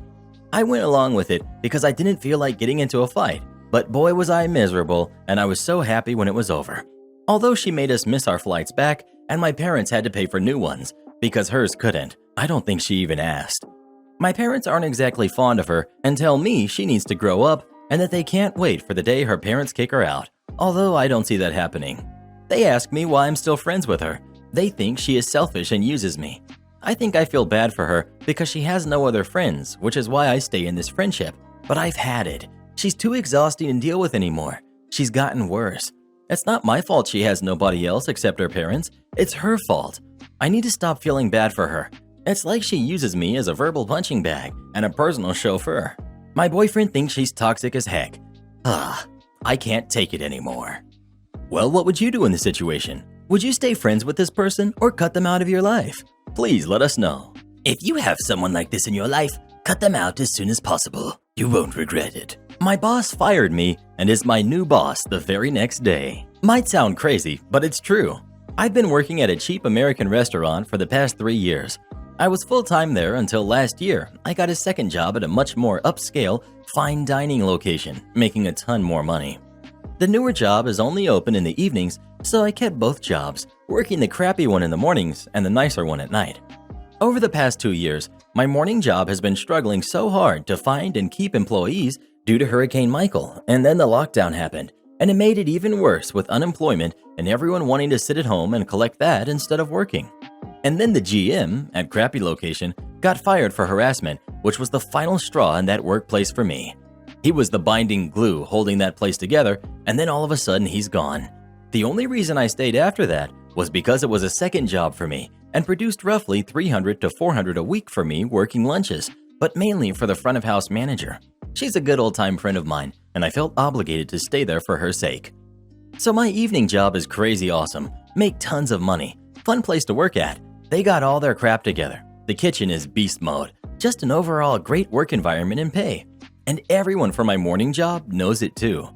Over the past month, working at the crappy diner spot and all of the chaos and stress that came with it that has only been getting worse for everyone, I had some people mention to me if my other location was hiring. People always would ask me about my evening job and if they're hiring, but I would always shut it down because no way I would bring said unexperienced person to my other job, just based on their experience and things I witnessed personally coming from them. But my evening job, for whatever reason, had a ton of openings. Servers, bussers, food runners, bar backs, and even a GM and assistant manager. Both ours retired within 2 weeks of each other recently within short notice. So all of a sudden, my better job needs people, and they set up a referral program. If I refer someone and they stay for 60 days, I get $100. And if they stay for 120 days, I get another $100. I started responding differently to my morning coworkers inquiring about jobs. I had 3 people approach me: a server, a host, essentially morning jobs busboy, and even my friend who is the front of house manager, asking if we were hiring. All 3 of these people are super awesome and would fit perfectly at my evening job, so I told them to apply and tell them that I referred them. They all got interviews and have all been hired. They all approached me. I never went to tell them about it. My manager friend hasn't technically been hired yet, but has gone to the evening spot for an observation shift. She also hasn't let the morning job know about it either, but they absolutely do know the other 2 employees up and left, and they found out that they went to my evening job. The final straw for my morning job was when I went and approached the one and only person that I asked if they wanted a better job. Everyone else came to me. He's a hardworking cook, and the evening location could use him, so I told him and he interviewed and got the job. When he went into the morning spot and told them he was going to start working at a new spot, and they found out where, the kitchen manager was livid and removed me from the schedule. I got a call from my manager friend, the one getting hired as well, to inform me of all of this. The insane part is how awkward it'll be for her when she puts in her 2 weeks' notice. She called me 2 days ago to tell me all of this. She essentially told me I was fired for scalping their employees, per the kitchen manager's request. She knew I didn't give a crap and would be fine without the job. I laughed and said, "So, are you firing me?" To which she replied, "Yes." I then smirked and giggled and replied, "Okay, well, I'll see you tomorrow night." Last night was her first night, as well as the new cook I got hired, and my other 2 friends I got jobs were there as well. It was a nice feeling to see them all actually happy and excited to be at work and actually making some money. Sorry for this post being so lengthy. My house in the middle of the street. When I pay my mortgage, I round up and divide in half. I pay half every other week, so my mortgage got picked up by another company when my mortgage company went out of business. To do what I was doing with the new company was $300 to enroll and an extra $40 each payment. Oh, heck no. I spoke to my credit union and they had an auto pay that would pay my bills from my direct deposit free. So nearly a year goes by and I get one of those scary letters. "You are in default on your mortgage. Unless we get X payment within 10 days of this letter, we will foreclose." I was astounded since I had never missed a payment and was actually paid a couple of months ahead. I spoke with their accounting department. It seems they couldn't accept half payments, only full payments, even though they had done so for a year. So the money had to sit unapplied until a full payment was accrued. That made sense, except again, they got more than enough, and it was always in there in full before the due date. So on the due date, they should have just taken it and applied it to the mortgage. So further digging, the rep says to me, "Oh, by the way, we have $8,200 of unapplied funds in this account. What do you want to do with it?" Pay my mortgage with it?" "Oh, we can't do that." So I had to get a check cut for $8,200, pay $45 for them to overnight it to me, take it to my credit union, cash it, pay $25 for a cashier's check, and pay another $45 to send the cashier's check back to them. I called relentlessly to see when it had arrived and had all kinds of postal tracking, signature confirmations, etc. Remember, I only had 10 days to get this done. So if they get it and verify that it's applied to my mortgage, then there will be no foreclosure. The rep tells me, "Well, your next payment is due in 2 weeks, and there will be penalties and late fees applied, so the amount is XYZ, and we are raising your interest rate to nearly twice what it was before." No. All this is your company's fault. She says, "You knew these were the terms and conditions when you took out your mortgage with us." No, I didn't take it out with you. I took it out with another company, and I was assigned to your company." "Well, don't be late with your next payment." No, I want to speak with a manager." So I finally get to speak to a manager, and he wasn't much better. His only response was, "Well, you can always go with another company, but good luck with that these days. So many foreclosures, and your credit is not very good for missing so many payments." So I decided to take his advice. I contacted my credit union, explained everything, showed them their own payment transfers, and the mortgage statements showing the other company had received the money bi-weekly like clockwork. And the credit union took over my mortgage. I got a reduced interest rate and got rid of all the fees and penalties, and got the overpayment back. I applied it to the new mortgage payments, etc. So when a company acts like they have you over a barrel and tells you to try to go with someone else, do it. Edit. This still astounds me even after all these years. I can't imagine any other company, car loan, credit card company, etc., asking, "Hey, what do you want us to do with all this money sitting over here?" and not automatically concluding, "Oh yeah, let's apply it to the outstanding balance." Am I the jerk for telling a coworker to find something to do on break that doesn't involve annoying me? Sometimes the shift has so little to do that we take longer and more frequent breaks than we normally would. When I suspect this might be the case, I shove some needlework into my bag to occupy my hands so I'm not constantly grazing. I'll claim a table or part of one, stick my headphones in to show I don't want to be distracted, and start stitching. One of my recent coworkers was amused by this. I'm not much of a girly girl, so seeing me do a traditionally feminine activity wasn't what he expected. And he assumed that my music would be similarly stereotypical. And he kept coming over to bug me, forcing me to pause my stitching and my music to answer him. He wouldn't get the hint that I really just wanted to be in my own head for a bit instead of being forced to socialize. One time I was deep into my music and didn't see him coming from behind me, so he took it on himself to pause it for me by reaching over me and picking up my phone to pause Spotify from the lock screen. And that's when he realized what I was listening to. A power metal band called Glory Hammer. They are definitely not stereotypically feminine, even if their keyboardist/antagonist does rock a dress and have a magical girl transformation in 2 videos for his other band. And he starts laughing and saying that I am disrespecting metal by stitching while listening to it. Seriously? I was not happy. I was already getting a bit upset by the constant interruptions to my flow, and then someone I barely know goes and picks up my phone just to force me to pay attention to him? Nuh-uh. I laid into him verbally after snatching my phone back. The culmination of my rant was that he should find something to do on these long breaks that doesn't involve interacting with me in any way at all, because he's done nothing but annoy me. I then stuck my headphones back in, moved my stuff to a seat with my back to a wall, and went back to stitching. He's glared at me on every shift I've had with him since, and he's spread it that I'm a bad-tempered, antisocial jerk who hates him. Am I the jerk for telling this guy off instead of trying to continue deflecting him politely? Karen thinks she owns my house. Characters. We've got entitled mother, we've got entitled kid, we've got me and my girlfriend. Background. I live in a rather quiet apartment building, but as soon as this crazy jerk moved here, I knew that my situation was going to blow up. I always try my best to be kind to my neighbors, and it wasn't any different for entitled mom. I enjoy having small get-togethers in my apartment with a couple of my neighbors, so when entitled mom and her annoying as heck kid moved into the building, I decided to invite them to a weekly Friday adults game night.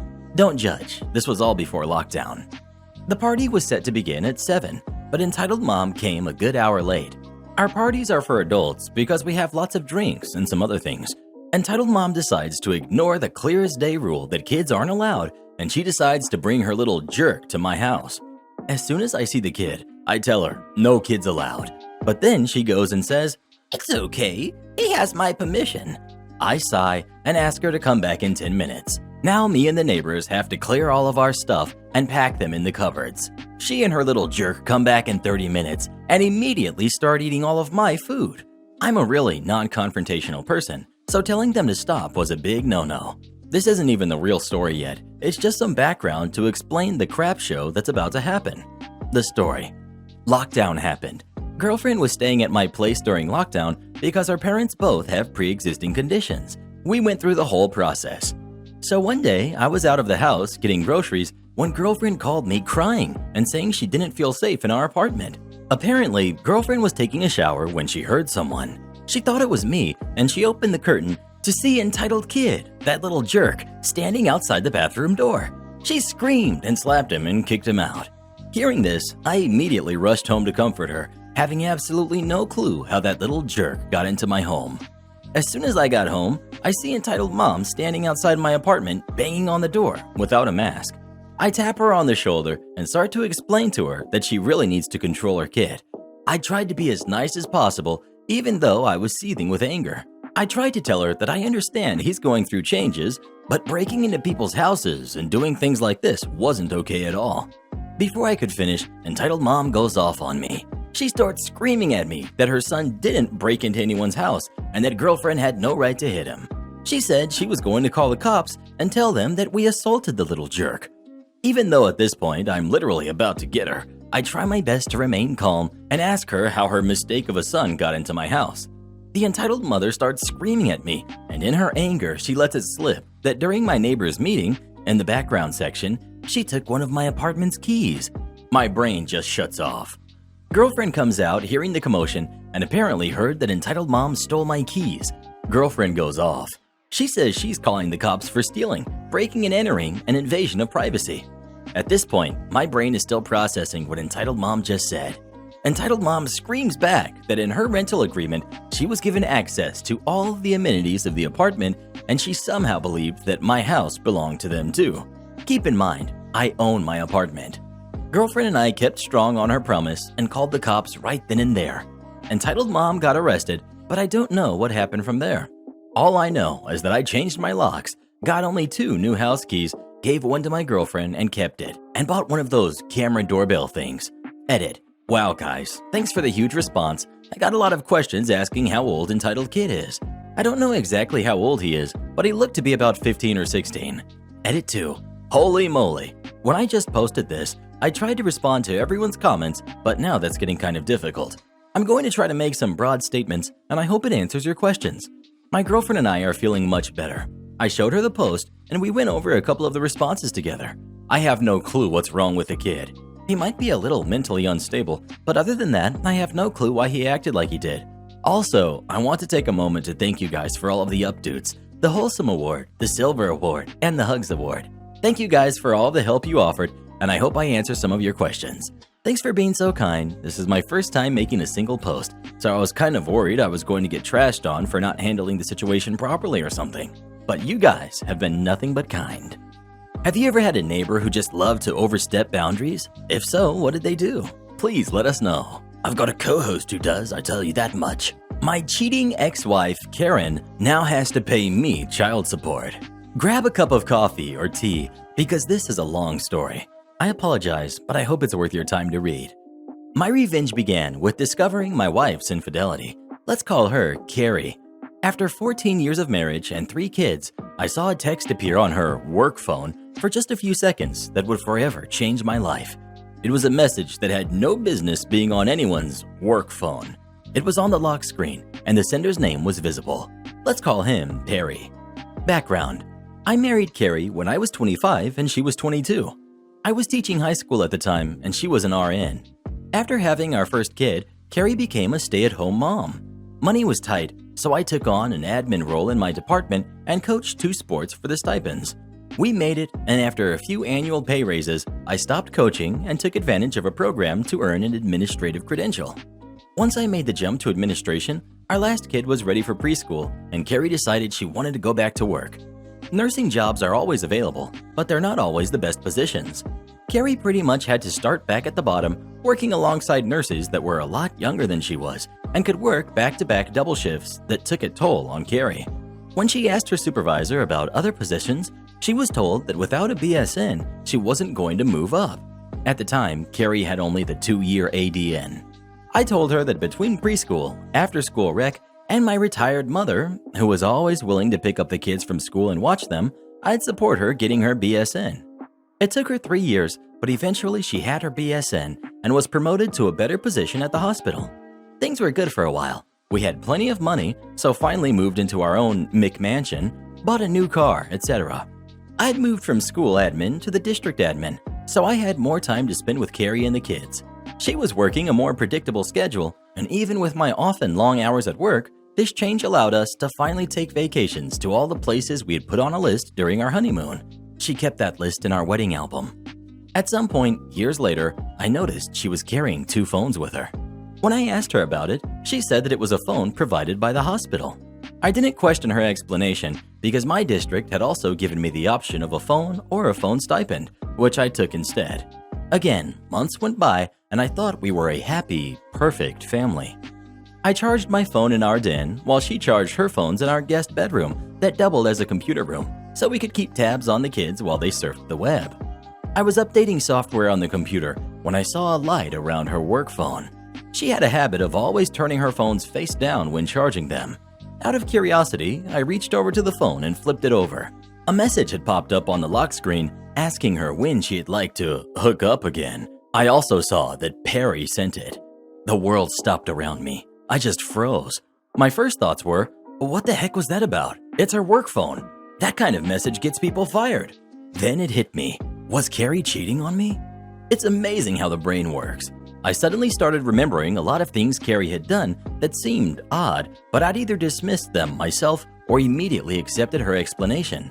She was always working out of the room to answer a call or return a text and claimed that it would violate HIPAA if I overheard her talking about a patient. I accepted this because education has similar privacy laws regarding students. She would sometimes come home with the faint smell of cologne on her clothes and claimed it was from helping to move male patients. Again, I accepted this at face value, but it always struck me as odd how it seemed to be the same scent of cologne. Once the proverbial barn door was open, I started seeing a lot of things that I'd missed before. Our love life had cooled off considerably, which wasn't helped by her having to leave the house at odd hours to fill in for other nurses that called in sick. I also recalled where I'd seen the name Perry before, and a call to the hospital confirmed he was a doctor there. For the next week or so, I was walking around in a daze trying to put all of the pieces together.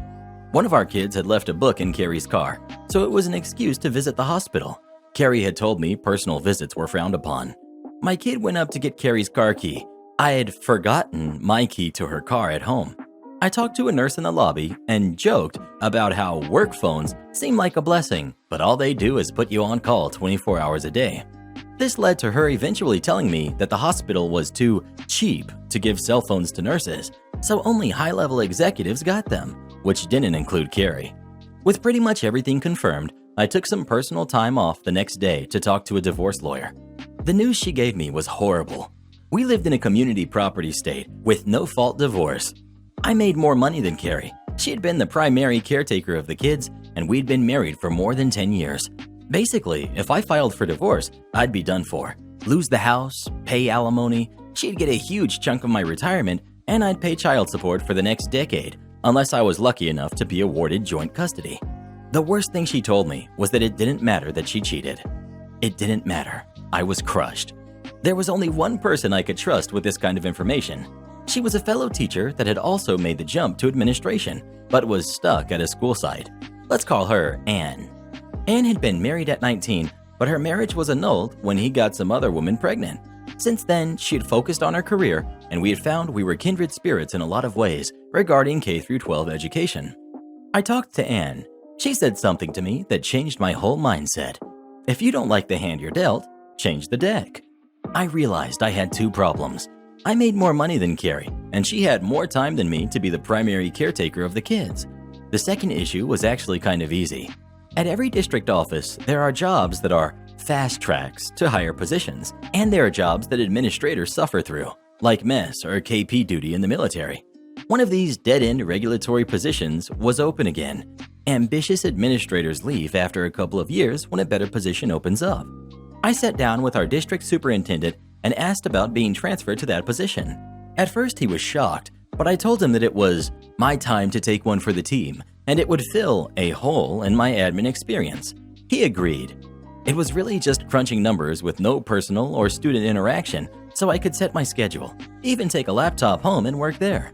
With my new free time, I began taking the kids to school, picking them up from school, not leaving them in after-school rec or having my mother watch them, and taking them home. I'd help them with their homework, make dinner, etc. While the end goal was to become their primary caretaker, I can't explain how much I really enjoyed taking a more active role in their day-to-day lives. My salary hadn't been reduced, so I needed to find a way for Carrie to make a lot more money than she was in current nursing position. I remembered Carrie being mad after she had earned her BSN, and a supervisor told her, "In the future, bachelor degrees will be worthless, and everyone will need at least a master's degree." Carrie had worked hard to get her BSN, and that supervisor's comment really upset her. I talked her into starting an MSN program. I told her that since I had a much more flexible work schedule, I would keep taking care of the kids.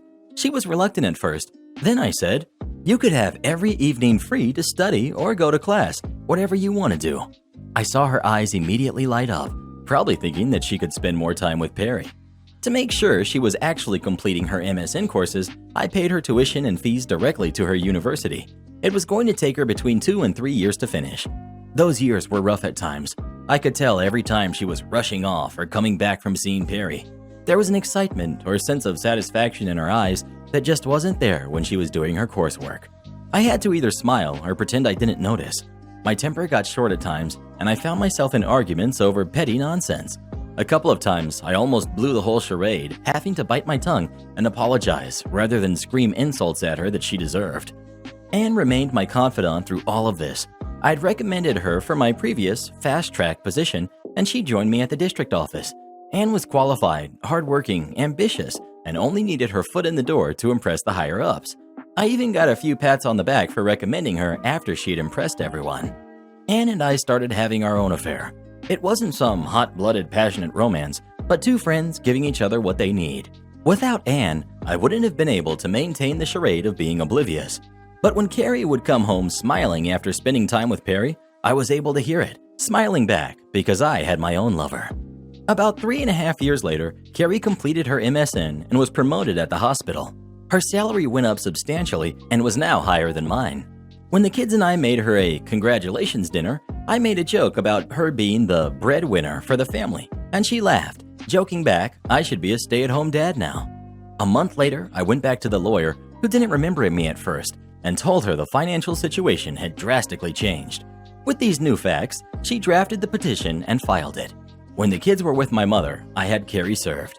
The deputy knocked on our front door, and I let him in, pointing at my wife. He asked her name and then handed her a copy of the divorce petition. With the deputy standing there, I told Carrie I knew all about the affair with Perry, but I didn't tell her how long I'd known. I told her to go be happy with her doctor lover. She screamed at me, tried to lie, and then made the mistake of rushing toward me. The deputy stopped her and warned her that she would go to jail for violence too. He suggested she pack a bag to stay somewhere else. Carrie left after I promised not to tell the kids about what she was doing. I didn't tell the kids, but I told my mother, who told my sister, who told her kids, who told their cousins, my kids. It took a few days, but eventually the kids knew that Dad was divorcing Mom because she had a boyfriend. In the end, the court granted the divorce, giving me primary custody of our kids because I was already their primary caretaker. I kept the house with the promise I'd refinance to buy out Carrie's half. She was ordered to pay child support, and I used that fact to negotiate with her to give up any rights to my retirement if I bought her out. I was able to refinance my home. It was the era when banks threw money at everyone to buy or refinance a mortgage, and with a little money borrowed from my parents, I bought out Carrie's community property interest in the home and in my retirement. The day she signed all of the paperwork with my lawyer finally ending any possible financial obligations to her was the happiest I'd been. I felt like I could finally breathe. I celebrated with Anne, who'd been my rock through all of it. I'm not ashamed to say that through the years, I'd cried many times in her arms. Anne and I would eventually marry. She got promoted to a higher position, and I was convinced to take back my previous position at the district when my youngest reached high school. Carrie and I got along well after the divorce. We took the kids to family therapy and worked out this co-parenting thing. For the first few months, the kids kept asking her why she needed a boyfriend when Daddy was there all along. Between the kids and the therapist raking her over the coals, I don't have anything to say at all. Carrie missed a lot of time with the kids because of her now legitimately busy work schedule, and I actually felt bad that my kids were missing time with their mother, so encouraged them to talk to her on the phone instead. When Carrie found out that I'd proposed to Anne, she congratulated me. I told her it's okay for her to marry Perry too. She got sad.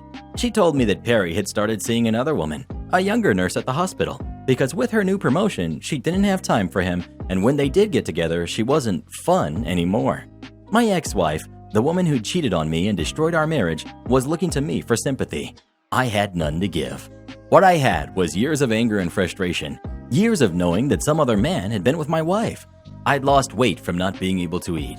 I'd suffered hypertension and had to confide in my doctor why it wasn't the stress of my job. I had to listen to my dentist complain about how I was grinding and listen to him tell me that I needed dental implants if I kept it up.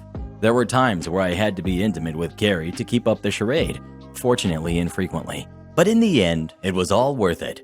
Sure, Carrie got a big payout when I bought her out of the house in my retirement, which she was trickling back to me through child support, but she lost everything else. Her kids only saw her every other weekend and spent a couple of holidays with her. Perry dumped her, and he was no great catch anyway, since he was twice divorced with 5 kids and paying alimony and child support through the nose. I kept my kids, my house, my income, my retirement. I got Anne, and I am genuinely happy. All in a community property state with no fault divorce.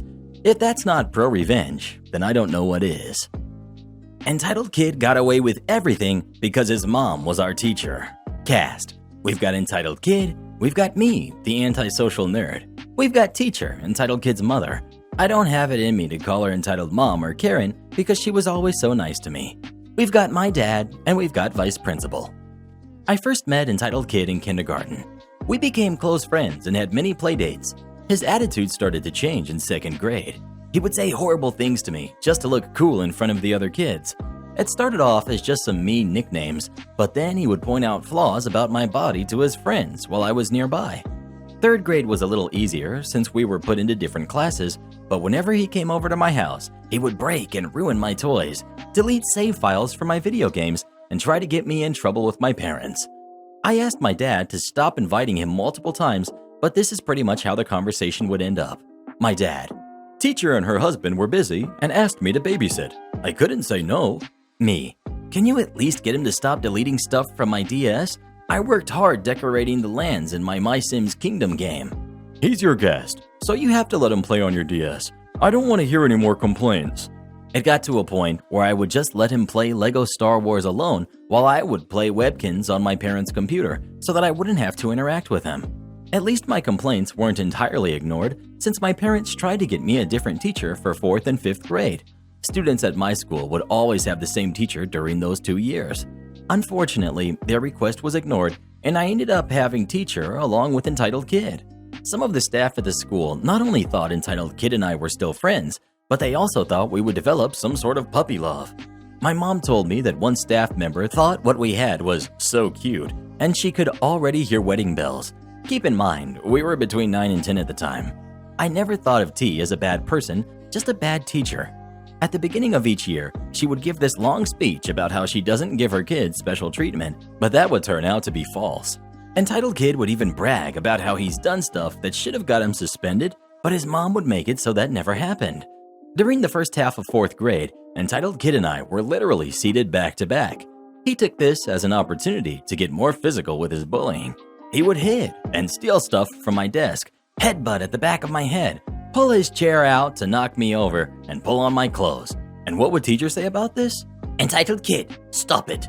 That's it. Would he stop? No. Then one day I snapped. We were doing presentations and I was already nervous because I hated public speaking. While someone else was presenting, I went over my work in my head. I didn't notice Entitled Kid was pulling my chair back until after the 3rd time I pulled it forward and felt a tug. I saw his hand on the leg of my chair about to pull again. I told him to stop, but he only laughed. As he pulled my chair, I lifted the back of my chair. Then, using all of my weight, I brought it back down on his hand. He screamed. Teacher: Entitled Kid, we are in the middle of presentations. Entitled Kid: Mom, she's crushing my hand. Me: Why was your hand down there to begin with? I was grabbing my pencil. Me: Your pencil's on your desk. I can see it.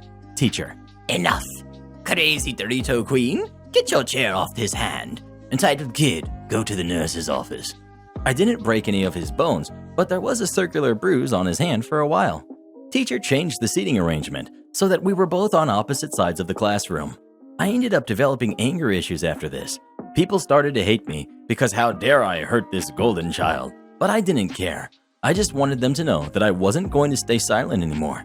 I know this was a small thing to snap over, but between Entitled Kid, adults not listening, and the presentations, I had it. It didn't end there. Entitled Kid just went back to the same old thing, but I would end up screaming at him. In 5th grade, when he found out I had also signed up to play the trumpet in the school band, he begged me to change instruments, even after I told him my parents already rented one. He tried to continue to bully me in middle school. His mom wasn't there to baby him anymore, so he didn't get away with it easily. As a result, he tried to get me in trouble instead. Vice Principal: Entitled Kid told me this morning that you hit him yesterday. He also has a witness. Me: He's just trying to get me in trouble, and his friend is in on it too. He's been doing this since elementary school. Well, you kids aren't in elementary school anymore. Straighten up, or I will have to give you detention. Me: But I didn't even do anything. Vice Principal walks away. I told my dad what happened, so he went to talk to the Vice Principal. What really upset me was that he said the exact same things I said, but the vice principal actually listened to him. At least I never had a problem with Entitled Kid again after this. The last thing I ever heard about Entitled Kid was during my sophomore year of high school. He went to a performing arts school while I went to the high school in my district. One day, a girl from that school transferred to mine, and one of the first things she told me was how glad she was to get away from this jerk who had been messing with her, and that none of the teachers would do anything about it since they didn't want to risk his future music career. She was shocked when I guessed his name right. Apparently, he became even more of a jerk when he entered high school. He thought he was a better musician than everyone, and he expected girls to just go on dates with him without arguing. I really hope he's matured over the years. Am I the jerk for telling my sister that she is not an adoptive parent? I, 34 female, have 3 kids. 2 are adopted from China. 3 years ago, we got matched, and we decided to announce it to the family at our Christmas party. When we said, "We're adopting," the first words out of my sister, now 32 female, mouth were, "Me too." I was very confused as she had never seemed interested in adoption, so I asked her what she meant a few minutes later, and she started telling me all about the new corgi she was getting. I was kind of annoyed because I feel like it's weird to compare the adoption of pets to humans, but I let it go at the time. Fast forward about 7 months when we were home with the girls. They were 4 and 7, and the grieving process was very short and hard. It was just a difficult adjustment in general. When I tried to call my sister, she kept comparing it to her dog, which she had gotten a few months earlier. Like, I would tell her some things that are triggering to my daughters, and she would say, Oh yeah, Howie had trouble with that on the first few days, but we just kept exposing him to it and he got used to it. Howie is her dog. First of all, that is terrible advice. And second, she would say it like she was some experienced parent giving advice to a new mother. She has a stepson, but he was 11 when she met him and 13 when she became his stepmom. She has not adopted him, and her husband choose for her not to be a parental figure for him. So I don't really think it's her place to be giving out parenting advice. Well, the last straw was that I go to a Zoom adoptive parents support group, and yesterday we had an event type thing where you could bring in a friend or someone who may be considering adoption and give them a little insight from the parent's point of view. My sister asked me to invite her as she said she may adopt one day. I did, and when they started talking about how sometimes in orphanages, hygiene isn't taken care of, aka they don't have their teeth taken care of, and often wear the same clothes for multiple days in a row, my sister started talking about how it was similar to how her dog was treated in the shelter and how annoying it was to have to take him to the vet for his teeth because they weren't properly cared for in the shelter. Everyone in the meeting looked very uncomfortable, especially the woman in charge, who is an adoptee. After the meeting, we were talking on the phone, and I tried to tell her nicely that was an inappropriate thing to say when talking about inhumane conditions of actual people, but she accused me of not caring about inhumane conditions of dog shelters. I said, I do care about that, but it's not the same as kids, and adopting a dog from a shelter is not the same as adopting a kid, and doesn't make you an adoptive parent. She hung up on me and blocked me on Facebook. Did I say something wrong? Am I the jerk here? Edit. I didn't invite her specifically. I reposted the event to my Facebook page, and my sister messaged and asked me to invite her.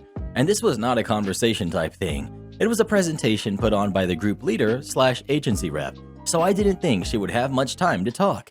And also, I thought this would help her learn more about actual adoption and how different it is to animal adoption. Edit 2. I do understand what it's like to have a dog and how they're like a baby in some ways. I have 4. But I still would never compare the adoption of my dogs to the adoption of my daughters. Well, who do you agree with? OP or their sister? Please let us know. I wish I had a corgi. Am I the jerk because I won't give an employee 6 weeks off to be with his newborn? I'm looking for moral judgment since I know I'm legally in the clear. I'm the GM of a small grocery store. Because of how small our store is and how limited our hours are, we can only afford to keep a staff of 5 plus myself. Dave joined our staff about 4.5 months ago. He's a very quiet man, and he does not discuss his life outside of work. He doesn't actually say much at all. All he's really said about himself is that he's new to the area and he's in his early 20s. His performance has been, at best, slightly below average. He has a problem being on time for shifts, and he has a tendency to ask to leave early on days where he's been late. He does the basic bare minimum of his duties. Dave spoke to me yesterday and revealed to me that not only is he married, but his wife is pregnant and her due date is this coming Wednesday. He asked me to give him at least 4 weeks off to be at home with her, but he would prefer I give him 6 weeks. I was shocked because none of us knew he was married, let alone with a kid on the way. I told him I'd review his request and let him know. The rule at this store has always been that time off requests must be given with a minimum 2 weeks notice. I tell new hires this multiple times during the onboarding process, and Dave was informed of this several times.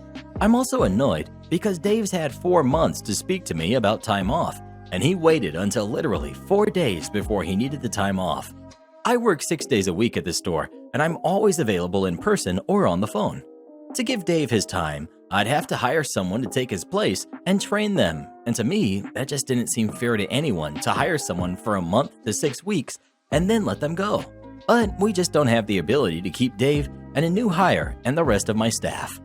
Now, we've had staff ask for time off before, and we can handle a 2 or 3 week absence, but 6 weeks is too much to ask of my staff. It isn't fair on them. I spoke to Dave today and told him I couldn't give him the time off he asked for, but that I could give him 2 weeks off. I later offered 3 weeks, and then give him a reduced schedule for as long as he needed so he could still be with his family and make money. Dave was shockingly angry when I denied his request. Like, he was annoyed. He was furious. He began accusing me of being unfair and said that if a woman had asked me for the time off to have a baby, I'd have given it to her. I informed him that when I gave birth to my child, I was only able to take off 3 weeks. And we've only had one other employee take maternity, and she was able to take a month before she told me she'd need the time off with about 5 months of notice. Dave went back to work in a bad mood. Members of staff said he was bad-mouthing me. I'm not going to fire him at this time because I'm sure he's stressed enough as it is. But was I the jerk for not giving him exactly what he wanted? Edit. We're in North Carolina, where we do not have a paid family leave for anyone other than state employees, and in cases where the business offers it. FMLA only qualifies if your business has a certain number of employees, the employee has worked a certain amount of hours in a 12-month period, and the employee gave 30 days notice for the request. The most I have the ability to offer an employee is unpaid leave, but I don't legally have to guarantee employment. That said, I would never take advantage of this law. Well, what do you think? Is OP the jerk, or is Dave? Please let us know. I'd fire Dave in a heartbeat. The guy sounds like a real piece of work. Karen's sister-in-law tries to get rid of my cat, so I kick her out. I, male 27, have a cat named Billy. He's my best friend and is very funny and adorable. He always makes me laugh and comforts me when I need him. My fiancée, female 26, had her pregnant sister stay with us after her boyfriend kicked her out. This cost me to work more since I pay for everything. My fiancée is currently looking for a job, but nothing was found. The problem started when her sister started complaining about Billy. She'd yell at him to get out whenever he's in the kitchen or the living room. She'd spray him with water whenever she wants him out and throw his food away. Once I saw it with my own eyes, I asked her to respect Billy as a resident of my home and to leave him alone. My fiancée said her sister never had a cat, so she doesn't know how to treat them, which is nonsense since animals just want to be left alone, but my fiancée's sister seemed to be doing it deliberately. Yesterday, I came home at 6 p.m. and Billy wasn't home. I went to look for him after my fiancée's sister said he left in the morning. I finally saw my neighbor bringing him to me, saying that my fiancée's sister dropped him off near an auto repair shop far from here. I was livid. Billy was too scared he couldn't even eat. I confronted him and she lied about not going anywhere and asked my fiancé to back her up, but my fiancé refused. She then admitted it, but kept excusing what she did by saying that she was just worried for her baby since cats aren't good to be around pregnant women. I blew up at her and told her to leave. My fiancé said that that's her sister and her niece/nephew and I should be more graceful. I argued with her about how Billy felt after what her sister had done, but my fiancé called me unsupportive and was overreacting and no harm in taking Billy to stay with a friend since her sister clearly is scared of him. Well, who do you agree with? OP or his fiancée and her sister? Please let us know. OP, you need to kick both of them out immediately. You better not marry her, bruh. Despite the will, Aunt Karen thinks my parents' property belongs to her. This happened almost 5 years ago, and I just got notice yesterday that my entitled Aunt Karen has passed, and I got a call from her husband asking me to attend the funeral next weekend, and I declined, as did my older brother, Mark, for purposes of this story. Karen was my mother's older sister, and she constantly interfered in my mother and her children's lives. She never liked my father and always tried to tell my mother that she made a mistake by marrying him. She didn't like the name my parents picked out for my older brother, and my great-grandmother passed the day before I was born. And when Karen found out they were going to name me after her, Karen freaked out and said she wanted to name her potential future kid that, so my mother couldn't use it. Then she tried to talk her out of it by saying it's too old-fashioned and kids would make fun of me, which they did, but for other reasons. She criticized both my brothers and my choice of friends and even complained when I started playing softball because proper ladies didn't play sports, and if her daughter ever tried playing a sport, she would have her removed from the team. Spoiler alert, she never had kids. The day after my 16th birthday, my parents drove on a business trip down to California. I live in Idaho. My dad said that when they got back, he would drive me to the DMV to get my license. He never did, because on the drive to California, they hit a patch of ice, spun out, crashed, and passed away. I was a wreck for some time after that. I didn't even want to attend my high school graduation later because my parents wouldn't be there. Their will split everything evenly between my brother and I. At the funeral, my parents, who owned their own business, production manager, Tim, was talking to my brother, and my brother told him that in a couple weeks he would step in and take over, and he was counting on Tim to run things smoothly until then and help him in taking it over and learning the ropes. I had no interest in the business other than it was a guaranteed summer job when I was growing up, so I stayed out of it and just collected profit checks until I sold my half to Mark, and he continues to run the business to this day. Mark told Tim that he should assure the employees there that their jobs were safe and that no major changes would be made. Then, one day, Aunt Karen showed up and began putting her stuff in my parents' office, and when Tim confronted her about this, she said his services were no longer needed and he was fired.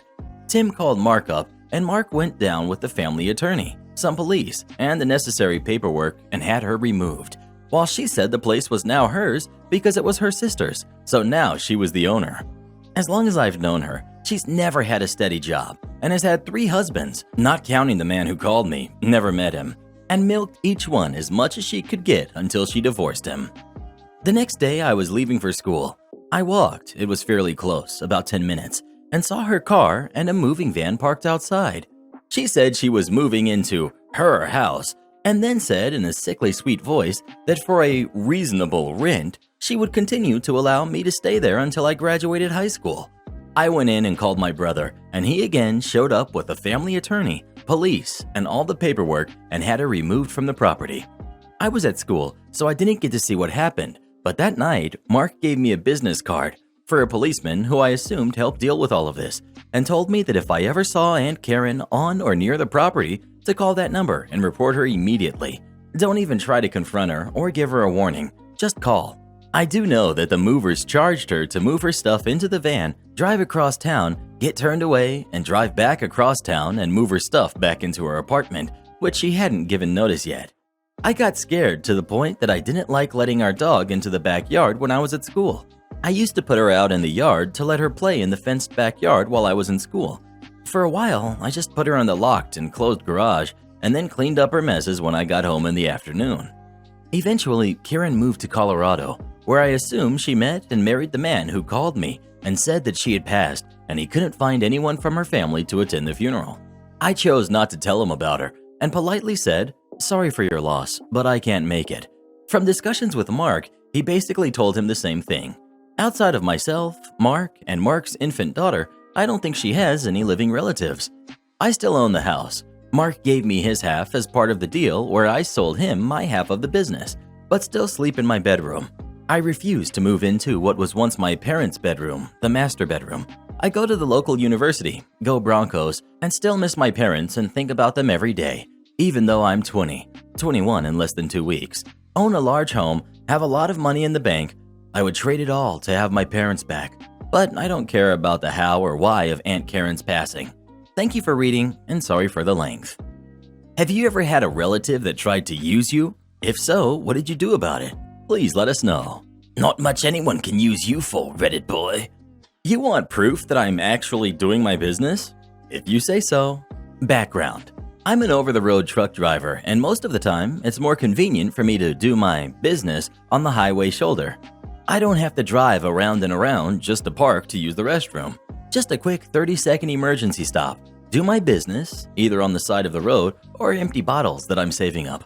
Gotta do what you gotta do when you're on the road, then off driving again. I'm sure I'm not the only over-the-road truck driver who has done this. It's very common. Side note, according to FMCSA, by law, we have to carry logbooks to calculate our driving and on-duty time. This is relevant to the story. On to the story. This happened just a few hours ago somewhere in the I-40 WB in New Mexico. I was suddenly in need to relieve myself badly. So as usual, I pulled over to a clean, wide highway shoulder. Then I put my logbook to off-duty. Note, this isn't my first time today doing my business. I have a habit of being very meticulous with my driving time, which means when I'm not doing anything, even for 30 seconds, I put my time in off-duty. I tried to save as much driving time as possible. Those multiple 30 seconds can add up to a lot to avoid doing 34 hours reset too soon. I looked at the passenger side window and see multiple cars passing by. Turns out, there's a road where cars drive by on the side of the highway. Doing my business on the highway shoulder? Nope.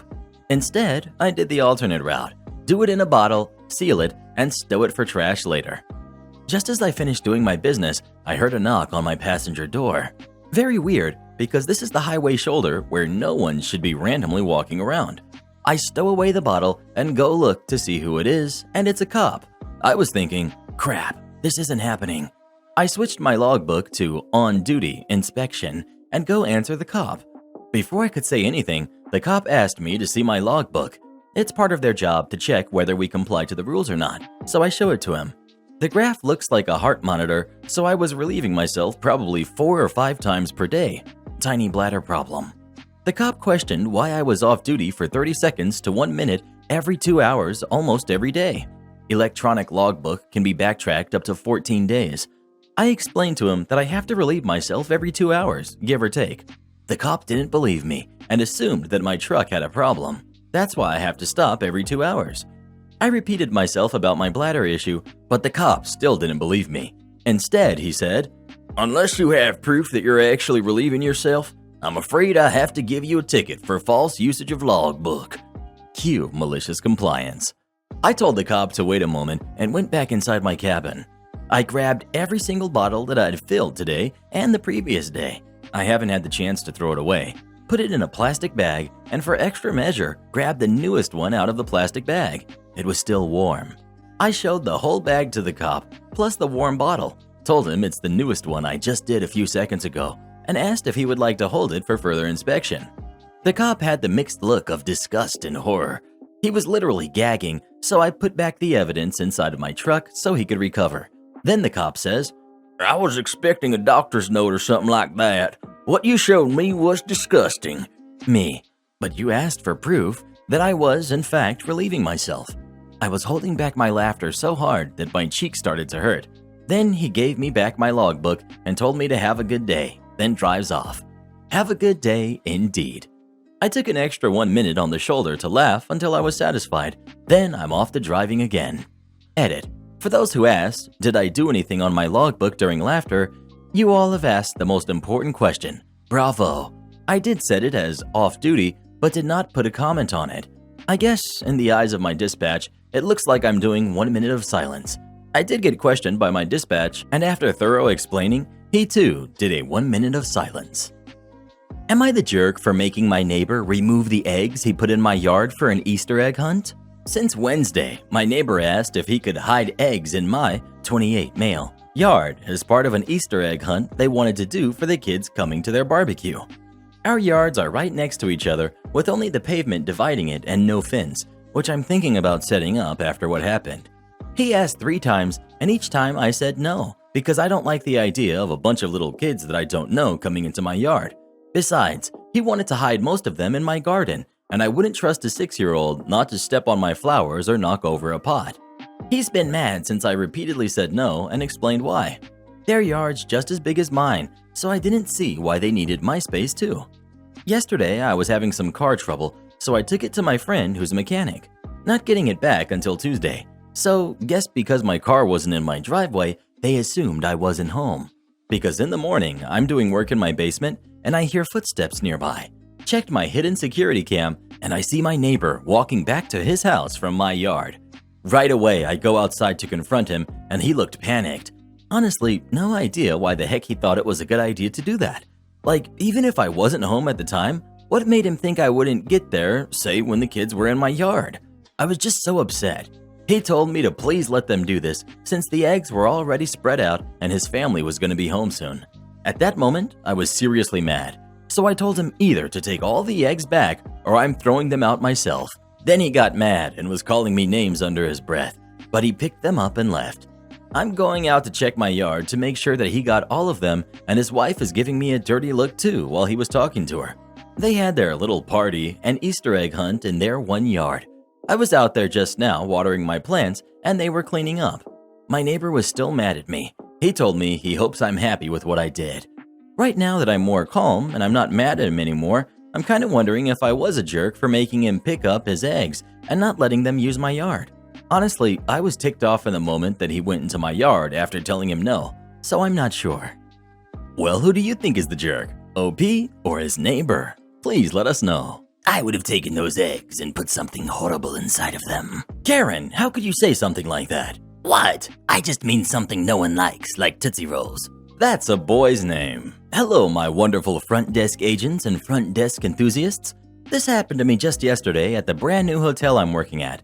To start, I'll give a bit of context. I'm a female with what I've been told is a boy's name. Let's just say it's Sky.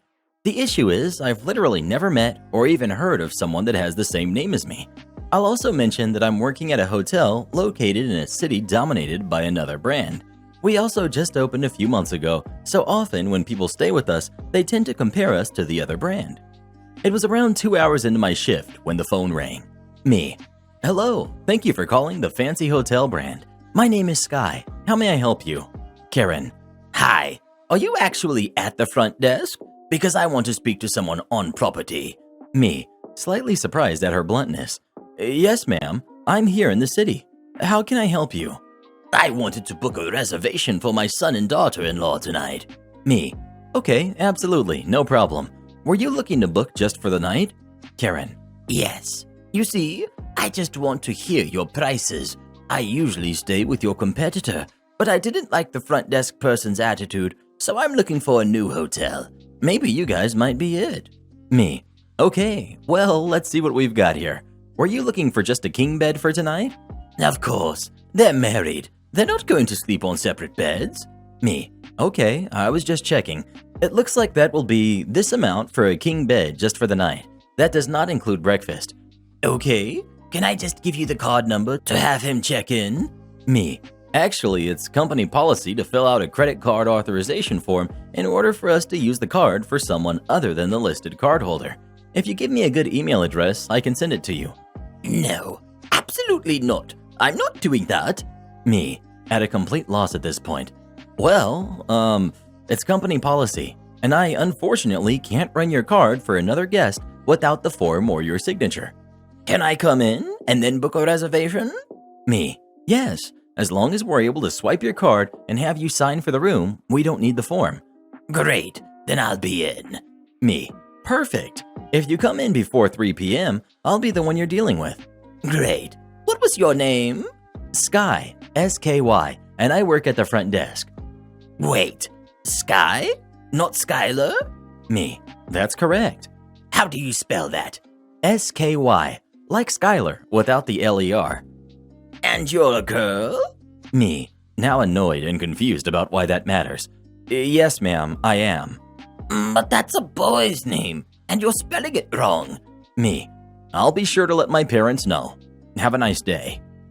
Am I the jerk for talking to my parents about getting a lock to keep my brother and his wife from going in my room without permission?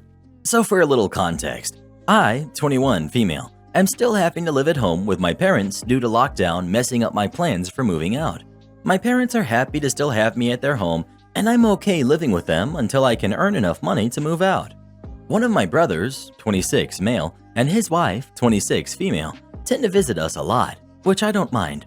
I enjoy seeing my brother. I love him very dearly, and his wife is a really sweet lady who we all get along with very well. However, my brother has a tendency to just walk into my room, whether I'm in there or not. He did this before to pet our older cat, who tended to spend most of her time in my room, and I know he loved the cat, but I also did not appreciate him just barging in without warning. He stopped doing this for a while when our old cat passed away. She will forever be missed. But I recently got 2 new kittens from a rescue because I felt like I needed a new cat to help me heal from the loss of my old cat. It has been amazing, but now my brother's tendency of barging in has gotten worse than it was before. I have repeatedly asked him not to barge in, and that if he wants to enter my room, he needs to ask for permission first and respect my answer if I tell him no. He always says sure or okay, but it's clearly in a very dismissive way. His wife will always follow him after getting an ice cream bar from our freezer and just sit on my bed with him, eating. It's been 6 months of this routine by now, and I'm sick of it. My room is my space to be on my own and recharge and for privacy, and they continually disrespect that. I got fed up this weekend when I was trying to get ready for a date with my boyfriend, and they just barged into my room to pet the kittens who were in there with me. I asked him to please leave and that I was trying to get ready, and he said that since I am putting makeup on in the bathroom, why don't I just change in there too, and that he wants to pet the kittens. I gave up, got ready in the bathroom, and once I got home, I talked to my mother about getting a lock or something to put on my door so that they won't just go in, sit on my bed, and eat without my permission anymore. My brother heard about this because my dad, bless his heart, but he is oblivious sometimes, saw no issue saying we were going out to look for a lock when my brother asked if we were home. Brother is now saying that I'm just overreacting, that I have the kittens in there a lot of the time. They hate being away from me, so they usually follow me in there to sit on my bed and watch me as I'm doing anything in there, and he just wants to pet them. He says I'm being cruel to him and the kittens by not letting him in to pet them whenever he wants, and by apparently depriving the kittens of attention and interaction with people. I'm just so sick of him and his wife barging in, but now I'm starting to wonder, am I overreacting over this by looking at getting a lock to keep them out? Also, the sister-in-law never is the one who barges in. She usually just follows after brother a few minutes after he barges in himself. Well, what do you think? Is OP overreacting about getting a lock or not? Please let us know. That brother needs to learn some manners. You don't just barge into your sister's room like that. Clearly shopping at PetSmart. I'm not wearing even similar colors. I'd never heard of this sub before now, but about 2 months ago, I went into PetSmart for dog food, crickets, and a tank thermometer for my boyfriend's gecko. I had just grabbed some freeze-dried worms since they were out of small crickets, but it seemed unlikely to the worker that large crickets would have been fine for some reason. Anyways, I'm walking down the aisle, and this older lady, and what seemed like maybe her older son, or maybe it was a different type of relationship, but it seemed as though it could only be family, came up to me and said, "Excuse me, do you know where the fishnets are?" Now, I understand that by answering her, I may have led on that I did work there, but I couldn't ignore her because I knew the general area, so I said, "I think in the next aisle." She thanked me and left to the other aisle. I was picking out a thermometer that wasn't going to break the bank, and I was walking towards the dog food, but kind of taking my sweet time as I was enjoying the time alone. She stopped me before I could get to the dog food section and said, "They're not here. Where are they?" in a snappy tone. I'm somewhat of an easily irritated person, but I was trying to calm down because she probably thought I worked there for a crazy reason. So I said, I'm not really sure. You can ask that employee," and I pointed out the guy who was adamant on freeze-dried worms for me. She turned back around and said, "I asked you. I want to speak to a manager." When she said that, I actually felt something snap a little because I don't go out of my way to be nice to people ever. I'm only ever civil and blunt. So because this was a wasted rare occurrence, I just said, "Well, I don't know where it is, but maybe if you actually ask someone who works here, you'd be able to figure it out. Or you can open your eyes in the fish section." I stuttered a little bit on the word fish, and that bummed me out. But I walked away quickly, irritated and hoping I didn't see her again. Not super exciting, but it was one of the better moments of being assertive. After years of retail, my normal response would have been to be polite, but I'm through with retail forever if I can help it. By the way, the PetSmart uniform is khakis and a royal blue t-shirt. I was wearing a black tank top and jeans with a black bomber's jacket on. Not even close. Forward the complaint to the owner? Okay, no problem. My wife used to be an apartment manager for 190 unit complex. It was a live-in situation, so we didn't have to pay utilities or rent. We did, however, have to deal with residents knocking on our door all day and sometimes night, despite having clear office hours of 10 to 6. We had a weekend manager who had no authority but could show apartments and help with lockouts. The owner of the complex was a dishonest ex-con, and to this day, I have no idea how he got the money to build the complex. This guy was notorious for squeezing every penny out of residents that he could. When signing the lease, it was clearly explained by my wife that everything must be taken from the apartments when residents moved out. There was a strict $100 charge for all larger items that were not removed, things like beds, furniture, televisions, etc. This would all come out of the deposit made at the time of signing. When residents told my wife they were moving, she would again remind them to remove everything from the apartment or they would not receive their full deposit. One resident who had moved out over the weekend and had a conversation with the weekend manager. Again, the weekend manager had no authority. This resident stated that the weekend manager said it was okay to leave a few items and that someone would come claim the items as their own and that the items would be gone before final checks. When my wife went to go look over the vacated apartment, she found a TV stand, and a desk. She then checked with the weekend manager who said they never told the prior resident they could leave items behind. My wife had maintenance come and dispose of the 3 large items, but rather than charge the typical $300, she only charged $100. My wife then called the prior resident, explaining that they had left a few items, but only $100 would come out of their $700 deposit. The prior residents were furious with my wife and aggressively claimed that weekend managers said it was okay to leave items. My wife explained over and over that the policy is to have everything gone and that she was actually saving them $200. The prior residents were having none of it and would call over and over, yelling at my wife to fix it.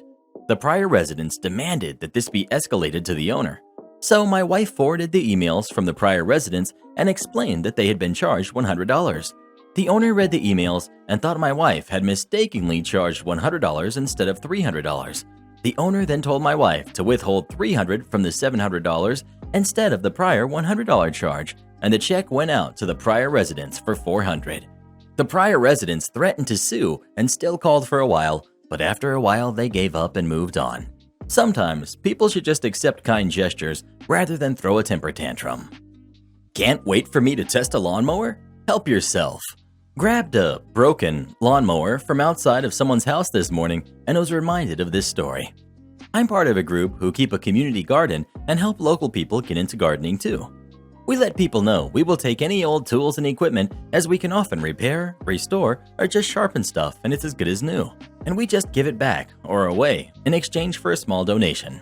It's not uncommon to see mowers, trimmers, etc. outside of houses in the summer for the scrap man, and we always snag them. Easily 75% of the electrical stuff we get, maybe even as much as 90%, just needs a fuse or a new plug and it's good to go. You leave electrical gear in a damp garage all winter and it'll need some attention, but people just chunk it out. So a few years ago, I'm working on the garden and hear someone say, Hey, excuse me, someone said I can get a mower here? This is already a bad start. We're British for crying out loud. What's happened to please and thank you and sorry? It was a guy who looked like what I can only describe as a big posh sod, and as I started into my normal spiel about welcome to our garden, he cut me off and asked where he could get a lawnmower, as someone said he could get a free one here. No problem. Maybe he's some weirdo who doesn't want to hear about how the broad beans are doing well this year. We actually had 2 lawnmowers that had been dropped off that weekend, a little hover mower that I had already fixed, rewired plug, and a massive overworked model with adjustable cutting lengths, automatic compressing grass box, etc. I hadn't touched it because 1, they're massively complicated, and 2, they're expensive, so no one gives them to us unless they're completely out of warranty. I told the guy he could take the small one, but the other one was probably broken, but he looked it up on his phone and decided he wanted it. He tried it, it started, he took it, done. Glad to see the back of it. An hour later my phone rings. Hi, I got your number from your website. I picked up a lawnmower about an hour ago, but it only runs for a few minutes and cuts out. Can I bring it back? Sorry mate. I literally just got rid of a broken one of those. I really don't want another. Sorry, I can't help. Click. Am I the jerk for not letting my in-laws see their grandson again? So when I was 20, I found out I was pregnant and was living with an unstable family member. So 3 months before I had my baby, I moved in with my partner and his family. The plan was to live there for a year to save, and when the baby was around 10 months old, get our own place. So my son was born in April, and my in-laws became very controlling and tried to act like his parents, such as they are renovating the house and said on top of our rent, we have to each do 4 full days of work while they take care of the baby. They wouldn't listen to any of our parenting decisions and kept having people over during lockdown to meet him when I wasn't even letting my parents meet him due to trying to keep him safe from getting sick. Now, about a week ago, my partner spent the day doing the renovations and they asked him to hose down the driveway when he was done. Fine, he did it for 3 hours and came in to spend time with our baby after working 6 days and doing work on the house with every spare minute after, so he had hardly seen our son in a week. Now his mom came in and said he didn't do a good enough job and had him keep going. He said no, he wanted to be with his son and it was dark. He'd finish tomorrow. His mom went crazy and kicked us out at 8 p.m. Said she'd call the cops if we didn't go, and we didn't get back the rent we paid 2 days before. Okay, we leave and have been living in a hotel while we look for a rental. Also, I live in Victoria, Australia, where we are in a hard lockdown and have around 500 new cases every day. The state is being very strict and things aren't going well here. She's now sending me messages saying to leave her son and come back to live with her with my baby, saying we don't have to pay rent anymore if I leave him. She'll take care of us. She misses her grandchild, etc. I'm so angry that she made my family, let alone my 3-month-old son, homeless during such a risky time, or at all to be honest, and she thinks we're living in the car, not a hotel. I'm angry she's trying to get me to leave her son, who I love and have a child with. I'm ready to block her and her husband and not let them be in our lives anymore. They threw us out, and even though my son is too young to know what's going on, he's been very unsettled being in a new place and not having any of his things. It's been hard on him and made us feel like bad parents. I don't think she deserves to be in our lives, but I do believe my son deserves to know his family and have grandparents. So, would I be the jerk if I took that away from him after what they have done to us? Edit. To answer a common question, yes, it was illegal for her to kick us out, but my partner works a job that pays cash, so our rent was paid in cash and we didn't have a signed agreement, meaning we can't prove we paid rent and therefore prove that it was illegal. Do this next. Tap here on your screen to come see our new podcast playlist, where you'll find thousands of hours of the best stories you've ever heard. Or tap the one on the right. That episode is specifically just for you, based on other videos you've enjoyed the most.